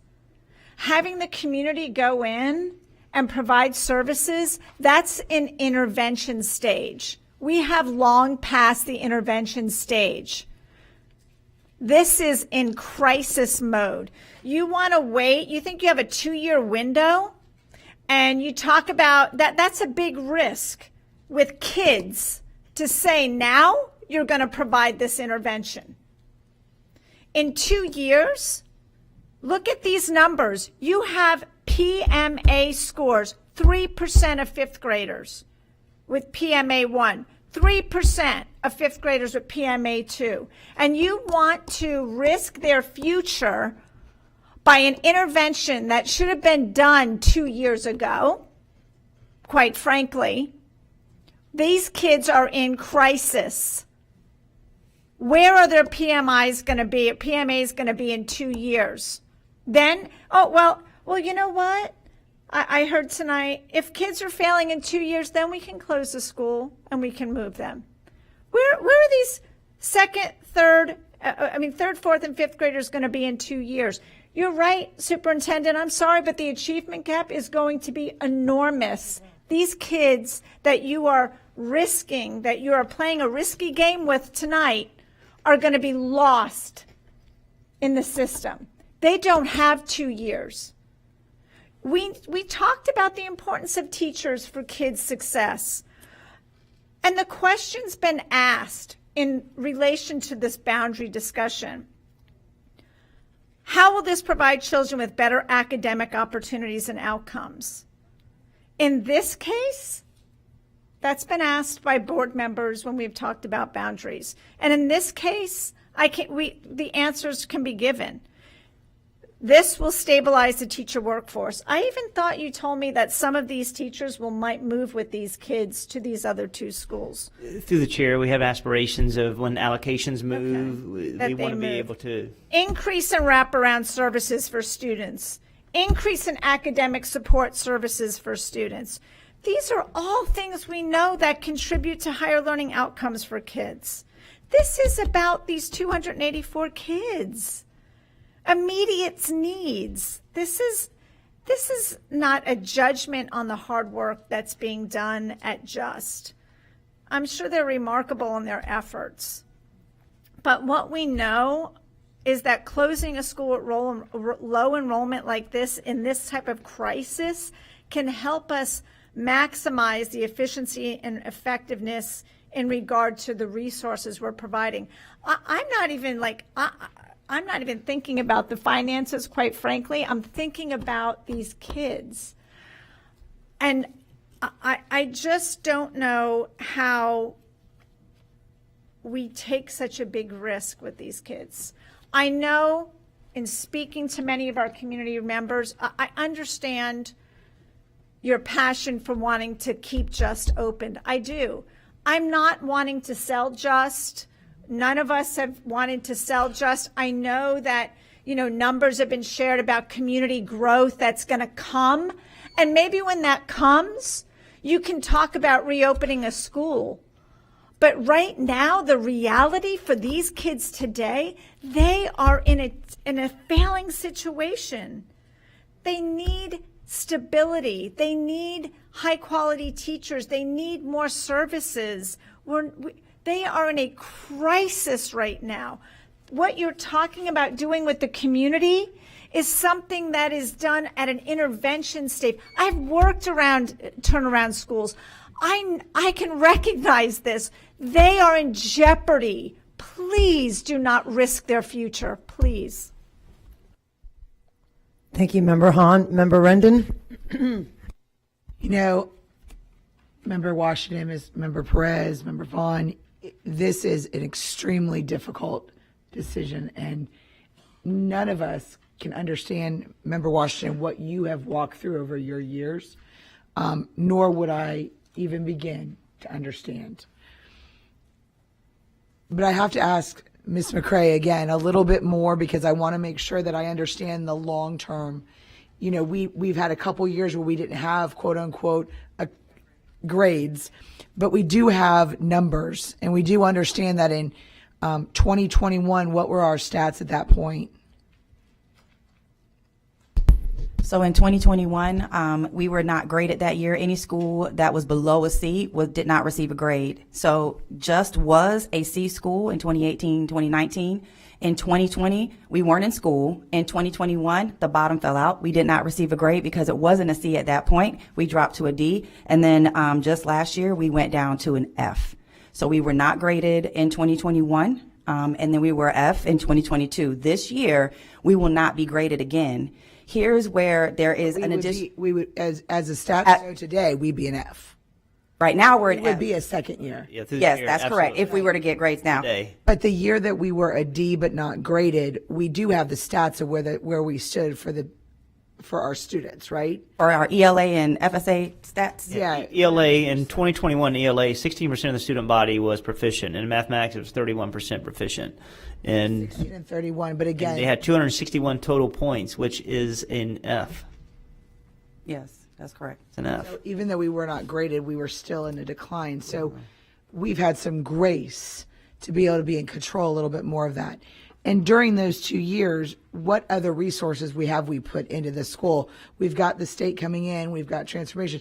But if I remember correctly, we've got some additional resources that we've been putting in there as well. So they have 3 college fellows. We do have our Transformation Network team.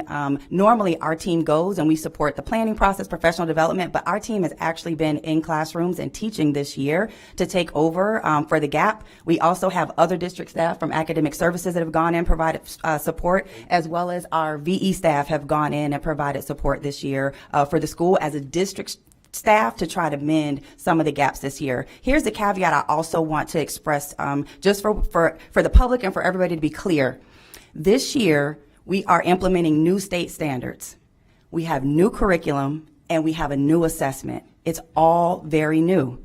So again, we are learning as we're going through this year. So that's why we won't be graded at the end of this year. We will have data, but we won't be graded. It gives us one additional year to try to improve outcomes. So I also want to add that while we're looking at school grades, we also have changes at the state level that changed our system for testing.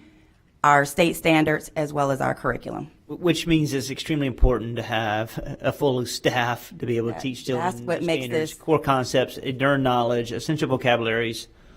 Sorry. There's a lot of change that are not, in our control. Yes, ma'am. Well, and I want to applaud the community that have come out, because they see a need and they see a need to solve that, and I applaud them for stepping up to do that, and I applaud Omega Psi, because as they spoke, they said they've been in these schools mentoring. This is not just a plea today. They have already said when they spoke up here today that they've been in the school. They have been mentoring in the school. So I beyond applaud them, and I hope no matter what decision they make, they follow the children or they continue if the decision is to stay at Just.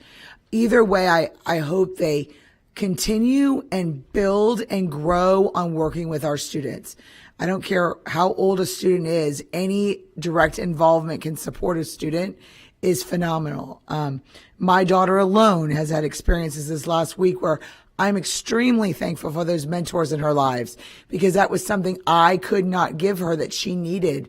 So I'm very thankful for those mentors that can step up. I want to remind everyone as well that there's a large part of our community that we're not speaking about. And that community that has spoken very loudly are not at Just anymore. They've made the choice to leave. That is the community around Just. That is their neighborhood school. That part of the community that's directly affected by Just is making that commitment and making that decision not to be a part of Just. And so I think it's vitally important that we hear that and we hear them speaking. And is it because we have family members or communities that those people don't understand the choices? And so we're not taking into account that they need that additional support to make those choices? I don't know. I don't have those answers, but I know that a large part of the Just community is making a choice. They are making a voices heard by leaving Just. And I have to echo member Hans, we are in crisis. These 284 students are in crisis. We all know from our history and our knowledge that if we don't get them under control and get them into a passing state by their time they're in 5th grade, it's just a downhill spiral from there, because it just keeps rolling. And so I agree, we are in desperate, dire crisis for these students, that we have to make sure that they are taking into consideration that we are taking care of them right now. It is so vitally important that we don't wait, because like Ms. McCray has said, this is not year 1. This is year 3. And in 3 years of a 6-year elementary school, to be at that level, we are beyond crisis. We are beyond recovery for these students if we don't give them that next step. So I cannot thank the community enough for what they've done and what they're willing to do and what they're doing currently in Just.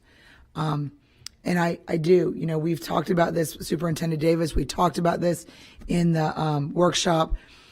We need to highlight this school moving forward and for its namesake, making sure that we do whatever we can to honor that legacy that he left behind. Thank you, Member Rendon. I want to say, I was really obviously very moved by everyone who came today. We have to really look at the students.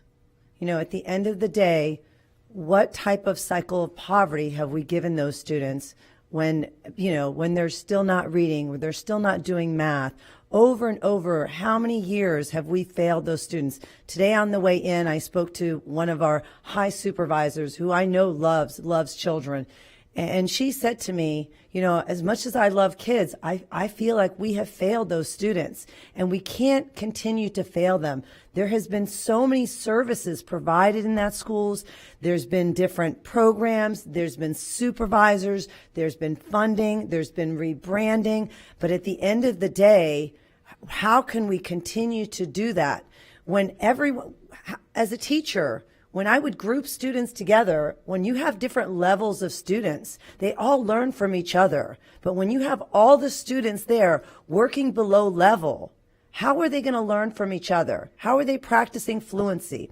All those things. I also want to say, I know how hard the JUST staff has worked, the administration, the teachers, they've worked really hard. We are short 1,500 teachers in Hillsborough County, and no matter what, teachers can choose wherever they want to go. When I applied many years ago, I took a job and I didn't even know what it stood for because I just wanted to get a job because it was impossible to get a job as a social studies teacher in this district. That is no longer the case. A teacher can graduate and choose any school they want to go to, and the extra funding that you're asking, they don't even want that, right? So teachers are, for whatever reason, they're not choosing those schools. So you have half the teachers' long-term subs there. Although I'm sure they do a great job, it's not the same as having a highly qualified teacher. I think it's really hard because Pinellas County, they closed 10 schools or repurposed. Pasco County's done that. Hillsborough County just doesn't want to do that. I mean, and I did analysis, and I want to pass this out to my fellow board members, for them to see. When you look at the different schools around JUST Elementary, what I did was looked at the 15-year enrollment, looked at the 10-year enrollment, and looked at the current enrollment. And you can see the schools and all those surrounding schools. At the end of the day, we had 8,000 students in charter schools 10 years ago. We have 35,000 now. We have homeschool, 63,000 homeschool students. We have students who are supposed to go to JUST but are choosing other schools. It's not that we have abandoned JUST, but people are choosing other choices. That's what parent choice is all about. Parents are choosing private schools. I mean, there's members who have spoken here, and they went to JUST, but they don't send their children to JUST. So that's my question. So when you look at the enrollment of that area, you will see, Tampa Bay Boulevard had 725 students, now 478. JUST, 15 years ago, 608 students, 283 students. All the way across, you can see on the graph that there has been a decrease in enrollment. When you have 1,500 teachers when we have all those vacancies, and in addition to that, we have a massive shortage where we're paying our veteran teachers 47th in the country. How do we respond to that? There are replications, principals, media specialists, ESE supervisor, lunch, maintenance. You're talking about almost $1 million savings. One school is just the beginning. Other surrounding school districts are doing that. The more that we can put into our students, the better. It's not about the building. It's about having those resources, saving those resources, getting that amazing principal, getting that amazing ESE specialist, and putting them into a school where you have 500 or 600 students.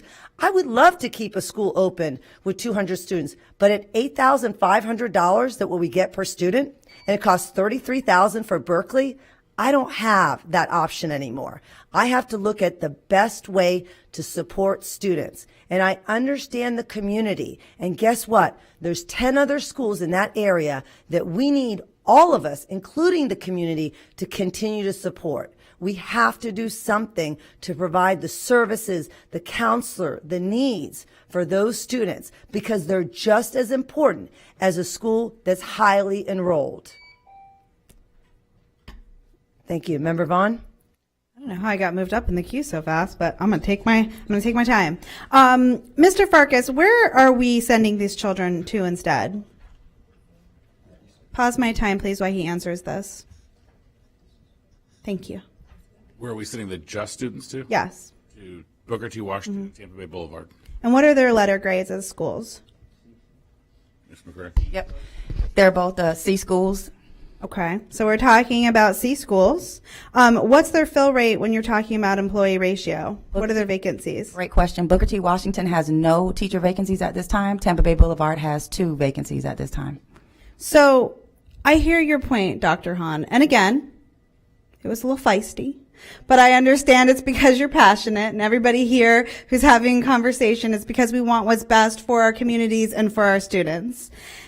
And so for me, if it was a magic bullet that we were going to take these kids, disrupt with where they're already at, send them to a brand new school, and because they had a higher fill rate and they were a C school, all of a sudden change their academic trajectory, and that was going to be the magic fix, I would vote for that in a heartbeat. However, I don't have the confidence that disrupting our students, sending them to a new school, the acclimation that it's going to take, and just because they have more qualified teachers in front of them is going to be able to fill those teachers still have a full docket of kids in front of them that they have to service, and I'm not sure that they're going to be able to differentiate what they need for students who have such remedial needs when you're talking about learning loss to all of a sudden service these kids and be this magic bullet to make sure these kids are getting the academic supports that they need. I mean, you go to a lot of our Title I marginalized schools and their reading readiness rate isn't much higher than this. So really what I hear is it's the access to qualified teachers. But if our classrooms are completely full and these schools are full and the teachers are servicing 24, 25 other students, I don't have the confidence. I wish I did. And it's not any reflection on our teachers. Not that they're great, not that they're not qualified, not that they don't have the skill set to do that. I don't think they have the bandwidth it takes to take students who don't read on level, especially when we're talking about our middle and upper grades, 3rd, 4th, and 5th grade. If you're talking about preschool, elementary school, 1st or 2nd grade maybe, to remediate, what you're going to need to bring in is all the support staff that we say we don't have at Just Elementary or that we have. So while I understand what I'm taking away from a majority of this conversation is the big push on this is to make sure that we're getting kids in front of qualified students, teachers. I don't believe we've done everything we can not to get qualified teachers at this school, and that disrupting our students and sending them to a C school that could be 1.2 miles away, in which we said, do we have busing? Do we not have busing? When we talk about the 2-mile radius, that's a whole different ball game. I don't know if you're talking about sending kids through dark neighborhoods where we don't have street lights with fight or flight mode by the time they get to a brand new school. And we've talked about not even breaking up satellite schools because of the disruption of neighborhoods and what that could mean. And whether introducing a new population of students, even though we say that's what's best for the students right now, is really what's going to help them achieve academically. So if you could say to me, absolutely, Ms. Vaughn, the second that we repurpose JUST and we send them to these other C schools where they have qualified teachers, we're setting them up for success. And the transition isn't going to be factored into that, and automatically they're going to have access to every resource they need and they're going to succeed, it would be a different story. But I don't think that's the case. And if that was the case, we wouldn't have some of the challenges that we have throughout our district with multiple schools. And so again, if I hear a community saying that they're going to invest in a school and give something that maybe we don't have the resources to do, maybe we're going to send them to BC Graham, and maybe there's qualified teachers, but the teachers don't have the time to differentiate, or they don't even have the student ratio to give them the supports that we need. I don't have the confidence that's going to be the magic bullet to all of a sudden not be giving these kids what they need. And so that's where my thought logic is. I just want to kind of address the fact that I understand that when you hear somebody say, hey, we're failing kids, let's give them another 2 years, that causes some concern. My confidence is just that this change isn't going to be the magic fix that we're acting like it is. And what we're going to do is alienate another community, and we're going to close a school, and we're going to deal with the crisis that we have on the backs of our marginalized communities that are saying we don't want this. And that's where I'm landing. Thank you. Thank you. Superintendent Davis? Yes, ma'am, and I appreciate that viewpoint. One thing that Booker T. Washington and Tampa Bay Boulevard have proven is the ability to recruit teachers and retain teachers, and I think that is strong. And when you look at, we talk about we haven't done everything we can. We're putting major incentives in these schools to be able to attract. And one thing that JUST has is that when we do all the transfer windows, they have the ability to go first, and they know what the incentive process is as they move forward.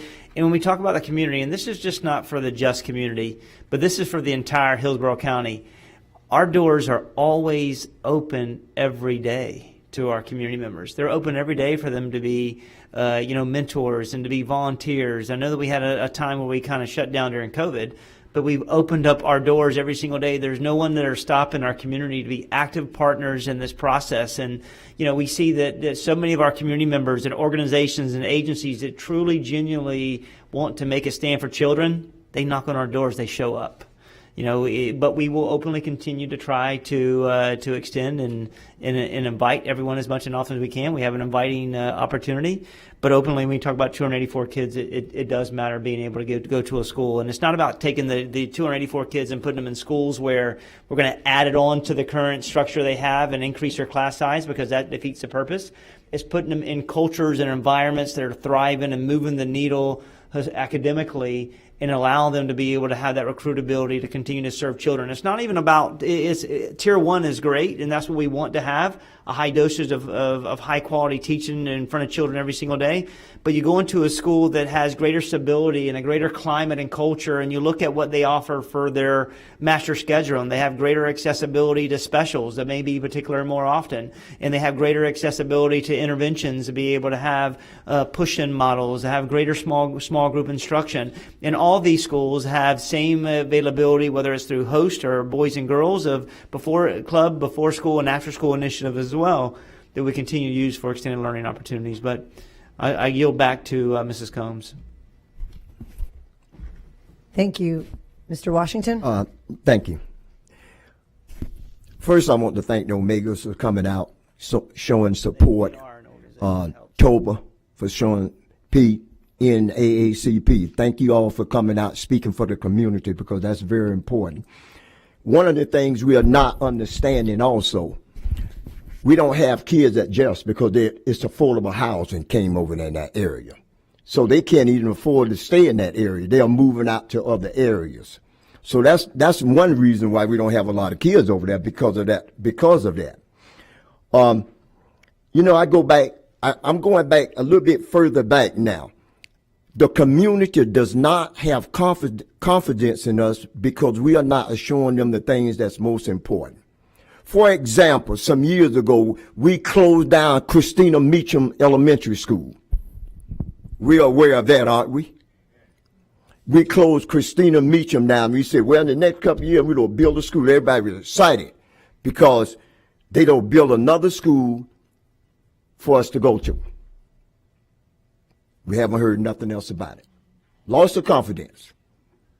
The more we say we are going to do and the less we do, we're not building confidence in that, in the community. My next question, and Sue, why are the teachers leaving? Ms. McCray, you want to answer that question?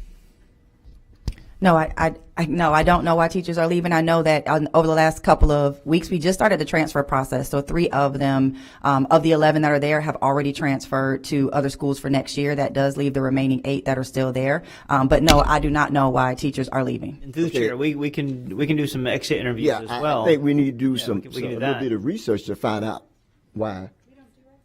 We do exit for those that leave the profession, but we don't do exit interviews for those that leave, because a lot of those individuals could be leave because we have an energy transfer. I know that's been there for a while, that they can get closer to their proximity to their home, and a lot of individuals leave for that particular age. And when you have individuals that are leaving a school that you're getting over and beyond your compensation packages, that talks about, what's going on related to overloading, having to multiply, cover classes, and just being, asked to do more with less. And I think that becomes unfair to that profession.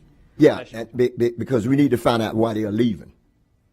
There's many reasons why people leave. And a lot of times it has to do with the leadership. Not saying that it have bad leadership, but a lot of times it does have to do with leadership when people leave schools. And I know that for a fact. Now, we're not guaranteed when these kids leave their school, they're going to get a better education, though.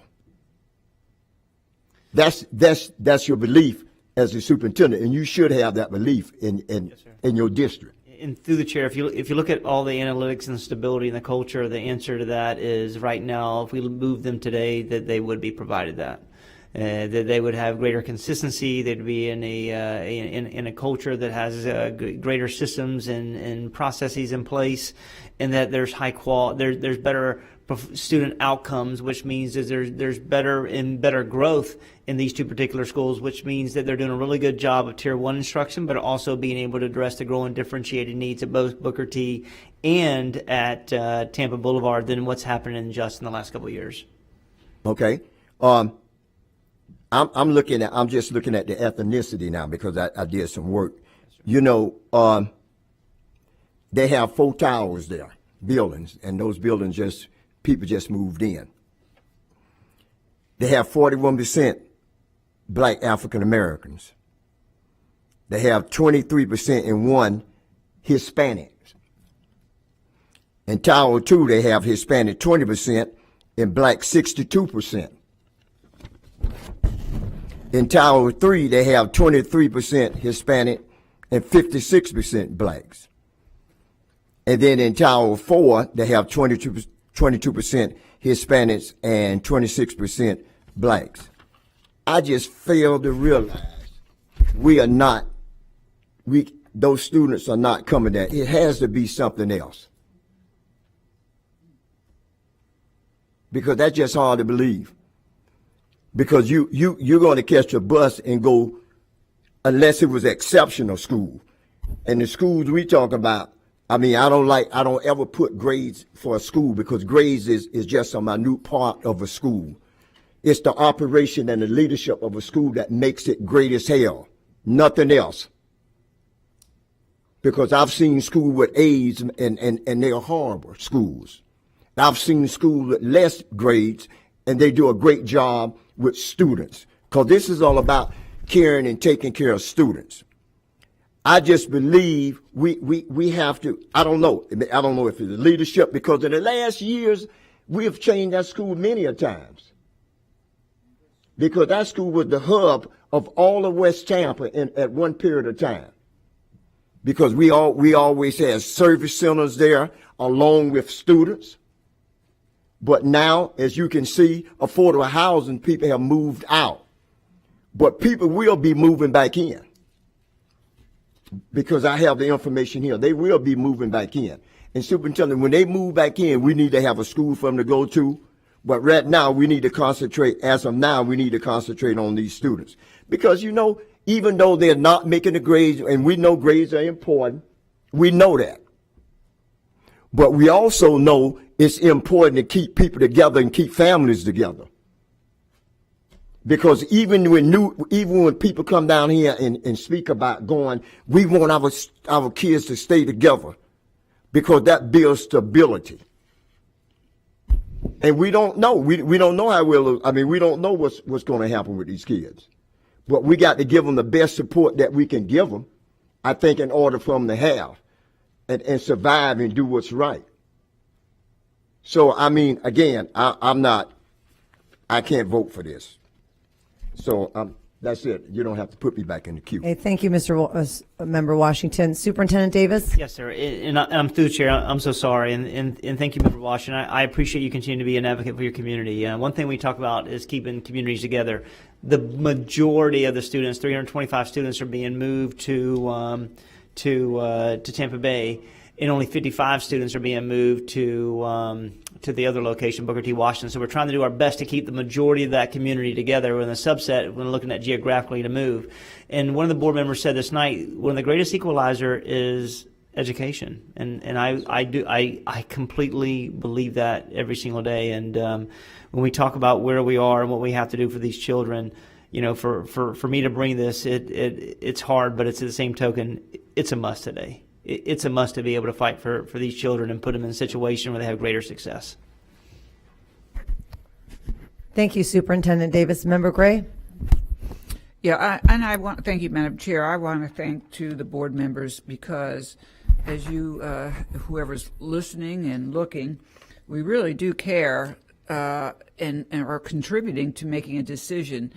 I'm listening and taking note from every one of them.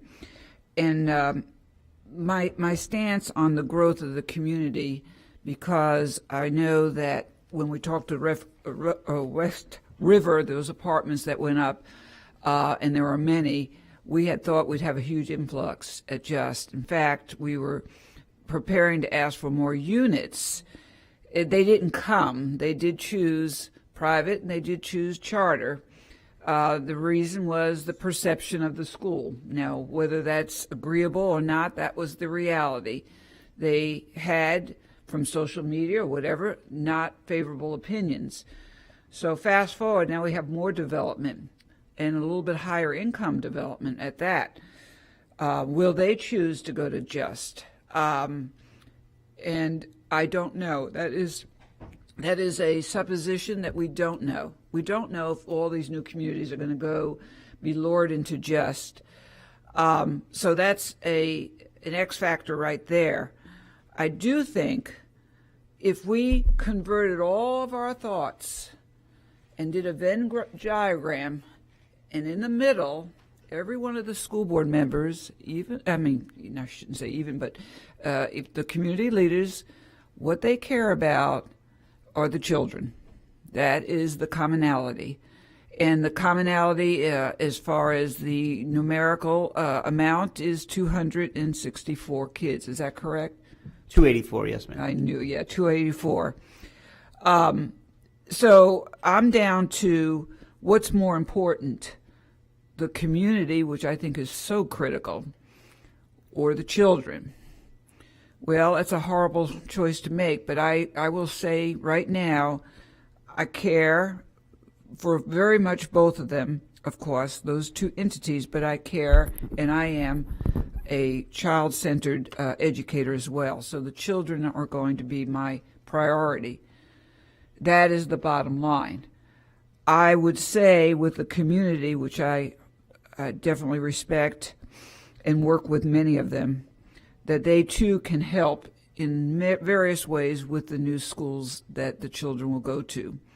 But I have to say, and Member Hahn, crisis mode, I taught in schools that had kids on the edge of desperation in many cases. I don't know, Shay McCrae, if you would label these kids at this point in time, and I will put you on the spot because you're just a very mighty fine person and you know that school well. Are these kids in crisis mode? In the absence of a teacher, yes, they are. They are in the absence of a teacher. I think our students have the ability to learn. I think they have the ability to grow, and I think achievement is going to be great for our students. They just have to have the right type of facilitation of learning, and they need to have certified teachers. They deserve the opportunity to have certified teachers in front of them every day. Well, the best scenario, thank you, is for the community to also embrace a educational opportunity that is best for these kids. And as I think it was Member Rendon said, the emblematic justification, the historical amount that we have learned about Ernest Just can be done in a way that is indicative of his greatness. I also will say, God willing, we can build a school of notoriety in that area and call it JUST and do the best job we can. But for right now, the transition of these kids is the number one priority. And Pete and James, you know that. We care about the kids, so I'm going to go ahead and support the recommendation. Thank you, Member Gray. Member Perez. Thank you, Madam Chair. You said something significant. When did the teachers start transferring? Through the chair, we are started they haven't transferred out. The transfer window is starting to be able to move forward for next year. We always do that. We're contractually obligated to do that. So they can self-select to go to another school at this particular time as the transfer window starts to be able to move forward for the next calendar year. Okay. And how many teachers was that so far? Ms. McCrae. So far in the transfer period, three teachers. Yes, ma'am. 3 teachers. So, I'm along with Board Member Washington, the students were moved out of this area because of housing development. The students were there, but then developers came along and moved all those children out of that area. It wasn't a choice. Parents just didn't pick up and move. And when we're talking about students, this is about them too. They've already lost friends from this move. They're going to lose community from this move. And they're going to lose their fellow classmates from this move. We talk about culture, and I've noticed a major culture here in Hillsborough County that schools predominantly white are not closed.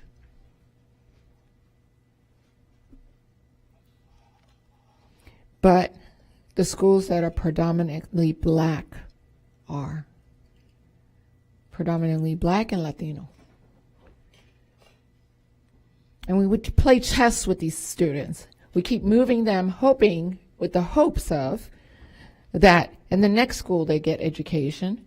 But you know what happens in the next school? Those children are ignored again.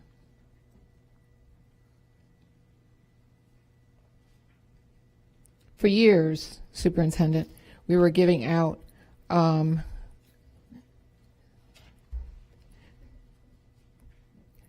certified things, to students, not diplomas. So this has been going on for a while.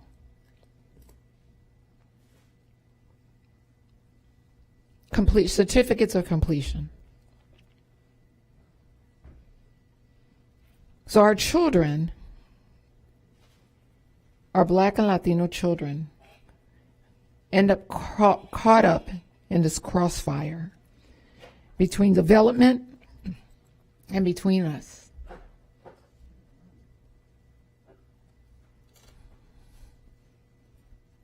And for me, moving these kids, it says that, we're talking about the kids, but also we're imposing on these children some major issues. And, Superintendent, what I said earlier was that you have failed these children, not our children. Not our teachers, you have. Because when you see a school that's struggling, for you to put teachers into that school to support those students is a must. And when you saw the draining of that school with the developments that are going up there, even more so to put more supports in those schools. I feel, just like Member Vaughn said, that these children are going to get lost in a classroom of 20, 16 kids. What makes me think that that teacher is going to take the time for those students? So I'm standing on what how I'm going to vote, and I cannot support it. Thank you, Member Perez. Member Hahn. Thank you, Member Combs. I want to thank, Ms. McCray for her candor tonight. I really do respect your expertise and opinion on all of this, and it's weighing heavily into my thinking around this recommendation. I don't think anybody said that what's on the table tonight is a silver bullet to miraculously change things. But what I think I can say with confidence is that moving these students into a school where we know we can guarantee them with more teacher stability and wraparound services and extra resources is a lower risk than the other option on the table tonight. I think what you're proposing, for some of my colleagues, it's a little riskier. And, I think everything we know, I can guarantee you that Booker T and Tampa Bay Boulevard are a better option for kids all the research that we have done around what's effective in moving the needle for kids supports my opinion on that. You know, there are facts behind all of that. And I know that there have been a lot of things in the community around development that have had big implications on this, but I can't control that. And I also can't count on what's going to happen 2, 3, 4 years down the road. I keep going back to the students. 284 students. Yes, the community is important. Absolutely. But no one's discounting that. But I go back to these kids are in crisis, and I'm not willing to take a big risk on what you're proposing. That's just my stance. And I think that I would encourage the superintendent to work with the community stakeholders as the district works to decide if we move forward on how to utilize just building. I think that it would be an opportunity to set the foundation for a more inclusive and supportive educational community moving forward. So I do think there's an opportunity to build confidence and trust. It may not be, you know, as just as an elementary school, but I think there's an opportunity. And understandably, parents are going to be concerned about the emotional impact of closing their child's school. So it asks the superintendent to really work closely with families, provide them the support for a smooth transition, and that may include some counseling services if needed for students and families. I have no doubt that the principals and the faculty and the staff at both Booker T. Washington and Tampa Bay Boulevard Elementary would closely work with students and families to facilitate new connections and relationships for students.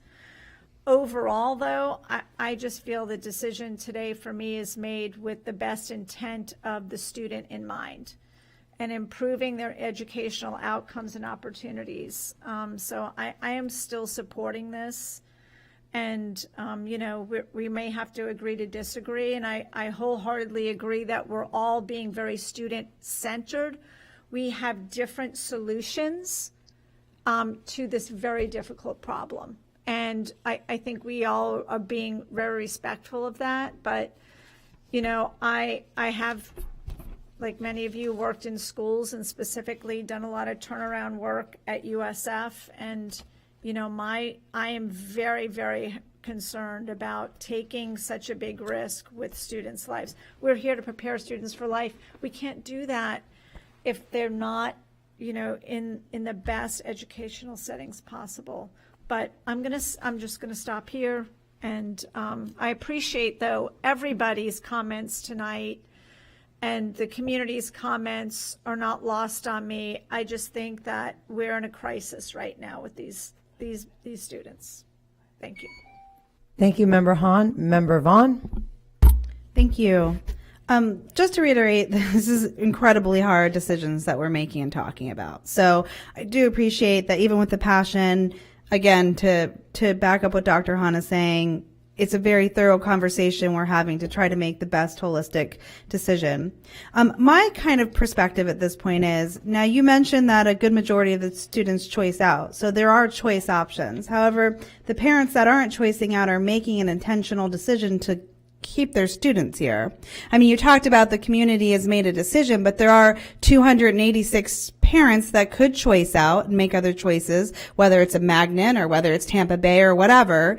Now, are they not choicing out because that's the choice they're making? Do they love JUST? Do they want to be a part of that? Is that why they're making that choice? Do they not understand the other process? Or, you know, for me to make this decision and go against the very vein of parental choice, because that's what we're doing, right? We're saying to these families who have made a choice to stay in this community, we think that you're making the wrong choice. you're not making the right choice for your kids. We're in crisis and we're going to make this choice for you. And we're going to move your kids, whether that's something that you're agreeing to or whether that's a choice that you want to make or not, right? I mean, that's what we're doing if we make this decision. And that's not to judge anybody for making that decision, because these decisions are very hard.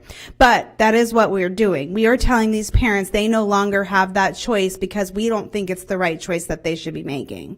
And so what I'm frustrated with is, as we have this conversation, we don't know why teachers are leaving. And maybe we haven't done an exit interview previously because that wasn't our practice when we're talking about, transfer periods and why teachers are changing. But maybe we should, especially if we have schools in crises where we're going to be making big decisions. Like, for me, understanding why teachers are leaving would it be a huge factor in helping me make this decision.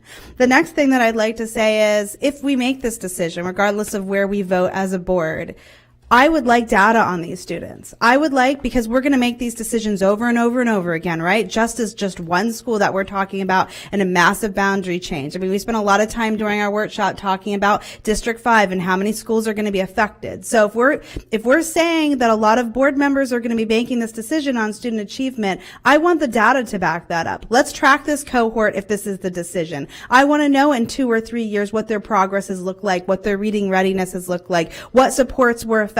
Is it just the fact that it was around a teacher? So regardless of where this ends, if it moves in a direction where we're going forward, I want this as an opportunity as we face more and more of these decisions and we have to face communities to not be like, we don't know why teachers are leaving or we think this is the best decision. Let's use this as an opportunity to start collecting these data so as we move forward, we can have a well-rounded conversation about that. Also, you said that we went and got community feedback during the boundary changes. Where was the closest community meeting when we hosted community meetings for people who attended JUST to come and give feedback? Through the chair, I believe that was Middleton High School. And how far, I'm sorry, does anybody know how far away that is? It was Middleton. I'll have to go back and look where we went. We had over 15 meetings, so I have to go back and look. I know the first one was Middleton, and there was a second round that we went to as well. So here we're talking about communities that are struggling with transportation. We're talking about whether a 2.1 mile radius is something that will be a disservice to the community, and the closest community meeting, which I brought up several times, are we holding our community meetings in the communities that we're talking about being affected, might be 6 to 7 miles away. And in that wonderful tool that was created to capture all of the feedback, what was the feedback that we got from families around JUST specifically, Mr. Farkas? I do not have it in front of me, but I can pick it up for you. I don't. It would be nice if that's what we're saying, what we did to get community engagement, and that's what we're saying, that's what we're making our decisions on, to have that information readily available. Because that's the opportunity we got, right? To hear what the community, and when we say community, we're talking about the parents who send their children to that school. And that's what I'm referencing by that comment. So again, when we're making these very complicated decisions that have a lot of multifaceted pieces and we want to make the best decision, I go back to trying to have as much data as possible. And unfortunately, answers like, we don't know why teachers are leaving. Maybe we had a community meeting 6 miles away and we're not quite sure what the feedback that the families gave us, doesn't give me the confidence to say that I'm going to supersede what these families want and impose not saying that anybody else is, but for me, and impose my decisions without more feedback on this. If we don't want to wait a couple years, then I say put this off till the next boundary meeting or put this off a few more months, because again, I'm not seeing the data that I need to make this decision. So that's just my feedback on that. Thank you very much. Okay, sure. Member Washington? Then I'm reminiscing up here. This is not the worst situation we've been in. The worst situation we ever been in was Potter Elementary School. That's the worst, because everybody was paying. That school was horrible until we brought Tracy Brown there. When we moved Tracy, that completely turned the school around. 100%. And everybody, well, they want to make it a K3 kindergarten. At one time it was kindergarten, because I was the area director then. So we moved, we said, well, no, everybody panicking, running, going crazy until we got the right person in there. and we didn't have enough teachers. They were saying teachers leaving, the kids are leaving. When we got the right person in there for that leadership role, that school turned around. So that we need to look at we need to look at all angles when we are talking about just. Thank you. Thank you, Member Washington. And I think we're really different than we were years ago. I mean, there's a huge shortage of teachers.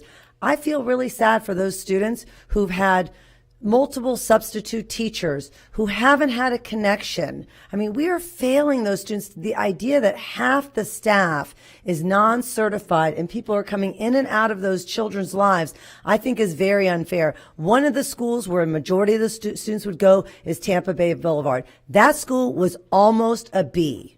Those teachers have been there a long time. They have a good culture. As a matter of fact, the assistant principal became a principal there. That is a strong culture. Those teachers going in there, those students going in there are going to have, almost all of them are going to have certified teachers.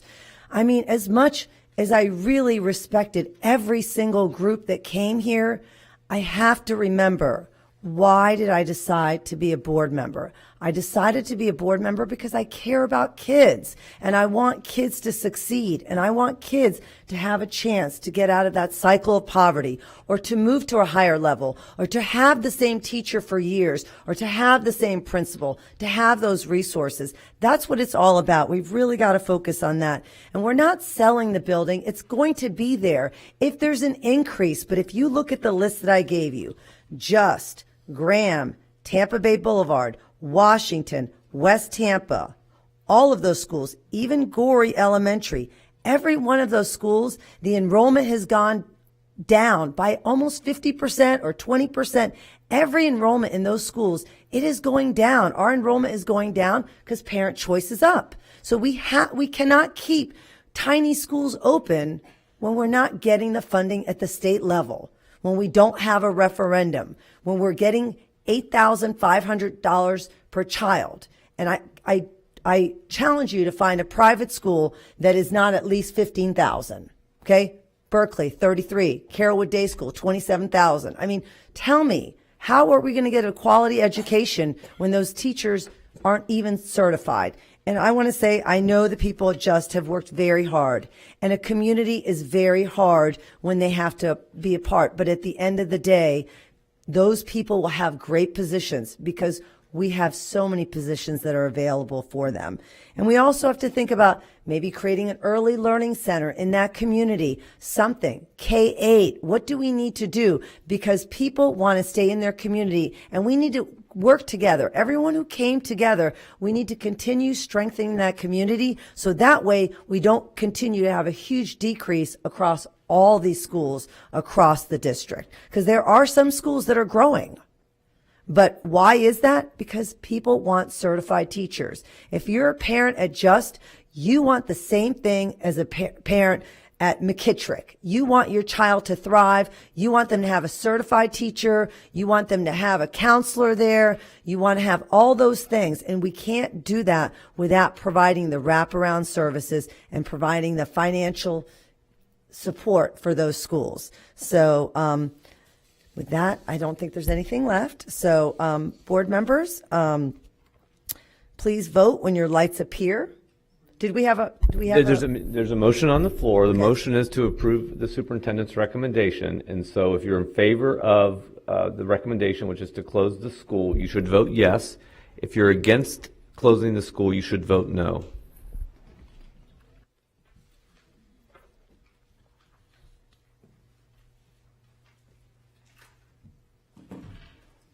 Okay, and it passes with 4 members stating yes. That's Member Gray, Member Rendon, Member Hahn, and myself. And the nays are Member Washington, Member Vaughn, and Member Perez. The second reading of this will be on May 9th. Okay, now we'll go to our final item of the night. 1001, Piggyback 23012, PGB IV, Student Digital Security. Sorry, yes, ma'am, to the chair. This is a student platform to be able to maintain safe learning environment, which looks at a digital solution to be able to leverage and coordinate artificial intelligence and to be able to leverage trained experts to be able to review any harmful content that is in our current district managed communication tools. Here tonight we have Dr. Weeks and also Mr. Hart, who will be able to speak about Gaggle and what that brings to our school district, how we protect student information and have access to information to be able to triangulate this information to be able to help children. Good evening. I'm going to start since. All right, go ahead, sir. Turn it over to me. Thank you. Good evening, school board chair, board members, superintendent, district staff. First of all, I want to thank you for sticking it through. I know this is a long haul, and I really appreciate sticking through to this. I think this is an important item for our students, and hopefully we come to agreement on that. Over the past 3 years, the district has rapidly increased our digital learning environment, creating a space where students and teachers are communicating and collaborating as part of their day-to-day learning. To foster a supportive organizational culture for our students, we have a responsibility to ensure these digital hallways are safe spaces for our students, promoting their physical, emotional, and mental well-being. Through this system, the district will use Gaggle's combination of artificial intelligence and trained safety experts to provide 24/7, 365 analysis of content created and stored in students' district Microsoft 365 OneDrive and Canvas LMS accounts. Gaggle's technology scans specifically for harmful content and alerts school and district officials if a student shows signs of self-harm, depression, thoughts of suicide, substance abuse, cyberbullying, credible threats of violence towards others, drugs and alcohol, pictures or weapons or potential harmful situations. This tool will help us proactively find students who are struggling who may not have been identified by other means and deliver critical support where needed. Information Technology Services has been collaborating closely with school security and student services teams to develop a comprehensive implementation plan that works within our current procedures and practices related to the stated categories. Respecting the privacy of our students is important. Gaggle will never search the content of a student's personal device, personal social media accounts, or personal email. Student data will never be shared with third parties, and any personally identifiable information is only available to designated school district personnel to help with intervention and ensure student safety.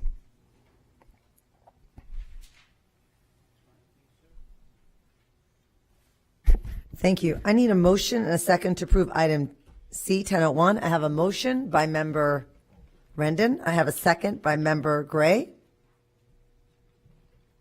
Okay. Does anyone have any questions or comments? Member Rendon? I just want to make a couple comments. Thank you for taking the time to look for something like this to be another set of eyes for our students. One of the things when I did a lot of research on this and looking back over not only the various school districts over the country that are using this, but what it means, right? And one of the things that I find very important is when we think about everything we do in the laws. And so this particular technology does meet the Children's Online Privacy Protection Act of 1998, which is very important because it does respect the privacy of students. It does not engage in our text messages or emails outside of our devices. So families need to understand if they're using our devices that this is something. I would ask superintendent that when we go live with this, that we get a massive communication out to our families just to make them aware of what's happening. I am very encouraged that sometimes students say things without saying something. For those of myself and Member Perez that have worked with individuals with mental health issues, individuals with various different socio situations, sometimes they say something without coming out and saying it. And so this is another layer of protection for these students from self-harm, from bullying, from potential danger to other students. And so I want to thank you for taking the extra time to just give that one more layer that we're going to be protecting our students in many ways. And so thank you so much for bringing that to our attention. Thank you, Member Rendon. Member Vaughn? What are you doing?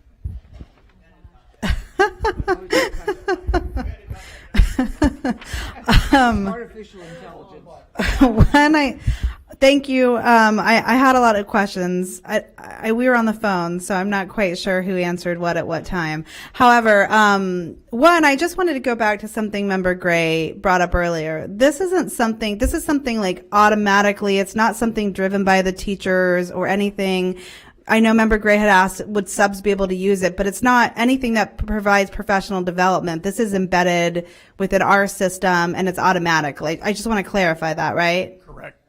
Excuse me, correct. The only people involved from the school site are if there is an alert for a student at that school, is the administration.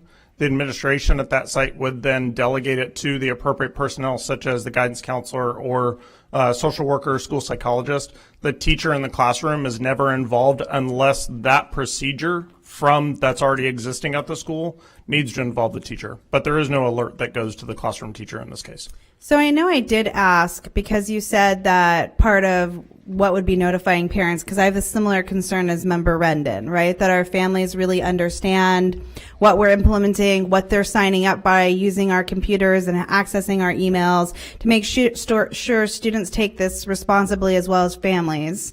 Is that already embedded in the policies that we give out on the first day packet? I know you guys were supposed to get back to me and maybe I missed that, but is that something we're already notifying families about? It is. The acceptable use policy that's voted on by the board and updated as part of the student handbook every single year is included in the first day packet, and it's signed by both the parent and the student. Okay. So I think what is important as a parent, like that information is overwhelming, like many contracts, right? Is since it is going to be very serious, right? We're going to be identifying students that could potentially be a harm to themselves, to someone else. We want to make sure we've talked about that we have the services needed for it because we're trying to approach this as a supportive, use of our facilities and not so much punitive. We're trying to identify students that need support and act early, is to make sure that even if it's embedded in there, that we are taking it out, that it is highlighted. And again, to Member Rendon's point, I think it's really important that our family understands we're going to be utilizing this by accessing our email and using our devices. Like, your students are going to be monitored for what they say, and they're going to have the same expectations and responsibilities of their conduct that they would have in the real world virtually, and the same amount of consequences and alert. Like, I think it's got to be clear to our families as we move and transfer and adapt to the digital age. It has got to be just as clear to our families. So I agree, whatever that looks like, to make sure that our families are really aware of this, because again, students may not understand that the virtual world is very similar to the real world, and there are real world consequences. And I don't want to see our students get caught up in something they don't know or they don't mean and have consequences when, if they understood this is real world, we're monitoring you just like we would that written note on their desk, that they understand that. So that was my only point to that. Thank you very much. Thank you, Member Vaughn. Please vote when your lights appear.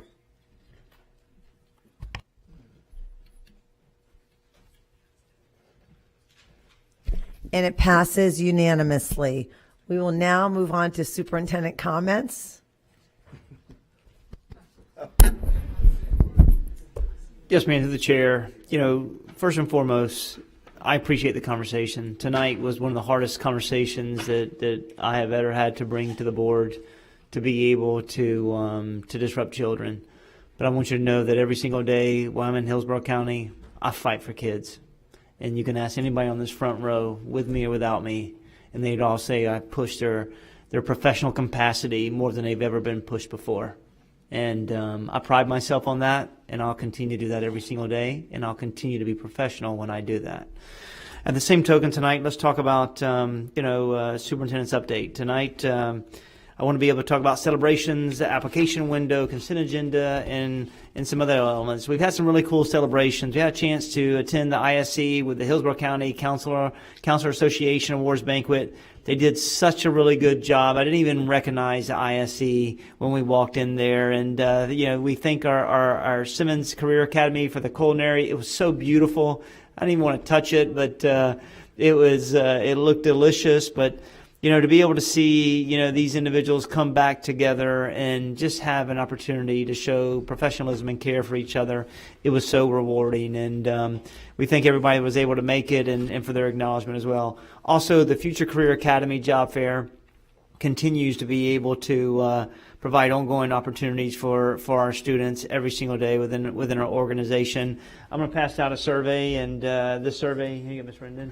This survey just really talks about, it just really talks about, how Future Career Academy is really making a movement with our children. And when they do this survey data that I'm giving to you really talks about how children have a better understanding whether what job opportunities, how they will they live in this community, do they feel supported in this community, what additional trainings they think they believe in, and did they know that existing communities and agencies are out there within our community that they can really fall in love with and transition to. So if you haven't had a chance to attend one of these, it's a lot of celebration, a lot of interaction, a lot of opportunities for children to see who they are. And then also this past Saturday, I wasn't able to go because I was watching my daughter play softball, and thank you for the board for the next 5 weeks.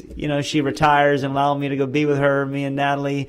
And but I heard the York this event dedication was so awesome, so gracefully led by Missy Leonard and her team.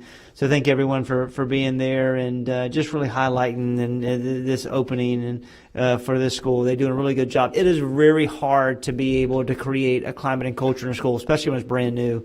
And I had a chance to talk to one of our board members over the weekend or last couple of days and just talk about how Missy has just done that. And, she's just a remarkable leader and continues to have an overall following. And this goes right to what Mr. Washington talks about, Leadership Matters. This is a pure example of leadership.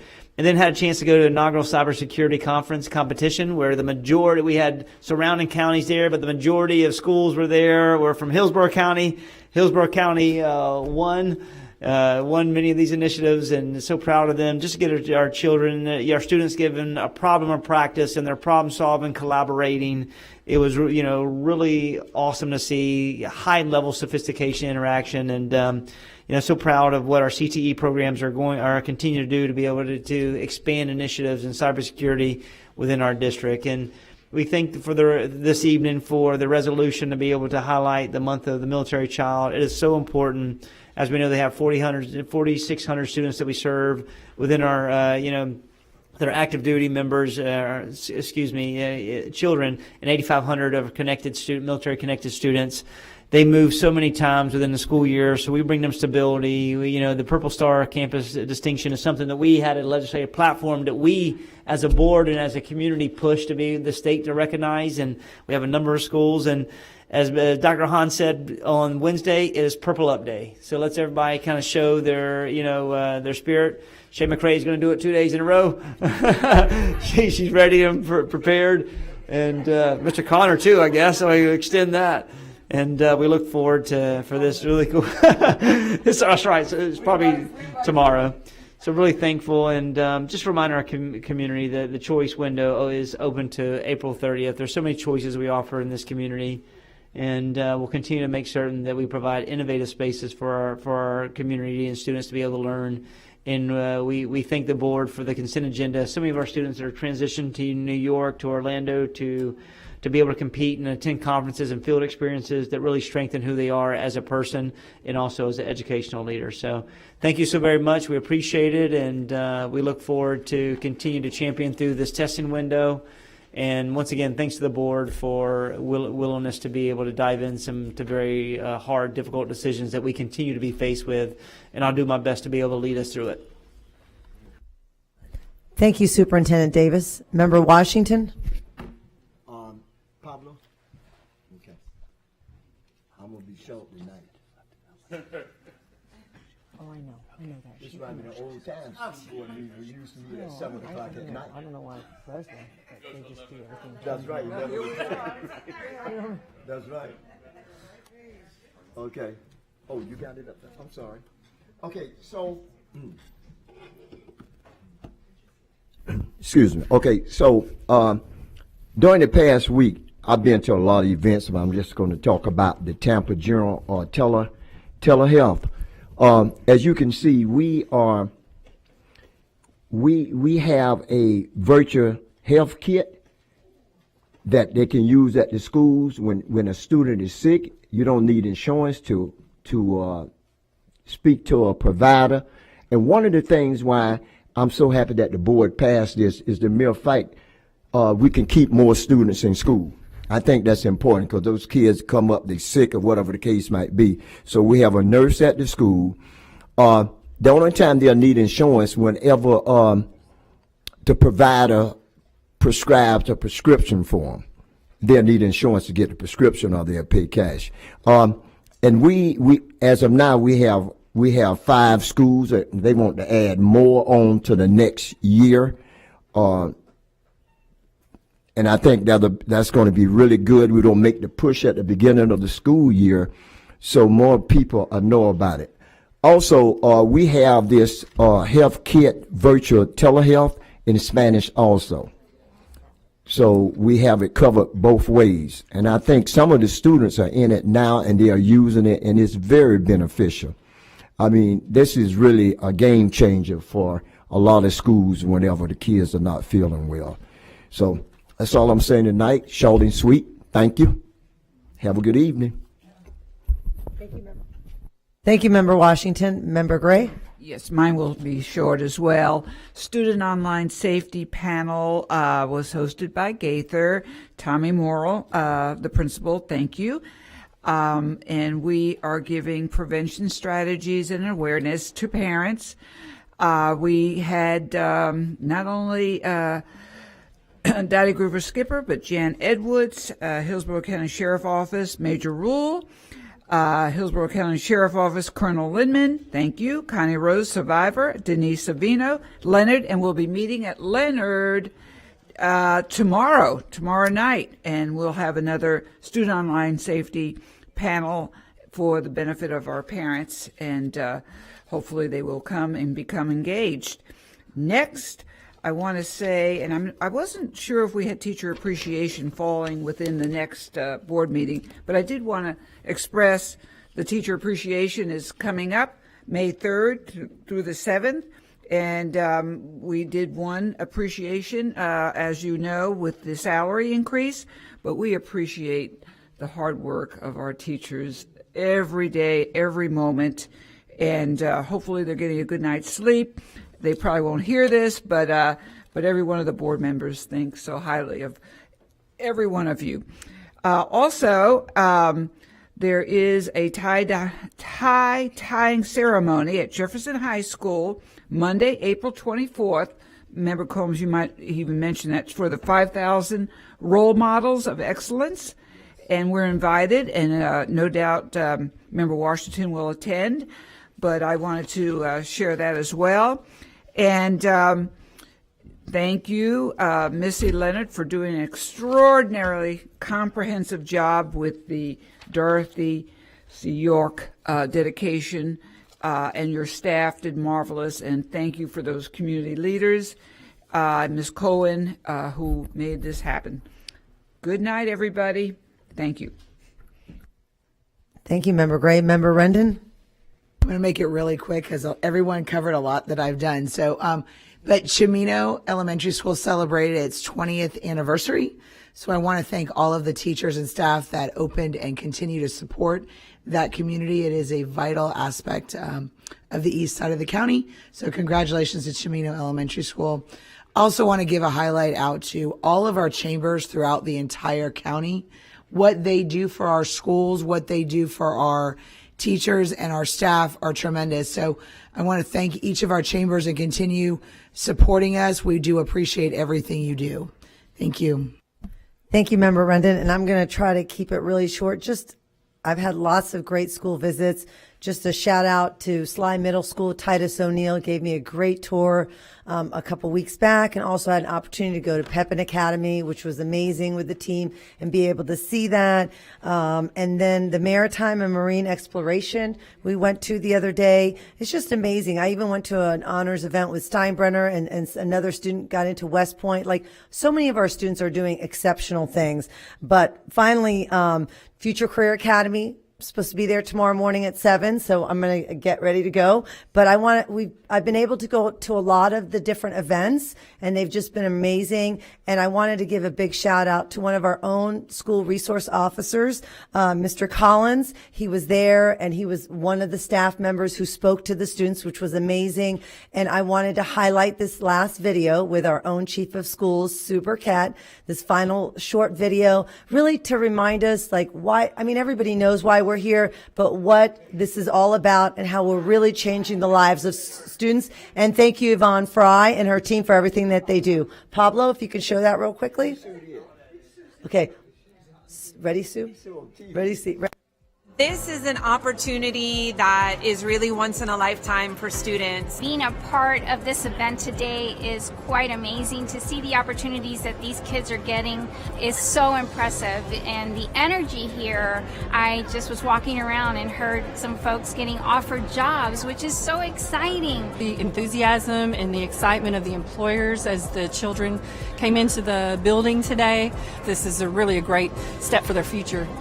I love the conversations that I had with all the people from different businesses. Everyone was super welcoming and inviting and very enthusiastic to share what they do for the community. Yeah, so the students are super eager, right? A lot of them are coming to the table with specifics. They know what they want, so it's just helping guiding them, providing them those resources, and answering any questions that we can. Students are asking a lot of questions, getting a lot of insight. You know, it's been awesome. I got to meet with a lot of new companies that I didn't know were in the area.